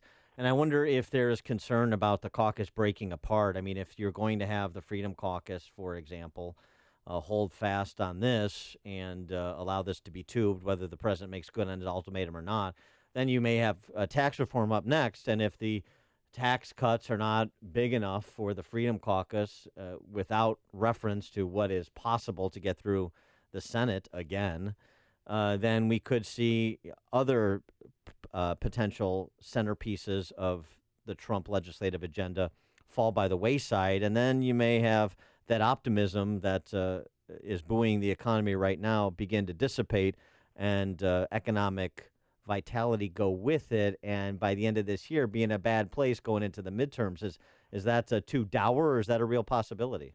No, look, it's not too dour. I don't think it has to end there. And so there's two tensions that have to be navigated here, and they're pretty intuitive, and this is not earth-shattering. But on the one hand, you want a lot of feedback and a lot of input from the Freedom Caucus, from all these different groups. But when it all comes down to it, the idea is trying to negotiate and trying to get to yes on something and to pass it.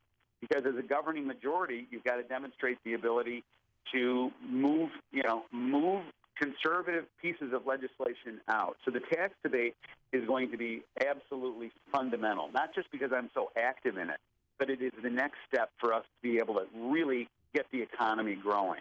So the tension is getting a lot of feedback, listening, not just, patting people on the head and saying, how nice for you, but taking their feedback and assimilating it into a proposal, and then moving forward with an expectation that people can get to yes. And there's two kinds of, members of Congress that I've observed.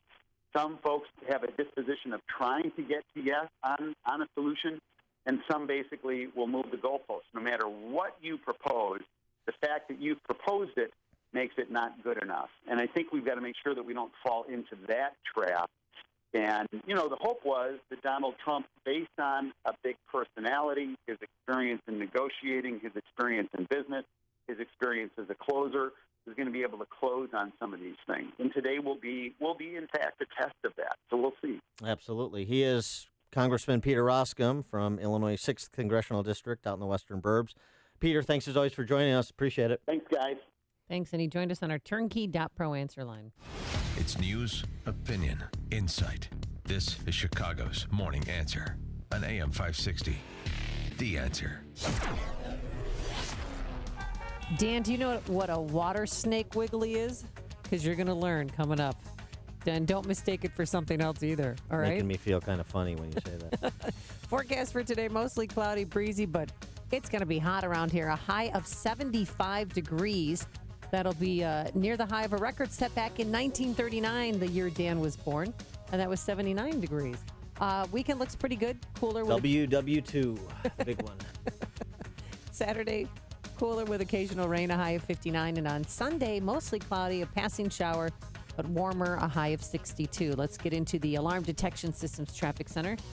A man who never wiggles around in his chair. Here's Jim Telemonte. No, I hope not. Thanks, Amy and Dan. Good morning. Highland Park and Wilmette got a closure of southbound Green Bay Road from Central Avenue to Laurel. There's a overheated school bus there. The Edens is 22 minutes. Lake Cook to Montrose. Outbound 21. Kennedy, 36 minutes. O'Hare to downtown. 29 from Montrose. 25 on the Express. Outbound 27 to the airport. The Eisenhower, 53 minutes now. Thorndale to downtown. 37 from Manheim. Outbound, looking at 36 to Thorndale. The Stevenson, 58 minutes, 3:55 to Lakeshore Drive, outbound 38. The Ryan is 32 minutes, 95 to downtown. Slow on the Tri-State northbound, LaGrange Road to 31st. The Reagan Tollway to North Avenue, then from the O'Hare Oasis to Irving Park. Reagan Tollway stop and go Farnsworth to Wiola. Veterans Memorial from 63rd to the Reagan Tollway. I'm Jim Talamonte in the Alarm Detection Systems Traffic Center. I just wrote Mike Lindella an email since we're friends now. He joined us at our first 100 Days of Trump event the other day in Naperville. You know who he looks like? Who? Larry Sabato. Oh, yeah. Doesn't he? Yeah, a little bit. Nice man, great story. And he has a company here in America where he employs hundreds of people. And he's coming out with a new product, dog lovers. It's the MyPillow dog bed, which Bunky here will be trying out soon. But he also has a great offer through March because, as you know, March is the National Sleep Awareness Month. And we all know how important a good night's sleep is to our health. So many of us do have sleep-related issues, and that's because the pillow is a major reason why. That's why MyPillow has this March offer. Through this month, you'll receive a 50% discount on the 4-pack. That's 2 premium MyPillows, 2 Go Anywhere MyPillows, and you can move that patented fill to give you the exact support you need regardless of sleep. No more waking up to a stiff neck or headache. So try it out. There's a 60-day money-back guarantee. Go to MyPillow.com, type Amy, A-M-Y, in that promo code to receive your discount. Or you could call 800-489-0201. That's 800-489-0201. You own or run a business. This is a conversation about one of those gotta-haves, fire and safety equipment. I know it's easy to set it and kind of forget it, except for the mandatory inspections. But think about faulty or ineffective fire and safety equipment. When something bad happens, the business stops. That's never a good thing, and something to avoid. Illinois Fire and Safety is offering you a free audit. Illinois Fire and Safety. If you have the right stuff, you can sleep well. If you don't, they can show you how to change that. It's a simple fact. Fire and Safety is their only business, and their guys are the best. They're trained well, and they think like you. From a single unit to a huge manufacturing facility, Illinois Fire and Safety can handle it. Do an audit. Fire and Safety is really something you don't want to roll the dice with.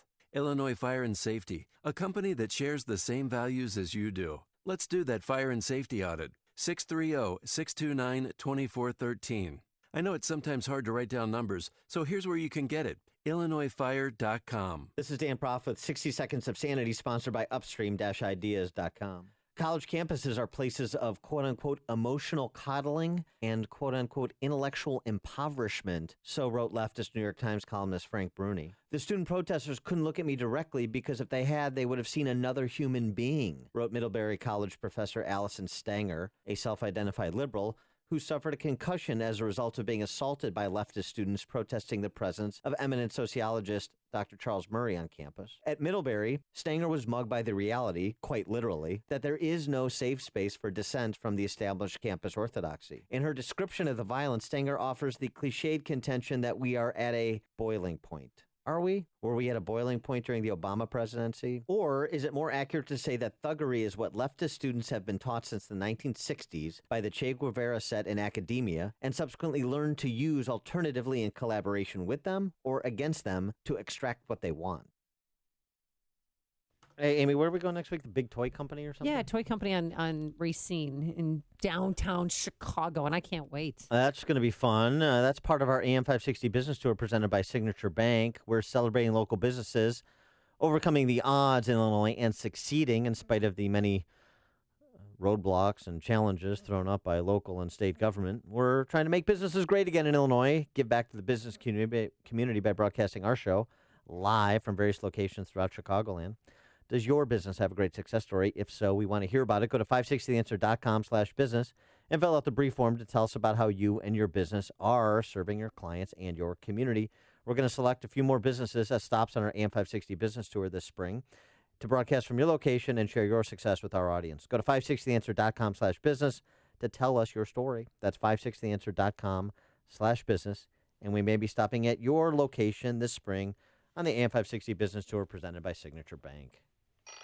No, I don't want to get up. I got to give the annual report at the meeting today. It's probably going to be the same old soggy lunch, too. Sweetie, didn't you say they were having tasty catering at the meeting today? Oh yeah, I'm up. Yeah, thought so. Created by their chefs, perfected in their kitchens, Tasty Catering's new corporate menu has meeting goers, power brunchers, and conference attendees thinking twice about showing up late and leaving early. Tasty Catering's executive continental breakfast, wraps, sandwiches, and brand new entree selections are powering your workplace for more than productivity. Taste and experience the difference. Call Tasty Catering today to find out how easy it is to start planning your next corporate meeting or event. Let them help you create the perfect menu. Deliver everything you need, tables, plates, utensils, and more, then come back when you're finished to clean it all up. Tasty Catering, the team to call for your corporate catering. Visit tastycatering.com to see for yourself. Discover the online menu today at tastycatering.com. As a parent, you want what's best for your children. That means sending them to a school where they'll get the superior education they deserve, and that also shares your values. That can be tricky these days, as public schools have changed and private schools can be expensive. Your household budget has already been cut to the bone, and it's hard to imagine where you'll find that extra money. Well, there's help to lessen that financial burden and provide your child with the very best education at half the cost. At AM 560, The Answer, we work with private schools throughout the Chicagoland area to provide tuition for families at half the normal cost. Just log on to halfpriceschools.com and you'll find some of Chicagoland's finest private schools, from preschool all the way through high school, at half the cost. And chances are there's a school right in your neighborhood. Invest in your child's education and future at halfpriceschools.com. A limited number of half-price vouchers are available. Go to halfpriceschools.com now. AM 560, The Answer. Your money. Find out how to keep more of it and live debt-free. Tonight on The Dave Ramsey Show, starting at 7 on AM 560. Dan, I know, I'm sorry, I stepped all over him. I know you don't have kids, but a lot of kids, in grade school. I know. Story. Well, they play with these things that are called water snake wigglies. I love them. I should have brought it in. I'm so mad at myself because we have a few at home. That's what they look like. And there's water inside of them, and you just kind of play with them. It's a good stress release for your hands. And they're fun. They're water snake wigglies. Okay, so this one for girl. Your hands. What? Yeah. What, for kids? What kind of? Oh, are you kidding me? Oh, yeah, kids are under a lot of stress these days. Yeah, academics. How about a racquetball? Okay, that would work too. Same. Yeah. Anyway, so this girl in Racine, Wisconsin, right there over the border. Yeah, I've heard of it. 6th grade girl. Her name is Frances Haybeck. And she brought these water snake wigglies to school to sell for her church. The proceeds go to her church youth group. And the teacher said it was okay. Yeah, just sell it, in between classes. And the principal found out and saw one of these water snake wigglies and thought it was something else, thought it was a sex toy. So they pulled. This isn't no, it's not like this is the campus of Northwestern University. Well, they pulled Frances out of class and they explained to her, why are you selling this? And at that point, that's when she actually learned about a sex toy. She had no idea what a sex toy was until that moment. That wouldn't have been a problem if she had gone to Evanston Township High School. I thought, wait, what's this word? I never heard it. Is it something I shouldn't know? When I found out what it was, I thought, oh, wow, I shouldn't have really learned this. And that word that came out of her mouth, it just, whoa, yeah. So the principal taught her, by the way, she goes to Trinity Lutheran Church and School in Racine, taught her the name of a sex toy, and yanked her out of the Lutherans. The school, suspended her, but he did it during a basketball game. The public shaming of my daughter, being called in front of adults and other children and her teammates and her coach, that she was selling sex toys. Yeah, because he yelled that out. Get off the court right now because you were selling sex toys. So everybody now she's this stigma. No, she has this stigma attached to her now that she's some, It's a good thing that kids aren't. Kid. Yeah, it's a good thing that kids aren't mean and nobody's going to come up with nicknames for her for the rest of her life. This got to me so badly, my grades started to go down. I cried to myself to sleep. So the school board said that she violated school policy for selling sex toys, even though this is not a sex toy. Okay, and they're not righting the wrong, but the dad's not giving up. My prayer remains that this school, the leaders at this school, repent. Or maybe take her out of that school. I don't know. Well, that's he's being very restrained. I mean, this is akin to these lobotomized zero tolerance policies, where adults don't make informed decisions, don't try and get facts. They just react, actually like children. And it sounds like that young girl is more grown up than those running the school. Well, coming up on Chicago's Morning Answer, we'll have the latest on the London terror attack. But first, let's go into the newsroom. Here's Mike Scott.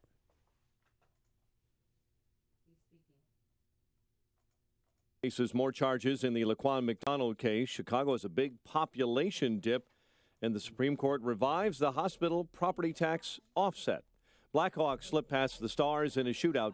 WIND Chicago News Time is 8 o'clock. Fox News Radio. I'm Dave Anthony. After 7 years of Obamacare that he calls horrible, President Trump tweets, "This is finally your chance for a great health plan."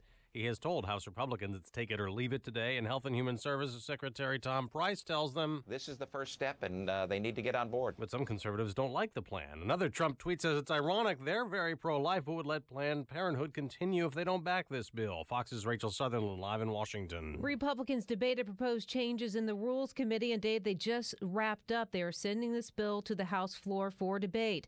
Republican Kevin Brady said the manager's amendment gives states more control. We begin to restore the free market that is shattered today. Democrats are upset that Medicaid expansion will be phased out. Congressman Alcee Hastings told Republican Greg Walden they're hurting poor people. Try and bring the tone down here I'm just not a little going to bit. bring my tone down. Right. I'm mad as hell about what you all are doing. The fate of the bill is up in the air as it heads to the House floor as conservative Republicans threaten to kill it. Dave. Rachel, what President Obama blocked has just been permitted by President Trump, literally. The Keystone Pipeline. Fox's Jeff Manasso has the details live. The Trump administration has green-lighted completion of the controversial pipeline, with the State Department saying that it determined that building Keystone XL serves the U.S. national interest, and with developer TransCanada calling the permit a significant milestone for all Americans. They understand North America needs energy, that they need energy, and the safest way to get that energy is through a safe and modern pipeline. CEO Russ Girling, the Keystone XL still needs route approval in Nebraska before it soon carries oil from Canada to the Texas Gulf Coast. Dave. Jeff, British police have made 2 more arrests looking for anyone connected to Wednesday's terror attack. I was horrified because I was scared for my life. He survived being driven over on a bridge. I had literally no time to get out of the way. 3 others were murdered by the 52-year-old British-born terrorist who also knifed a cop to death before being shot and killed. Fox News Radio, fair and balanced.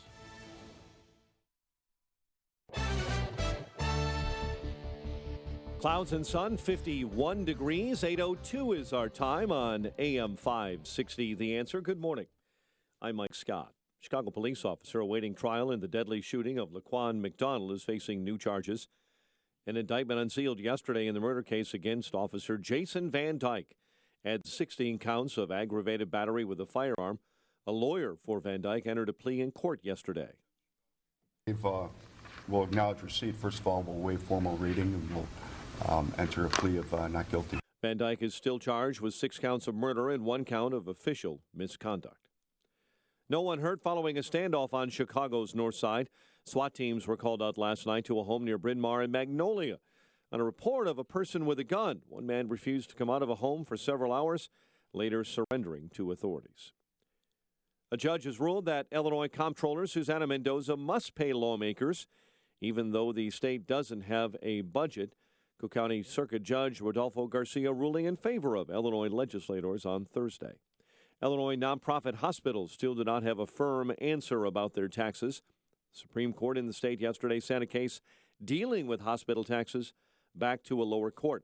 The case stems from the city of Urbana suing its larger local hospital, Carle, over $6 million in what they call unpaid taxes. Artemi Panarin scored the game winner. Blackhawks over the Stars 3-2 in a shootout. Hawks visit the Panthers tomorrow. Bulls take on the 76ers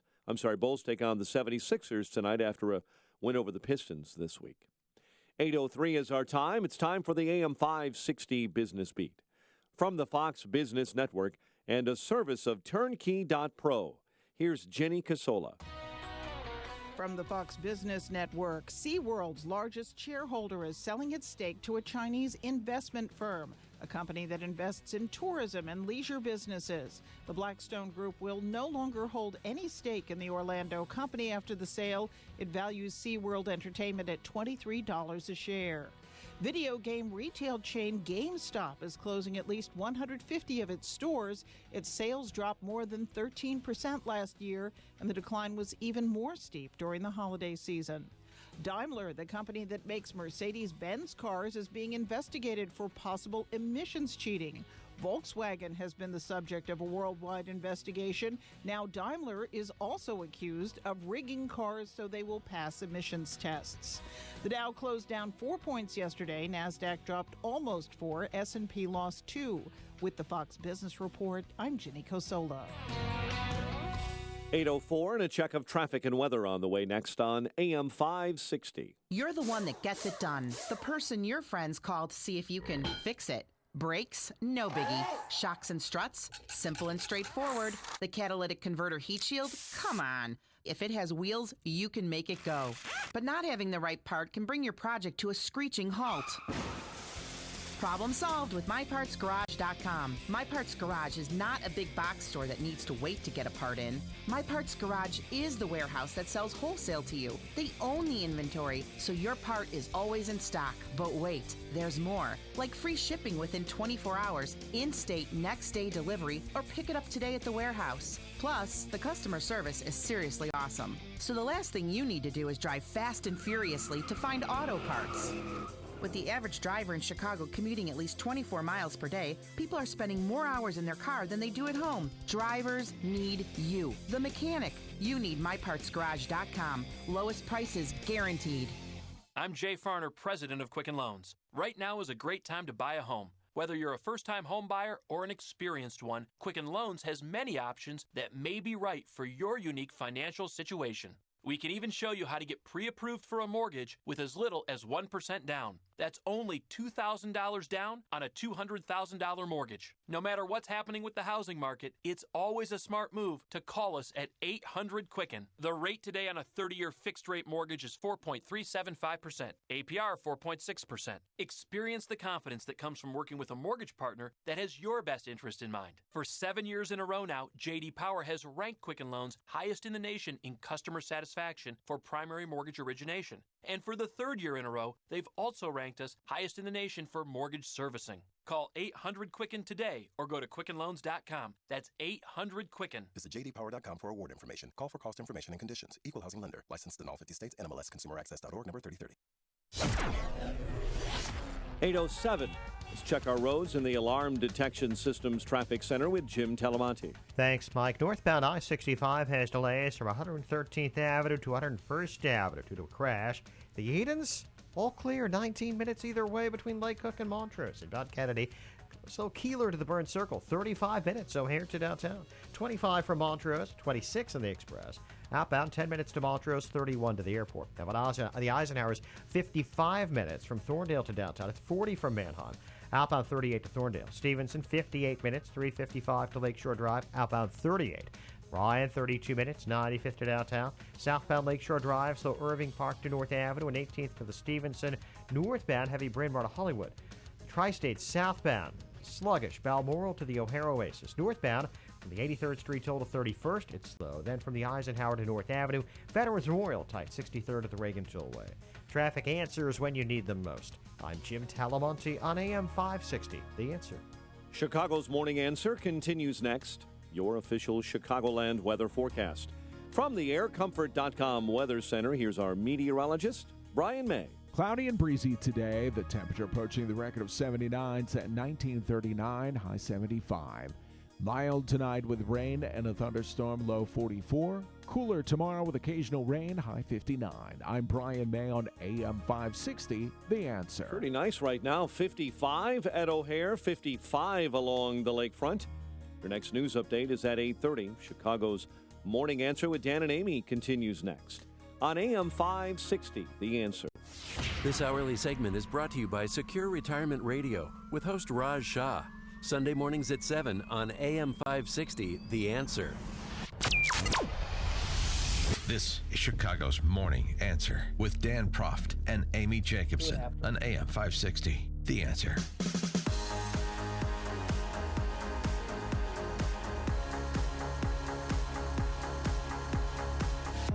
Good morning, Dan and Amy. Amy, your favorite Hemingway book? Come on. Come on. My favorite Ernest Hemingway book? That Hemingway, yes. I don't know. What's yours? Sun Also Rises. Oh, that's a good one. Did you have to? Was A that lot of people required say- reading? Well, that was required reading for us in my senior year. Yeah, usually like a lot of you Publix. It's Old Man in the Sea. Oh, okay. A lot of people will say Farewell to Arms, and they're wrong. They're It's wrong? The correct answer is Sun Also Oh, I Rises. see. Actually, my favorite passage from that book is this is the book about expats wandering around Europe after World War I, and the Scot is asked why or how he went bankrupt. He had been wealthy and now destitute, and he said, "Well, it happened gradually, then suddenly." And that's kind of the story of Illinois, too, which may be why it has such appeal to me. But there's another story about Ernest Hemingway, one that he didn't write, one that bubbled to the surface, I don't know, a few years ago. Maybe, actually, it's probably more than a few now, maybe 2009, 2010, that Ernest Hemingway was a Soviet spy. Seriously. Kind of crazy story, can't believe it. There turns out to be considerable substantiation to that claim. And for more on this, we're pleased to be joined by Nicholas Reynolds, who is a former CIA officer. He's the curator of the CIA Museum, and he's also plagiarizing Jean Le Carré. No, I'm kidding. He's the author of the new book, Writer, Sailor, Soldier, Spy, Ernest Hemingway's Secret Adventures from 1935 to 1961. Nicholas Reynolds, thanks so much for joining us. Appreciate it. My pleasure. So give us the backstory that probably a lot of people haven't heard, even though this bubbled to the surface, as I said, a few years back, about Ernest Hemingway and his interactions with the Soviets. Okay, the short version is in 2009, excerpts from his Soviet file were published in a Yale University Press book. Okay. And I saw them in 2010, and I went, what is this? I was totally unaware of them before that, and I've been a lifelong Hemingway fan. Even though I had to read him in school, I loved it. I think Sun Also Rises is probably my favorite. Ah, there you go. Well my favorite lines are the last lines. Anyway, so I said, well, what is this? What does this mean? And there's an enormous body of Hemingway research out there and books about the great man, and I went looking in the published sources, and nobody wanted to touch this. There were a couple of mentions that was sort of like isolating a cancer. It was like, okay, well, there's a report that he did this, but we think it's an anomaly and just something that happened. That was a brief episode in his life, and that didn't seem right to me. And being a Hemingway fan, I had to reconcile the two. I wanted to see how real this was, see what it meant for Hemingway readers, and what effect it had on his life, what effect it had on his work. So mostly to satisfy my own curiosity, I kept pulling on the thread, and eventually came up with enough to write an article and then a book proposal. How many times did he? Here we are. Yeah, how many times did he allegedly meet with Soviet agents to be signed up as a spy? So there would have been a series of meetings. We don't know exactly how many. My guess would be 10 to 15 total over his whole, over his association with people who are trying to sign him up or have him work as a spy. And he, the short version of it is he signed up with them because he was an anti-fascist and he was looking at the Soviet Union as the best anti-fascist team around. You could argue with that in his timing, but then the U.S. enters the war, and he's got a home anti-fascist team. So basically, he devotes his energy to the home team rather than the away team, and distances himself from the Soviet intelligence people. This is so interesting. So at about the same time, and I don't, at about the same time, Whittaker Chambers is defecting from the Soviet Union to the United States to be a spy for us, ultimately, and among other things, leading to the conviction of Alger Hiss for espionage. I wonder if Hemingway and Chambers ever crossed paths, if any of your research indicated that. Two great authors. That's a great question. So there's Whittaker Chambers, and then there's also Elizabeth Bentley, who have overlapping testimony and experiences. And Whittaker Chambers and Hemingway may not have met, but they came pretty close on a couple occasions. I'm able to document that they had mutual friends. Elizabeth Bentley and Hemingway probably never met, but she was the lover of the guy who recruited him. So when Elizabeth Bentley was testifying in front of Congress, Ernest had to have been, I can't pinpoint it and say, okay, he had the radio on that day and he was waiting to hear if his name was mentioned, but he had to be going, did the Soviet, who by then was dead, did he ever tell Elizabeth Bentley that, oh my God, you won't believe who I recruited today? Yeah, like his Mata Hari, yeah. Yeah, what a thing to come home.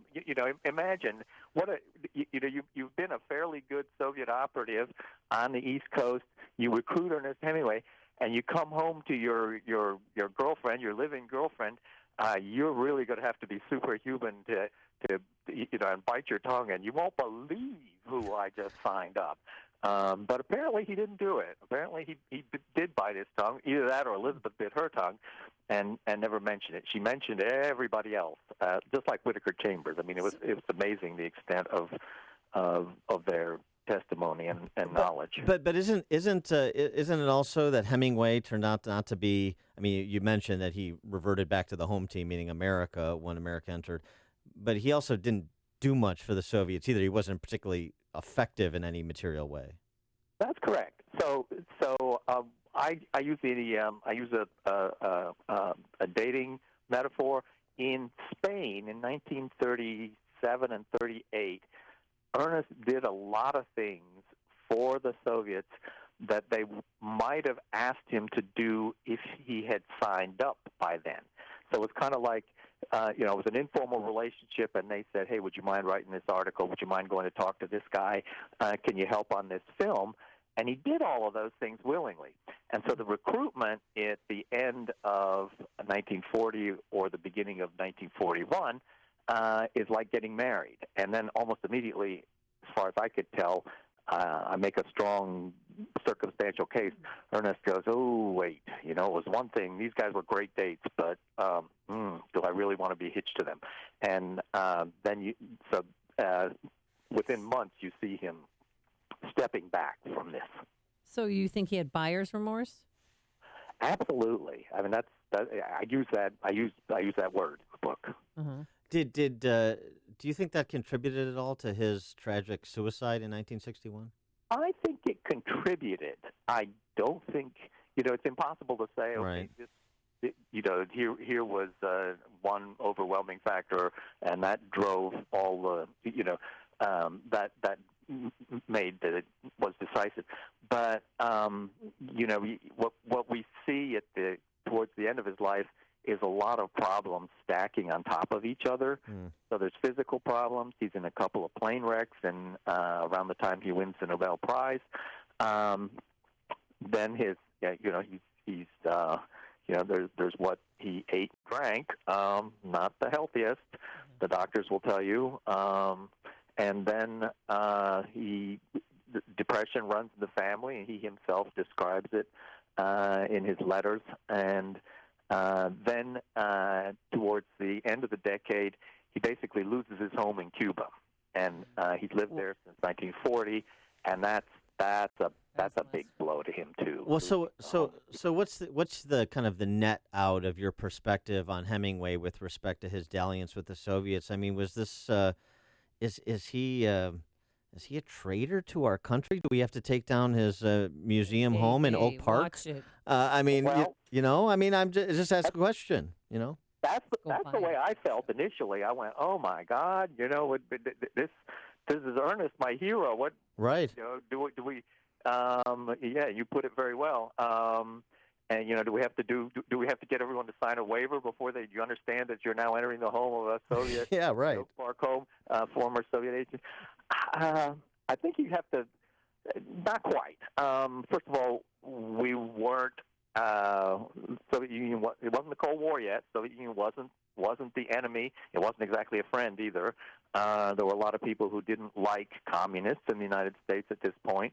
But it's not the same as Alger Hiss. So Alger Hiss is taking stuff from the safe, right, copying it, giving it to the Soviets, and they're putting it on the wire back to Moscow. I mean, that's espionage. That's classic espionage. It's a violation of his trust as a government employee. Any way you want to slice it. Ernest is a little grayer. He probably violated the Foreign Agents Registration Act, the act that you've heard about in connection with General Flynn. But did he commit treason? The answer is no. Would he? He would be incensed if he heard us talking now and even using the word treason. Oh, I'm sure. He would say, I was fighting fascism in my own way. So what it tells you, sort of, if you want to net out of this, what it tells you is Ernest had his own private foreign policy, essentially, and to me that's a cautionary tale. Foreign policy is for the government, not for individuals. And once you start having your own personal foreign policy, there are consequences. Unseen consequences, and in his case, those consequences were sort of looking over your shoulder for the rest of your life, imagining that somebody is going to catch up with you. And I follow this in the 1950s through remarks that he made mostly in his letters, where he says, he talks about possibly being called up in front of a committee. I have that in a letter. He talks about the blacklist. He talks about the FBI watching him and government surveillance. So basically my argument is after he signs on with the Soviets, even though he doesn't do much for them, he looks over his shoulder the rest of his life and goes, I wonder if they're coming for me. Yeah, good thing he didn't live to the tenure of Congressman Adam Schiff from California. I mean, he better not get wind of this book, otherwise it's going to be banned along with all of Hemingway's work in this country.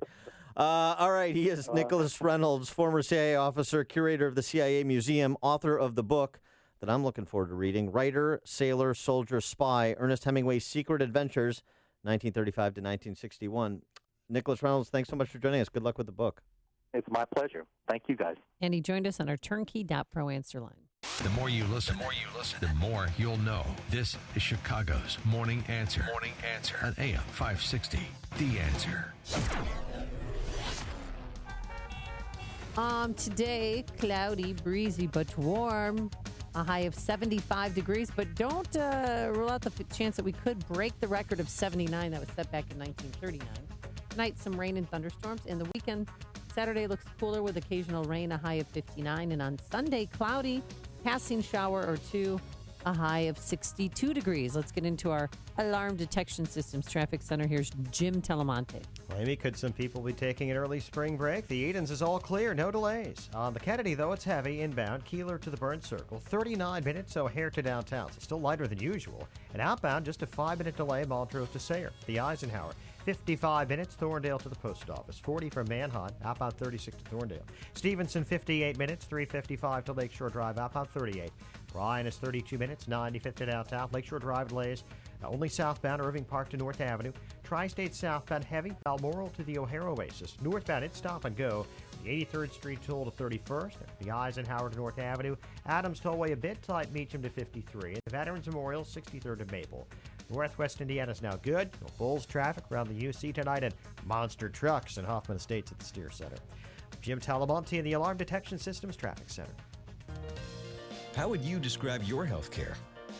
If you're like most Americans these days, the word affordable isn't top of mind. Well, here's some good news. There's actually a trusted healthcare option that is affordable. It's called Medishare. Unlike insurance, Medishare is Christian healthcare sharing, a community of more than 200,000 believers across America who share each other's medical expenses. It's about half the cost of insurance, and it's fully acceptable under the law. And here's the best part. Because Medishare is based on biblical principles, you never pay for things that go against your beliefs. Medishare is affordable health care for Christians. Learn how thousands of Christians can help you save on your health care. For your free information guide, call 844-41-BIBLE. Not available in Montana. Medishare, affordable biblical health care. Call 844-41-BIBLE. That's 844-41-BIBLE. Balance of Nature's fruits and veggies. I had gout in both my knees, and it's gone. Well, I'm pretty stupid. I should have ordered it 15 years ago. It's the most effective product that I've ever bought in my life. He had eczema on his hand, and it cracked for years. He did anything from doctor, every cream, everything. And 3 months on the veggies and fruit, it was gone. They're just awesome. They keep asking me, what am I doing? I told them what I did with my cholesterol. I had the blood test, right? And it went down 100 points. 262, now it's 162. Everything is just perfect. Balance of Nature is celebrating its 20th anniversary by providing you the best offer they've ever given. 2 free months of fruits and veggies and free shipping. Call now for details. Call 1-800-2468-751. That's 1-800-2468-751. Or go online to balanceofnature.com. Use promo code Chicago. Spring is in the air. The days are getting longer and the sun is shining brighter. Wouldn't it be nice to have new, customized window treatments to give your home a fresh look? The Blind Buddy can help you accomplish that without breaking the bank. Forget overpriced big box stores or pushy fly-by-night franchises. The Blind Buddy is an independently owned business serving Chicagoland for over 20 years by one of Chicago's first responders. They offer quality window treatments at affordable prices. Shutters, wood blinds, solar shades. Choose from a wide variety to fit your home or business, plus your style and budget. John, the Blind Buddy, will come to you and personally handle measurement to installation. The whole process can usually be done in 2 to 3 weeks. Read the Blind Buddy reviews on Yelp. Then give John a call to set up a free in-home consultation. The Blind Buddy's got Chicago covered. Visit theblindbuddy.com or call 773-893-0-BUD. That's 773-893-0-BUD. Hey, are you thinking about the IRS right now? Man, if the IRS is coming after you, your IRS problem is their day and night. You need help to fight the IRS. I recommend you call my very good friend, Attorney Stephen Leahy of Open Tax Resolutions. Hey, he's got a special offer going on right now. If you're not certain about your position with the IRS, he will pull your personal IRS transcripts and find out exactly where you stand for free. Find out where you stand. If you owe back taxes, if you have unfiled returns. Hey, if you're afraid of the IRS, call my friend Steve Leahy now. 312-664-6649. Steve's the host of the IRS Radio Hour, heard every Sunday at 5 right here on AM 560. He's also a really good friend of mine, and I don't know of anybody better in dealing with the IRS. Call him now. Steve Leahy, 312-664-6649. That's 312-664-6649. Hey, Sean Hannity here with some exciting automotive news. Woodfield Nissan is now offering their biggest markdowns in March. Now, Woodfield Nissan has a huge selection of 2017 Nissan Altimas, Sentras, and Rogues, and more now available with 0% APR financing for 72 months. The time to buy is now. The place to buy is Woodfield Nissan in Hoffman Estates. Woodfield Nissan has a massive Nissan inventory and massive Nissan savings all month long. This will be your chance to lease a new Nissan Sentra for only $99 a month and $29.99 down. Or a 2017 brand new Nissan Rogue, now only $149 a month with $34.99 down. Buy your next new Nissan at Woodfield Nissan in Hoffman Estates. Just 2 miles west of the Woodfield Shopping Mall at Golf and Higgins, or just go to woodfieldnissan.com. Plus tax, title, license, and doc fee. Includes all manufacturers' incentives and rebates. Example of savings is on a 2016 Nissan Titan XD. Model number 56816. $1,389 for $1,000 financed. 2017 Sentra. 2017 Rogue. 2 available at this price. AM 560, The Answer. Well, keeping our eyes on the London terror attack, of course, a 52-year-old ex-convict was arrested, but we're learning more about the victims. There's an American, Kirk Cochran, who is celebrating with his wife their 25th wedding anniversary. He was killed. From Utah. And yeah, from Utah. And then a 75-year-old man from London died overnight, so that is the 4th victim. And by the way, just on Cochran, there is this Kirk Cochran Memorial Relief Fund that's been set up because his wife is severely injured. He's killed. And they're self-employed. They built a recording studio business from the ground up over the last 10 years. So there's a GoFundMe page, Melissa and Kurt with a K, Melissa and Kurt Cochran Memorial Relief Fund, to help his widow out after she recovers with the business they started. And yesterday, lawmakers, they're not folding to this terrorist attack. They went back to work. And one lawmaker, Jay Cleverly, he was friends with the police officer Keith Palmer, who was stabbed. Keith Palmer was unarmed, father, husband, and made an emotional comment about his friend. Whilst our hearts go to all those people who were wounded and murdered yesterday, and to all the people who sought to help them, with your indulgence, sir, I'd like to turn for just a moment to PC Keith Palmer, who I first met 25 years ago as Gunner Keith Palmer at Headquarters Battery 100 Regiment, Royal Artillery. He was a strong, professional public servant. And it was a delight to meet him here again, only a few months after being elected. Would my right honourable friend, the Prime Minister, in recognition of the work that he did and the other police officers and public servants here in the House do, consider recognising his gallantry and sacrifice formally with a posthumous recognition? And they did just that after that. But well, that's a nice touch, and it's a nice sentiment, and it certainly runs counter to the sentiment of other less enlightened members of the British Parliament, including this guy Digby Jones, who suggested that this Islamic terrorist religion was completely irrelevant with respect to the terrorist attack, which is the absurdity that continues to plague so many people in the West. And it's not just absurd, it's actually dangerous. Coming up on Chicago's Morning Answer, Robert Blackwell will be here. But first, let's go into the newsroom. Here's Mike Scott. 53 degrees, clouds, and sunshine. Today apparently is the day for the GOP health care bill. Republican leaders posthumously postponed yesterday's planned vote because of concerns it did not have enough support. President Trump has told them that if the vote does not occur today, he will be moving on, and Health and Human Services Secretary Tom Price says he believes it. I think this bill is going to pass today, but I would take the president at his word. I think that he's done as much as anyone could ever expect a president to do. House Rules Committee meeting right now to consider more amendments to the legislation. 2 more people are in custody connected with this week's terror attacks in London. Police say they made 2 significant arrests in separate parts of England, bringing the number of people in custody to 9. The much-debated Keystone XL pipeline project will take a big step forward toward approval today. The State Department set to recommend the pipeline is in the U.S. interest. The White House is deeply disturbed and disappointed, they say, that Senate Democratic leader Chuck Schumer is against President Trump's Supreme Court nominee. Presidential spokesman Sean Spicer was asked if the Senate should now invoke the so-called nuclear option to get Gorsuch confirmed. I'm not going to start to tell Senator McConnell what he should be doing from here.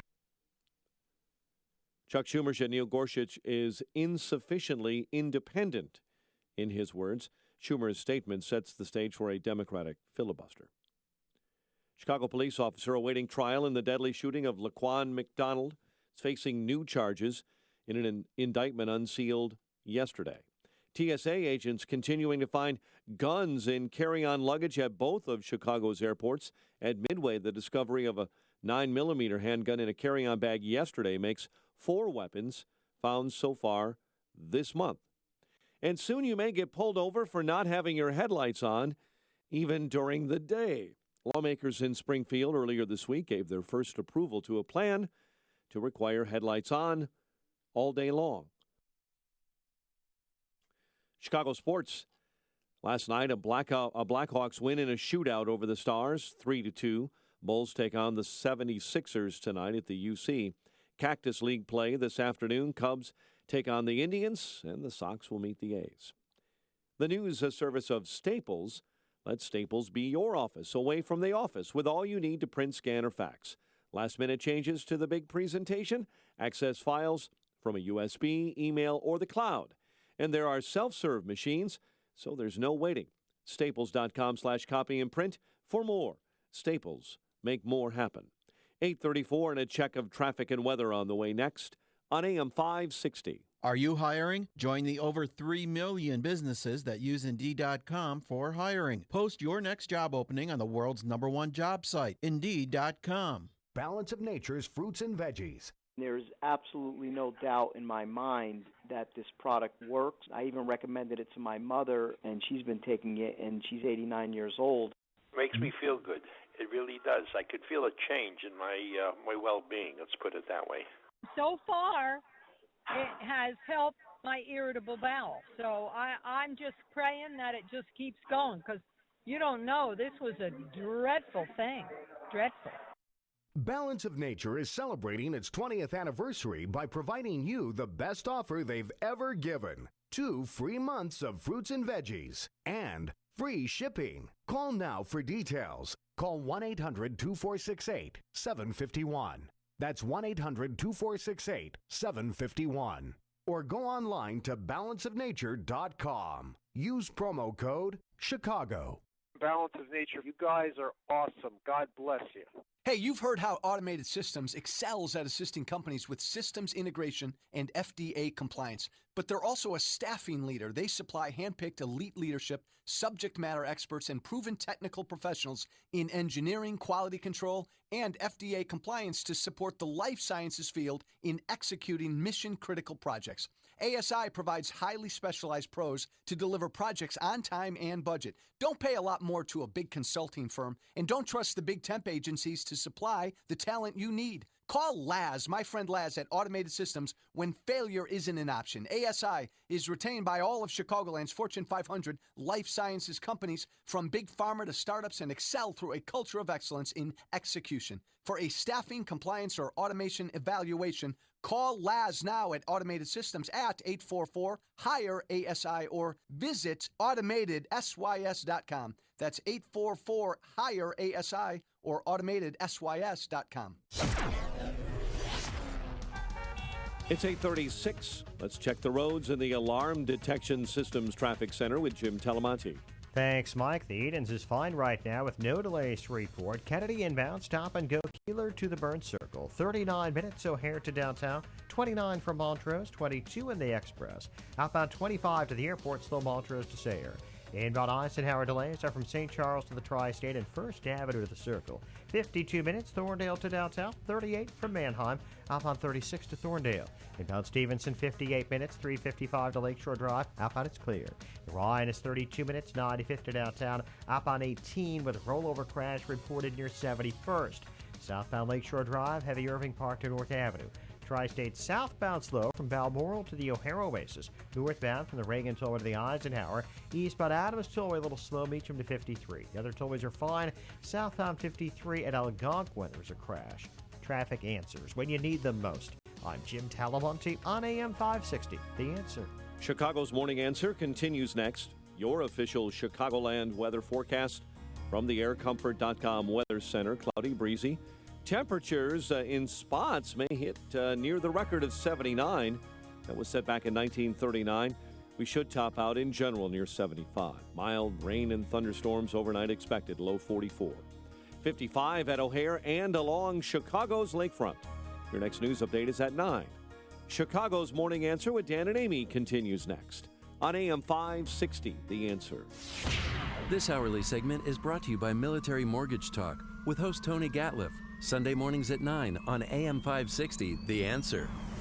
Let not your heart be troubled. Listen to me, Sean Hannity. I'll have the latest news and what it all means for you. It's coming up at 2 right here on AM 560, The Answer. Good morning, Dan and Amy. Amy, I know you see me as kind of a 21st century Jim Thorpe, somebody that is so athletic he dominates any sport that he plays. I know that's how you see me. Well, you are pretty good. And volleyball, but the other sports. I saw you play table tennis in Los Cabos last year, and I saw you play basketball and then water volleyball. I'm a decent table tennis player. I thought I was better than I was because I ran into our friend Robert Blackwell, who we had on the show a few weeks back. He's a New Trier High School parent, talking about that race day seminar they had. But went down. He started this company called Killer Spin, which we profiled in Chicago City Wire, ChicagoCityWire.com. It's a table tennis company. And so I went down to see his place. He's got a place right downtown that's like a club, too, where you play table tennis. He's got like great players, like Olympic-level players. And he is like an Olympic-level player. Really? And Did he crush you? He crushed me. He was probably being nice, It was too. embarrassing. He put such spin on the ping pong ball that I was literally whiffing. I mean, It was that. he seriously is Olympic quality. I saw him play with like the best player in the world, who was also there, best American. I think he's from the Balkans. I think, if I remember correctly. And watching those guys play table tennis, it's like where they're 20 feet from the table. Yeah. I mean, it's almost like Balls of Fury. It was so ridiculous. It was almost like a spoof. That's how good they were. But anyway, we weren't just talking about table tennis. We were also talking about some of these larger issues with respect to Chicago violence, with respect to economic opportunity for minorities in Chicago and in general. And he's got a bit of a different different take on what some of the solutions are, where some of the problem areas are that not a lot of people have identified, not a lot of people discuss. And so I thought it would be an interesting, unique perspective from a successful entrepreneur to talk a little bit about entrepreneurship as the pathway for success and opportunity for minority families in particular. And so we're pleased to have Robert Blackwell, the founder of Killer Spin, back on the show. Robert, thanks for joining us. Appreciate it. Hey, good morning, Jim Thorpe. How are you? Jim That's what I thought about you, too. I thought you were like Jim Thorpe. Yeah, exactly. And then, I'm sorry to disappoint you. I feel like I let you down. You were pretty good. You just need a couple days worth of practice, and you'll be there. Yeah, right. Sure. I'm taking a look at Killer Spin. He's humoring me.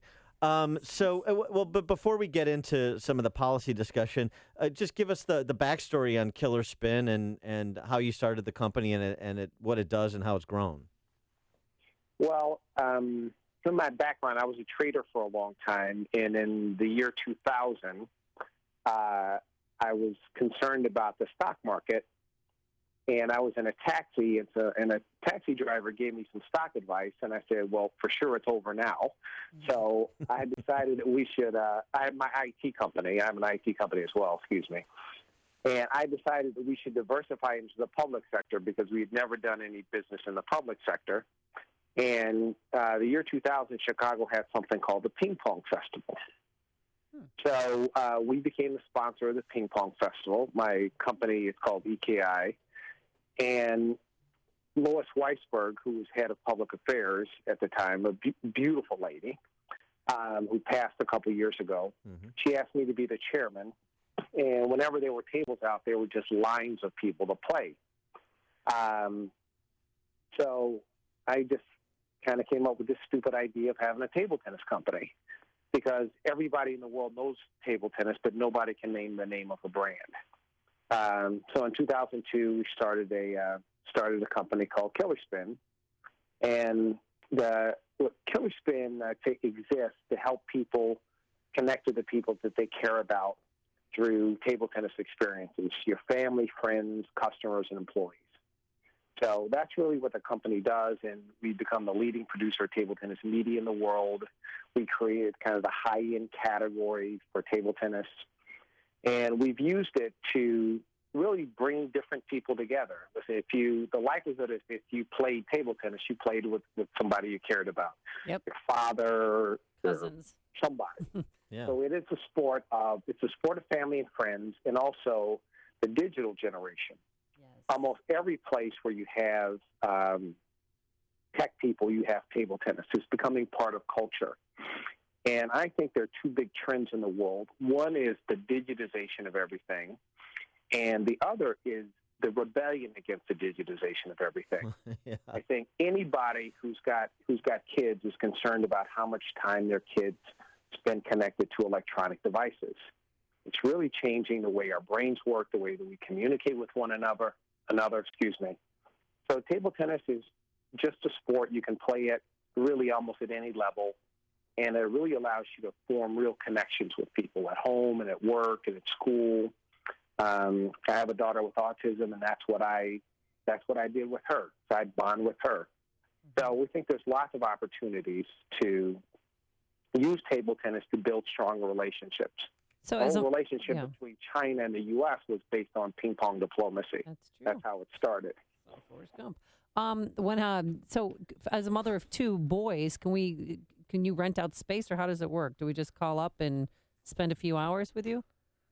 Yeah, you can come by, and if you want to come downtown, just call me, and we'll give you and your son some lessons. How about that? Okay, that's good. Because I remember, as a kid, when you were talking about bonding, that's how we bonded. We'd look forward to the holidays because we'd have these outrageous table tennis tournaments in my grandpa's basement in Niles. Grandpa Jacobson. Yes.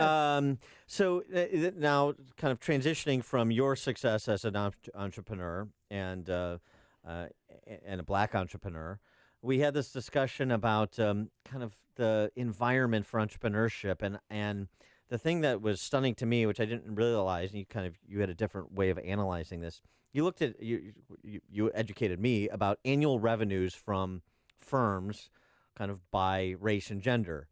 And what we find is that black-owned firms are way, way, way, way, way in last place when it comes to kind of total revenues of business in this country. And you've got a kind of a particular perspective on that. I just kind of wanted to let you develop. Sure. Well, I'll just give you these statistics, and this is from the 2010 census. If you take the annual revenues for businesses, including public companies of majority-owned businesses, it would be $9.4 trillion. If you take women and their husbands, it's $1.7 trillion. Women, it's $1 trillion. Asians is $455 billion. Hispanics, just under $300 billion. And blacks, about $98 billion. Even though blacks have double the education of Hispanics.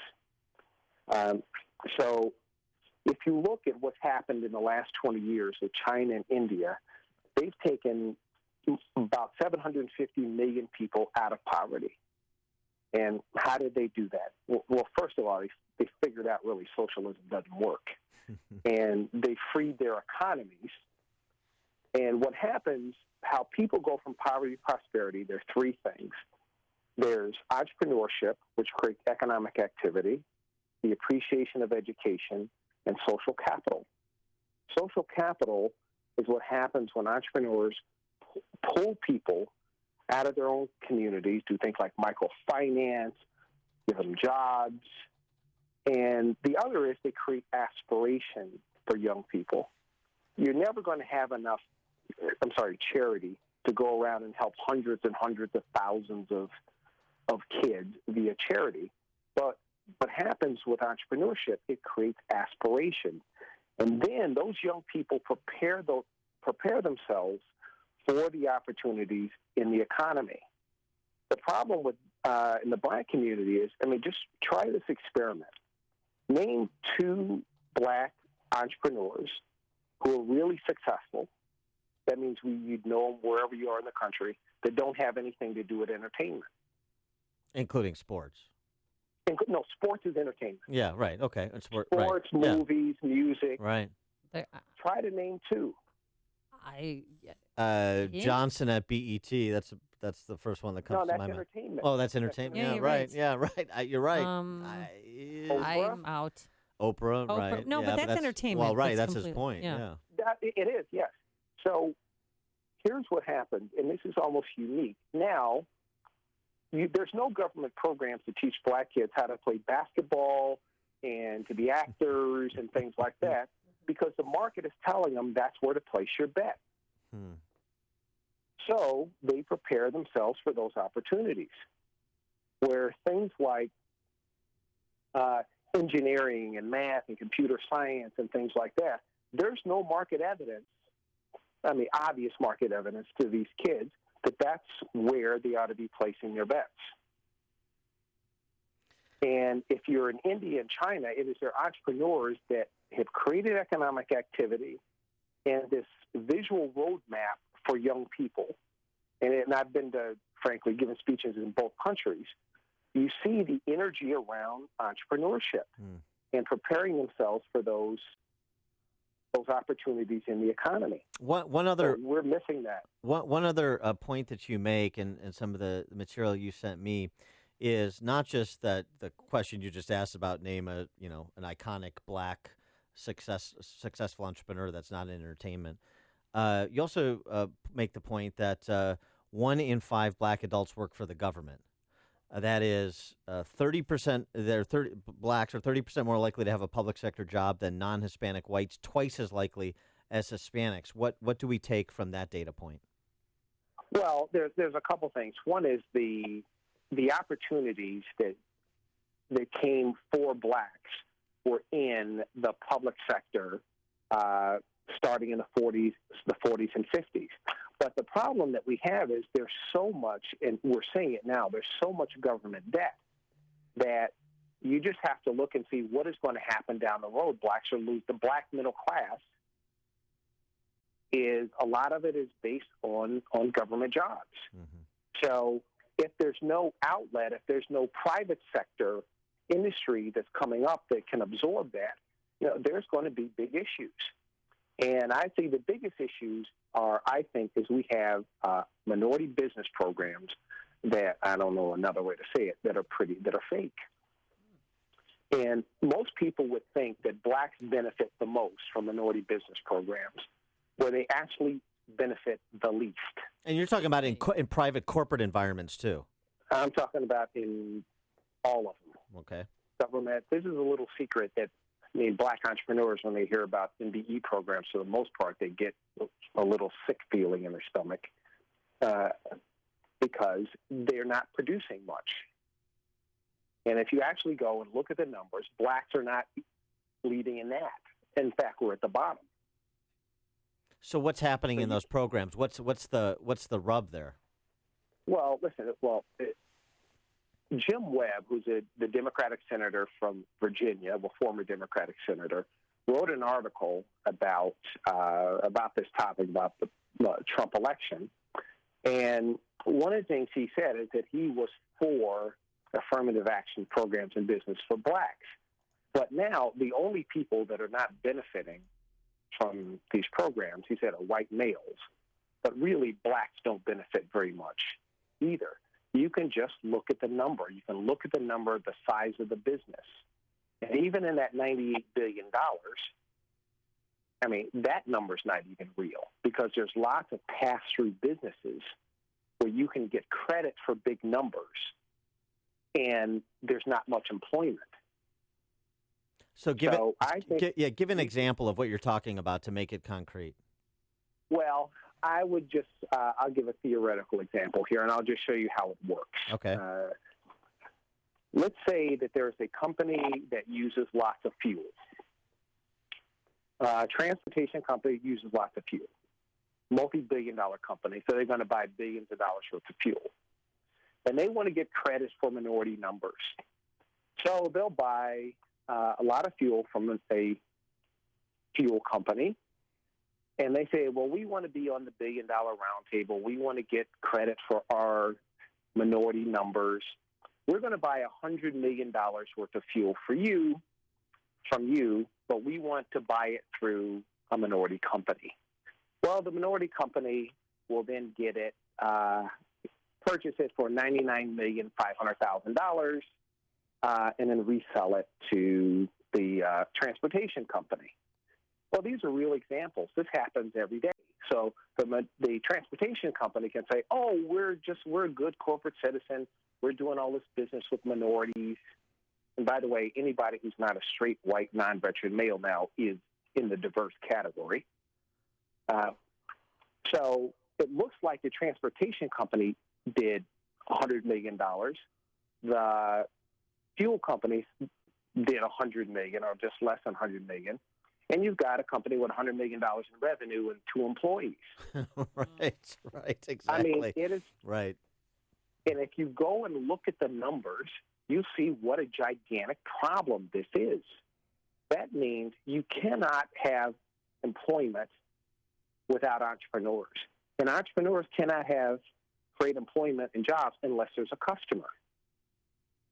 And if there's no customers, if nobody's doing business, then you can't have a company and you can't create employment. And this is the fundamental problem in urban centers and blighted neighborhoods that are disproportionately African American. Absolutely it is. You cannot have the definition of poverty. In fact, you should ask yourself the question, where in the world are poor people healthy, educated, and safe? It's nowhere. And conversely, where are affluent people not healthy, educated, and safe? Nowhere. The issue is, how do people go from poverty to prosperity? And that's via economic activity, which requires customers.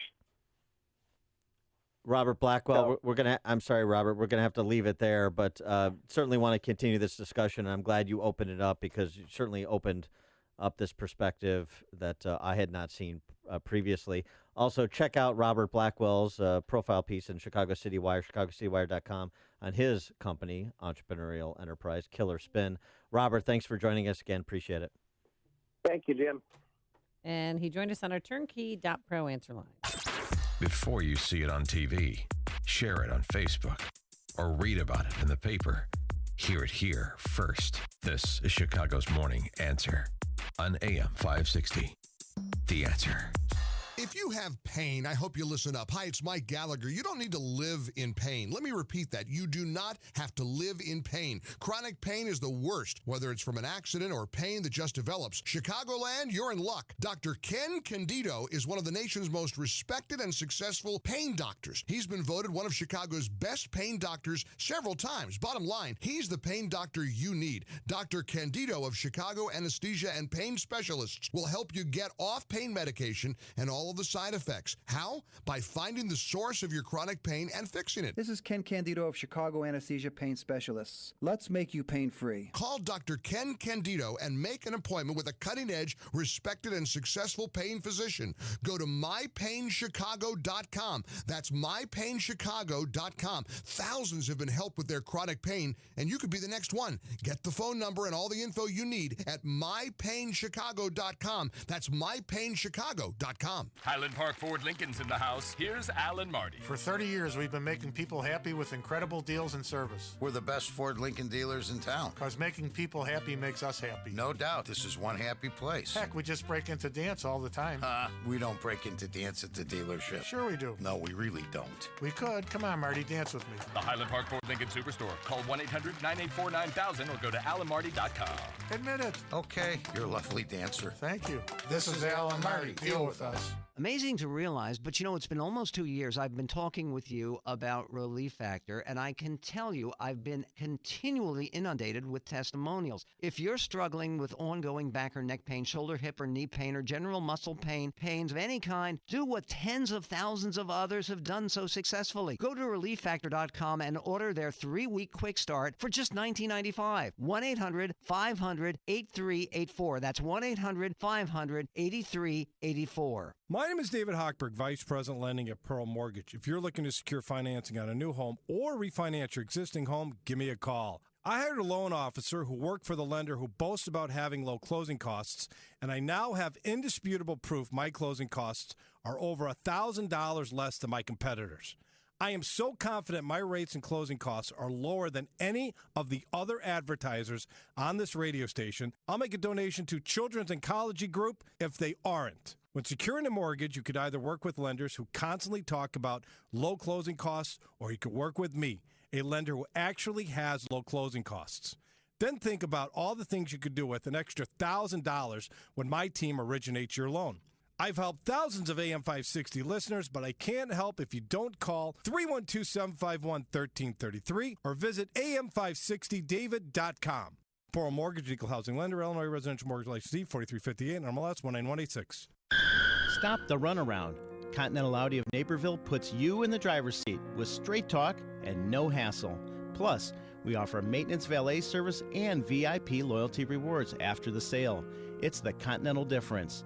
Right now, lease a sporty Audi A3 for $379 a month or the legendary Audi Q5 for $399 a month. Continental Audi at Naperville has a large selection, including more than 300 new and pre-driven vehicles ready to drive. Plus, qualified buyers get 1.9% financing on certified Audis. Drive an Audi and feel the difference in your driving enjoyment. Drive an Audi from Continental and you'll know the difference an exceptional dealership can make. Experience the Continental Audi difference. ContinentalAudi.com. 36-month lease, $33.94 for the A3 due at signing and $34.14 Q5 due at signing. Includes first month's payment, no security taxes extra. Subject to credit approval through Audi Financial Services. AM 560, The Answer. Hey, before we get out of here, we want to thank Courageous Bakery and Cafe. They supplied us with the most amazing cupcakes. Which one did you have, Dan? I had that like velvet one with the. I think it's the best cupcake I've ever had. Yeah. Now I know why people wait in line for these things all the time. Yeah, they're located at 108 West Park Avenue in Elmhurst. Again, they're two amazing sisters that have a great story. Go online, find them, and go have their cupcakes. Thanks so much for making us part of your week. We're back here at 5 a.m. on Monday. Have a safe, happy, and healthy weekend. Now here's Mike Scott. Chicago police are seeking some answers after a photograph surfaces on social media. We'll tell you more about that. Fox has the very latest on the counting of the votes ahead of the great health insurance reform vote and debate on Capitol Hill. WIND Chicago News Time, 9 o'clock.